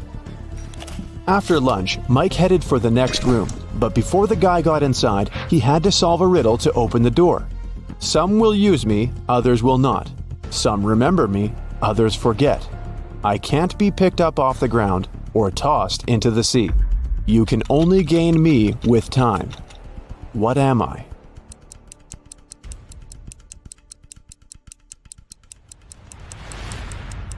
The correct answer is knowledge. Mike entered a beautiful party hall filled with people in costumes and masks. The voice told Mike to go find 1 ghost, 1 zombie, and 1 thief among these people. Look at this crowd very attentively. Can you see them?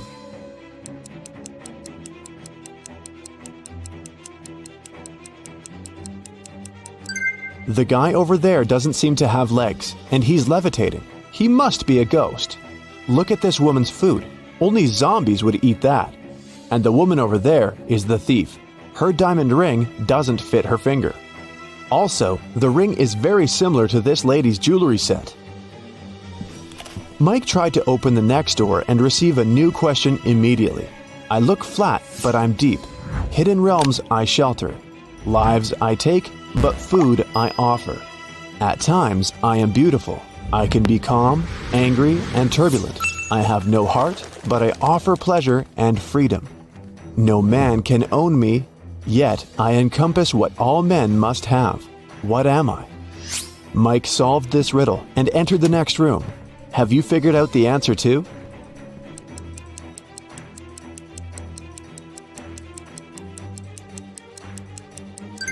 The correct answer is, I'm the ocean. Mike saw the next door, but whatever he did, he couldn't open it. He spotted an electronic lock on the door and a map of a maze on the wall.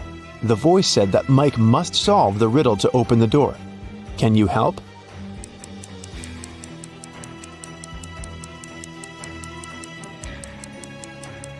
If you go through the maze from start to finish, you'll get 6251.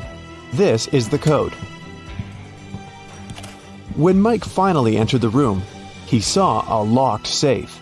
The voice said that Mike's task was to open the safe. What buttons should he press?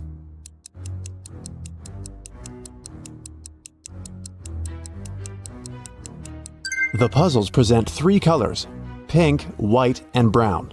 Mike pressed the correct buttons and unlocked the safe, but he only found 1 small coin inside. The next room was empty, except for an old vending machine in the corner. Mike came closer and noticed a small key inside the machine. Suddenly, the walls began to move. The room was getting smaller and smaller. The voice told Mike to be careful because the vending machine was broken. Some wires were torn and mixed up. Which button should Mike press to get the key out and get out of the room before it's too late?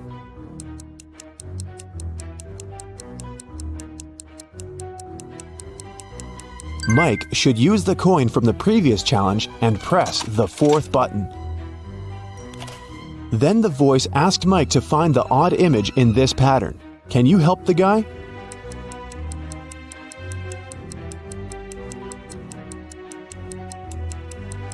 The couple over there is different. In another room, Mike met a nice elderly lady, Miss Jason. She was very upset because someone had broken into her apartment. Mike's task was to find the robber. He inspected the crime scene and questioned 3 witnesses. The cleaning lady, Sarah, said that she'd finished her work at 11 p.m. and left. Billy, a passerby, said that he'd seen a suspicious man in a mask in Miss Jason's window. Kelly, the neighbor, was visiting her boyfriend in another city. Who's lying?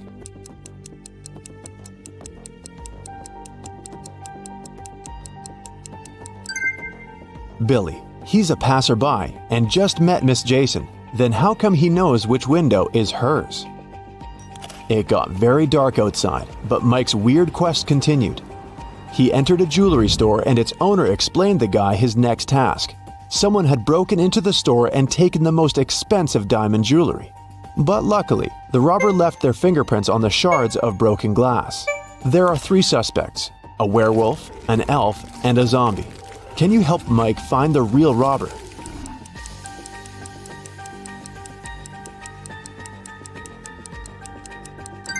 It was the elf. He's the only creature among them with human-like fingerprints. Another door led Mike into a creepy lab. There, he saw a mad scientist playing a strange game with his patients. He asked them to choose between 2 pills. One of them was a harmless capsule with vitamins, while the other one was a sleeping pill. Somehow, the scientist managed to get the harmless pill every time he played this game, and his opponents always fell asleep. How was this possible? And what should Mike do to pass this test?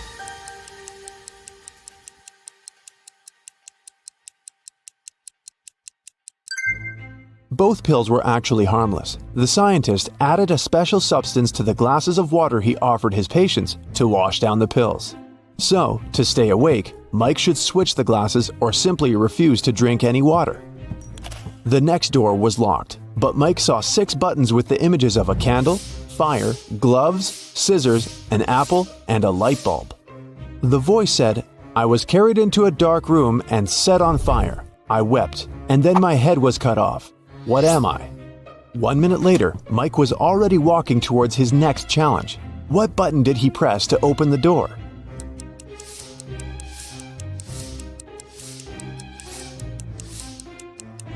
The button with the candle on it. Suddenly the lights went out. Mike slipped and fell into a swimming pool. Someone turned the light on again and Mike saw 3 identical ladies in the pool. All 3 of them looked like ordinary women and claimed to be human. But in reality, 2 of them are mermaids. How can Mike find the real woman among them?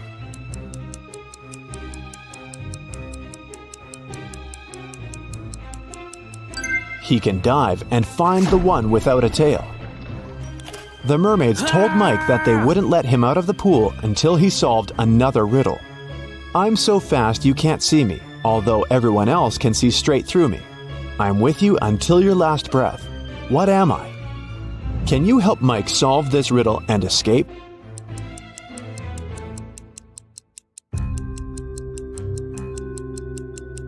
The correct answer is the blink of an eye. The mermaids let Mike go, and he entered the next room. On a huge screen, there were two guys. The first one was taking a selfie with a tornado. The second one was standing under an umbrella in the middle of a thunderstorm and taking pictures. Mike had to decide whose behavior is riskier.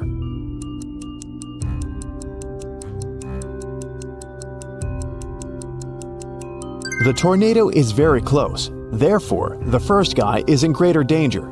At the same time, the second guy will have enough time for another couple of shots. In the next room, Mike saw 5 zombies behind bars. All those guys were suspected of stealing a car. Mike had to decide which of them was the thief. Have you guessed?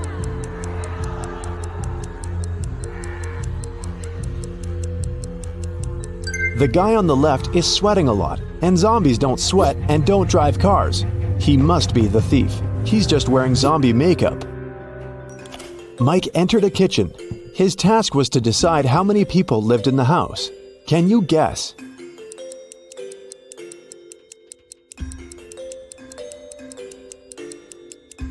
Three people. There are 3 different drinks on the table and 3 chairs. Now look at this bathroom. How many people live in this apartment?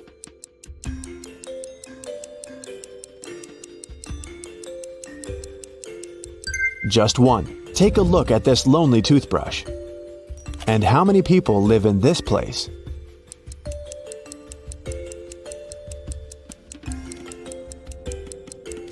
Two people.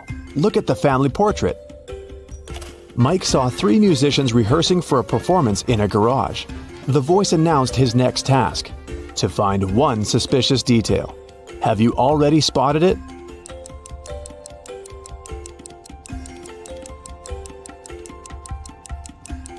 There's something wrong with this fire extinguisher. Finally, Mike found himself in an ordinary street. The voice said they had only one last question. What's the time? Mike had to choose between 3 options: 7 a.m., 3 p.m., or 11 a.m. Can you help Mike figure out the right time?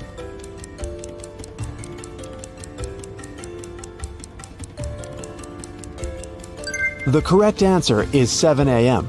The streetlights are still on, but the sun is casting shadows from the east. Congratulations, Mike. You're hired. Vincent got locked in a room with no windows and only one massive door. There's a panel with several buttons on the left and another one with a hint on it on the right. There's also a clock on the wall above the door.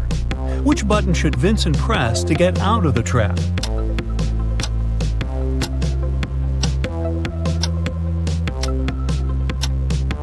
The green triangle. The numbers on the panel represent hours.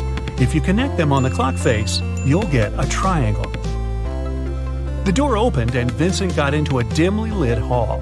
There, he saw one more door, but this time, both the lock and the key were hanging together on the same chain. But after examining this system for a couple of seconds, the guy understood he wouldn't get out this way. Why?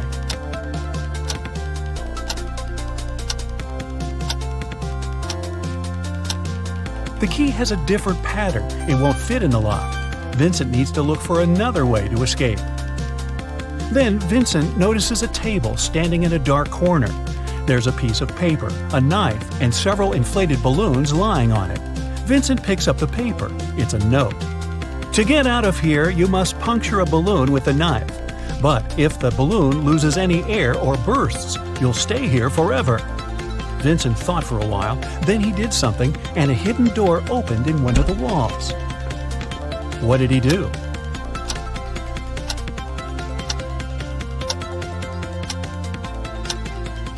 He let the air out of one of the balloons. After that, he easily punctured it with a knife. Detective Marcus and another passerby became witnesses of a car accident. A man, hit by a minivan, was lying on the ground, unconscious. Marcus rushed to the nearest cafe to call an ambulance. When he got back, the passerby told him the man had turned onto his back but hadn't come to his senses. After looking at the scene for a couple of seconds, the detective said, "You'd better return everything you've taken from this man." Why did he say so?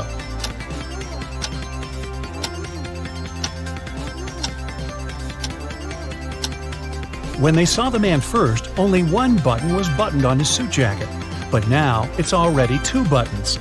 The passerby must have opened his jacket to look for the wallet and then buttoned it up incorrectly. Look at this picture and try to figure out who is an alien in disguise.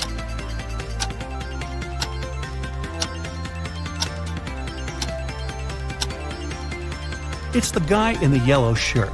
He's eating a banana, but he hasn't peeled it before biting on it. He probably sees this fruit for the first time. 3 famous detectives came to a coffee shop to discuss a tricky case. A waiter came up to them and asked, "Does everyone want coffee?" The first detective said, "I don't know." The second detective answered, "I don't know." And the third detective said, "Yes." Do you know what the first 2 detectives ordered?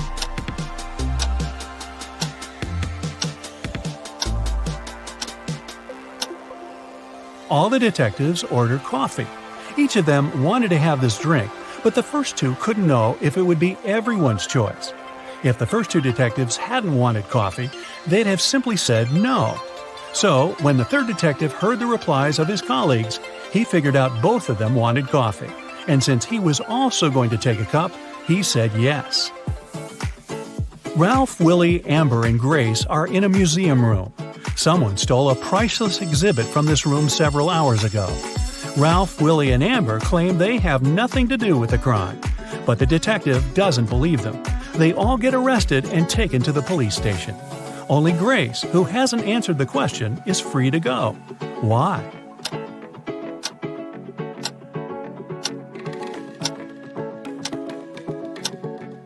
Grace is the detective.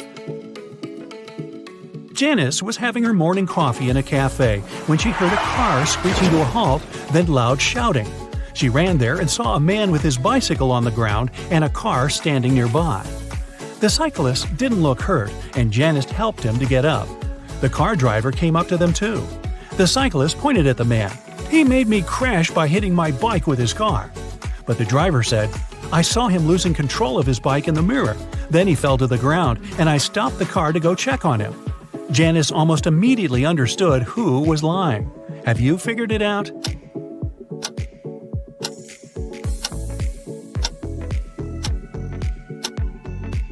The car doesn't have side mirrors. There are also lots of things in the back seat. They block the view of the road. So the driver couldn't have seen anything in his rearview mirror either. He's lying. One wealthy businessman was famous for always wearing a white hat. But one day, he came to his office with a bunch of fruit on his head. His employees were shocked, but they didn't dare to question the man.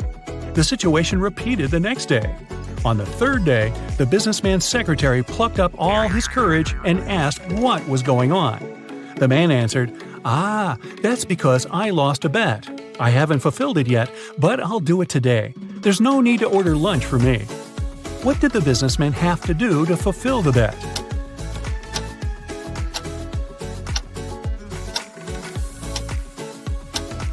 When he made this bet, he said, "If I lose, I'll eat my hat." Detective Mark Darson suspected one man of committing a crime. He decided to stake out his house. Not too far away, he spotted an artist setting up her easel. Apparently, she was going to draw the criminal's house. At one point, the detective had to go away to the police station. He asked the girl to call him if she saw someone entering or leaving the house. She agreed. When Mark came back in the evening, the artist told him she'd seen no one. The detective immediately understood she was lying. How did he figure it out?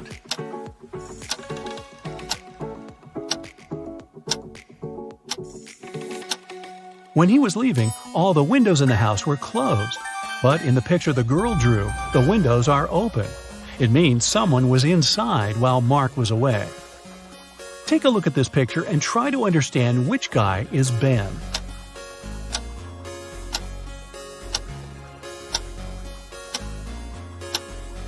Ben is the guy looking for something on the floor. He's the only one not wearing his shoes. That's because they're still in his locker. You've got a sack filled with coffee beans. You need to use this coffee to completely fill 2 other sacks of the same size. How can you do it?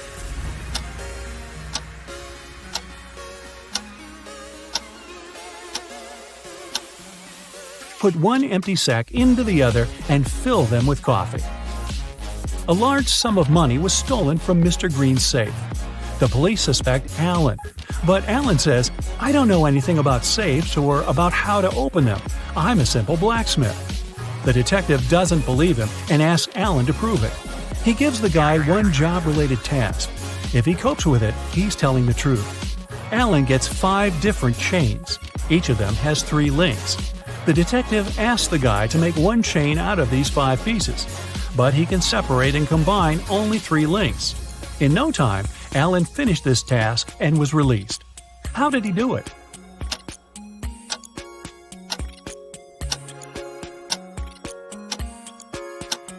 Alan separated 3 links of one chain and used them to connect the remaining 4 chains. Can you move just one matchstick to make a square?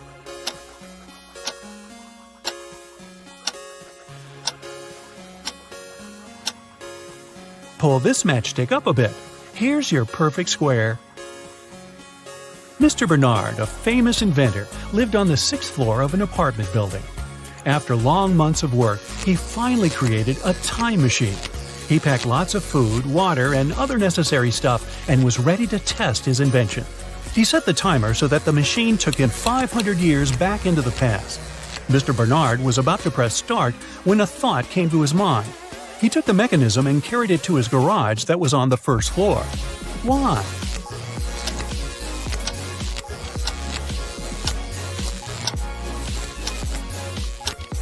This way, the inventor would avoid getting hurt. 5 centuries ago, there were no such high buildings. He'd simply fall to the ground from the height of the 6th floor. Look at these guys carefully. One of them lied when he said he hadn't painted the green smiley face on the fence. Which one is it?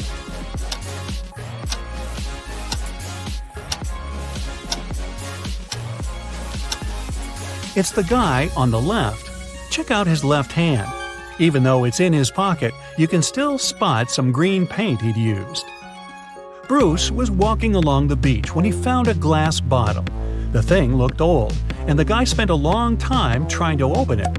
Finally, he succeeded. To his shock, a genie rose from the bottle. "I'll fulfill your 3 wishes, but you aren't allowed to wish for more wishes." Bruce agreed, but still managed to get more wishes. How did he do it?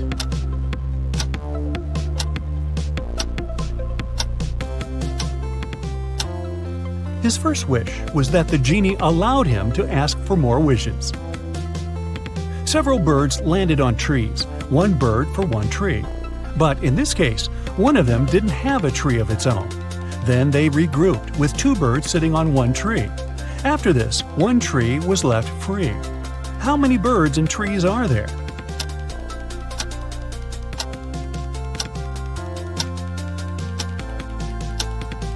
There are 4 birds and 3 trees. Detective Hall, one of the agency's most talented detectives, used his coded key and entered the apartment where the secret documents were hidden. To help him find them, his assistant Clark had left an encrypted note with the exact location of the documents. It looked like this. Detective Hall deciphered the message and found the documents. Where were they hidden?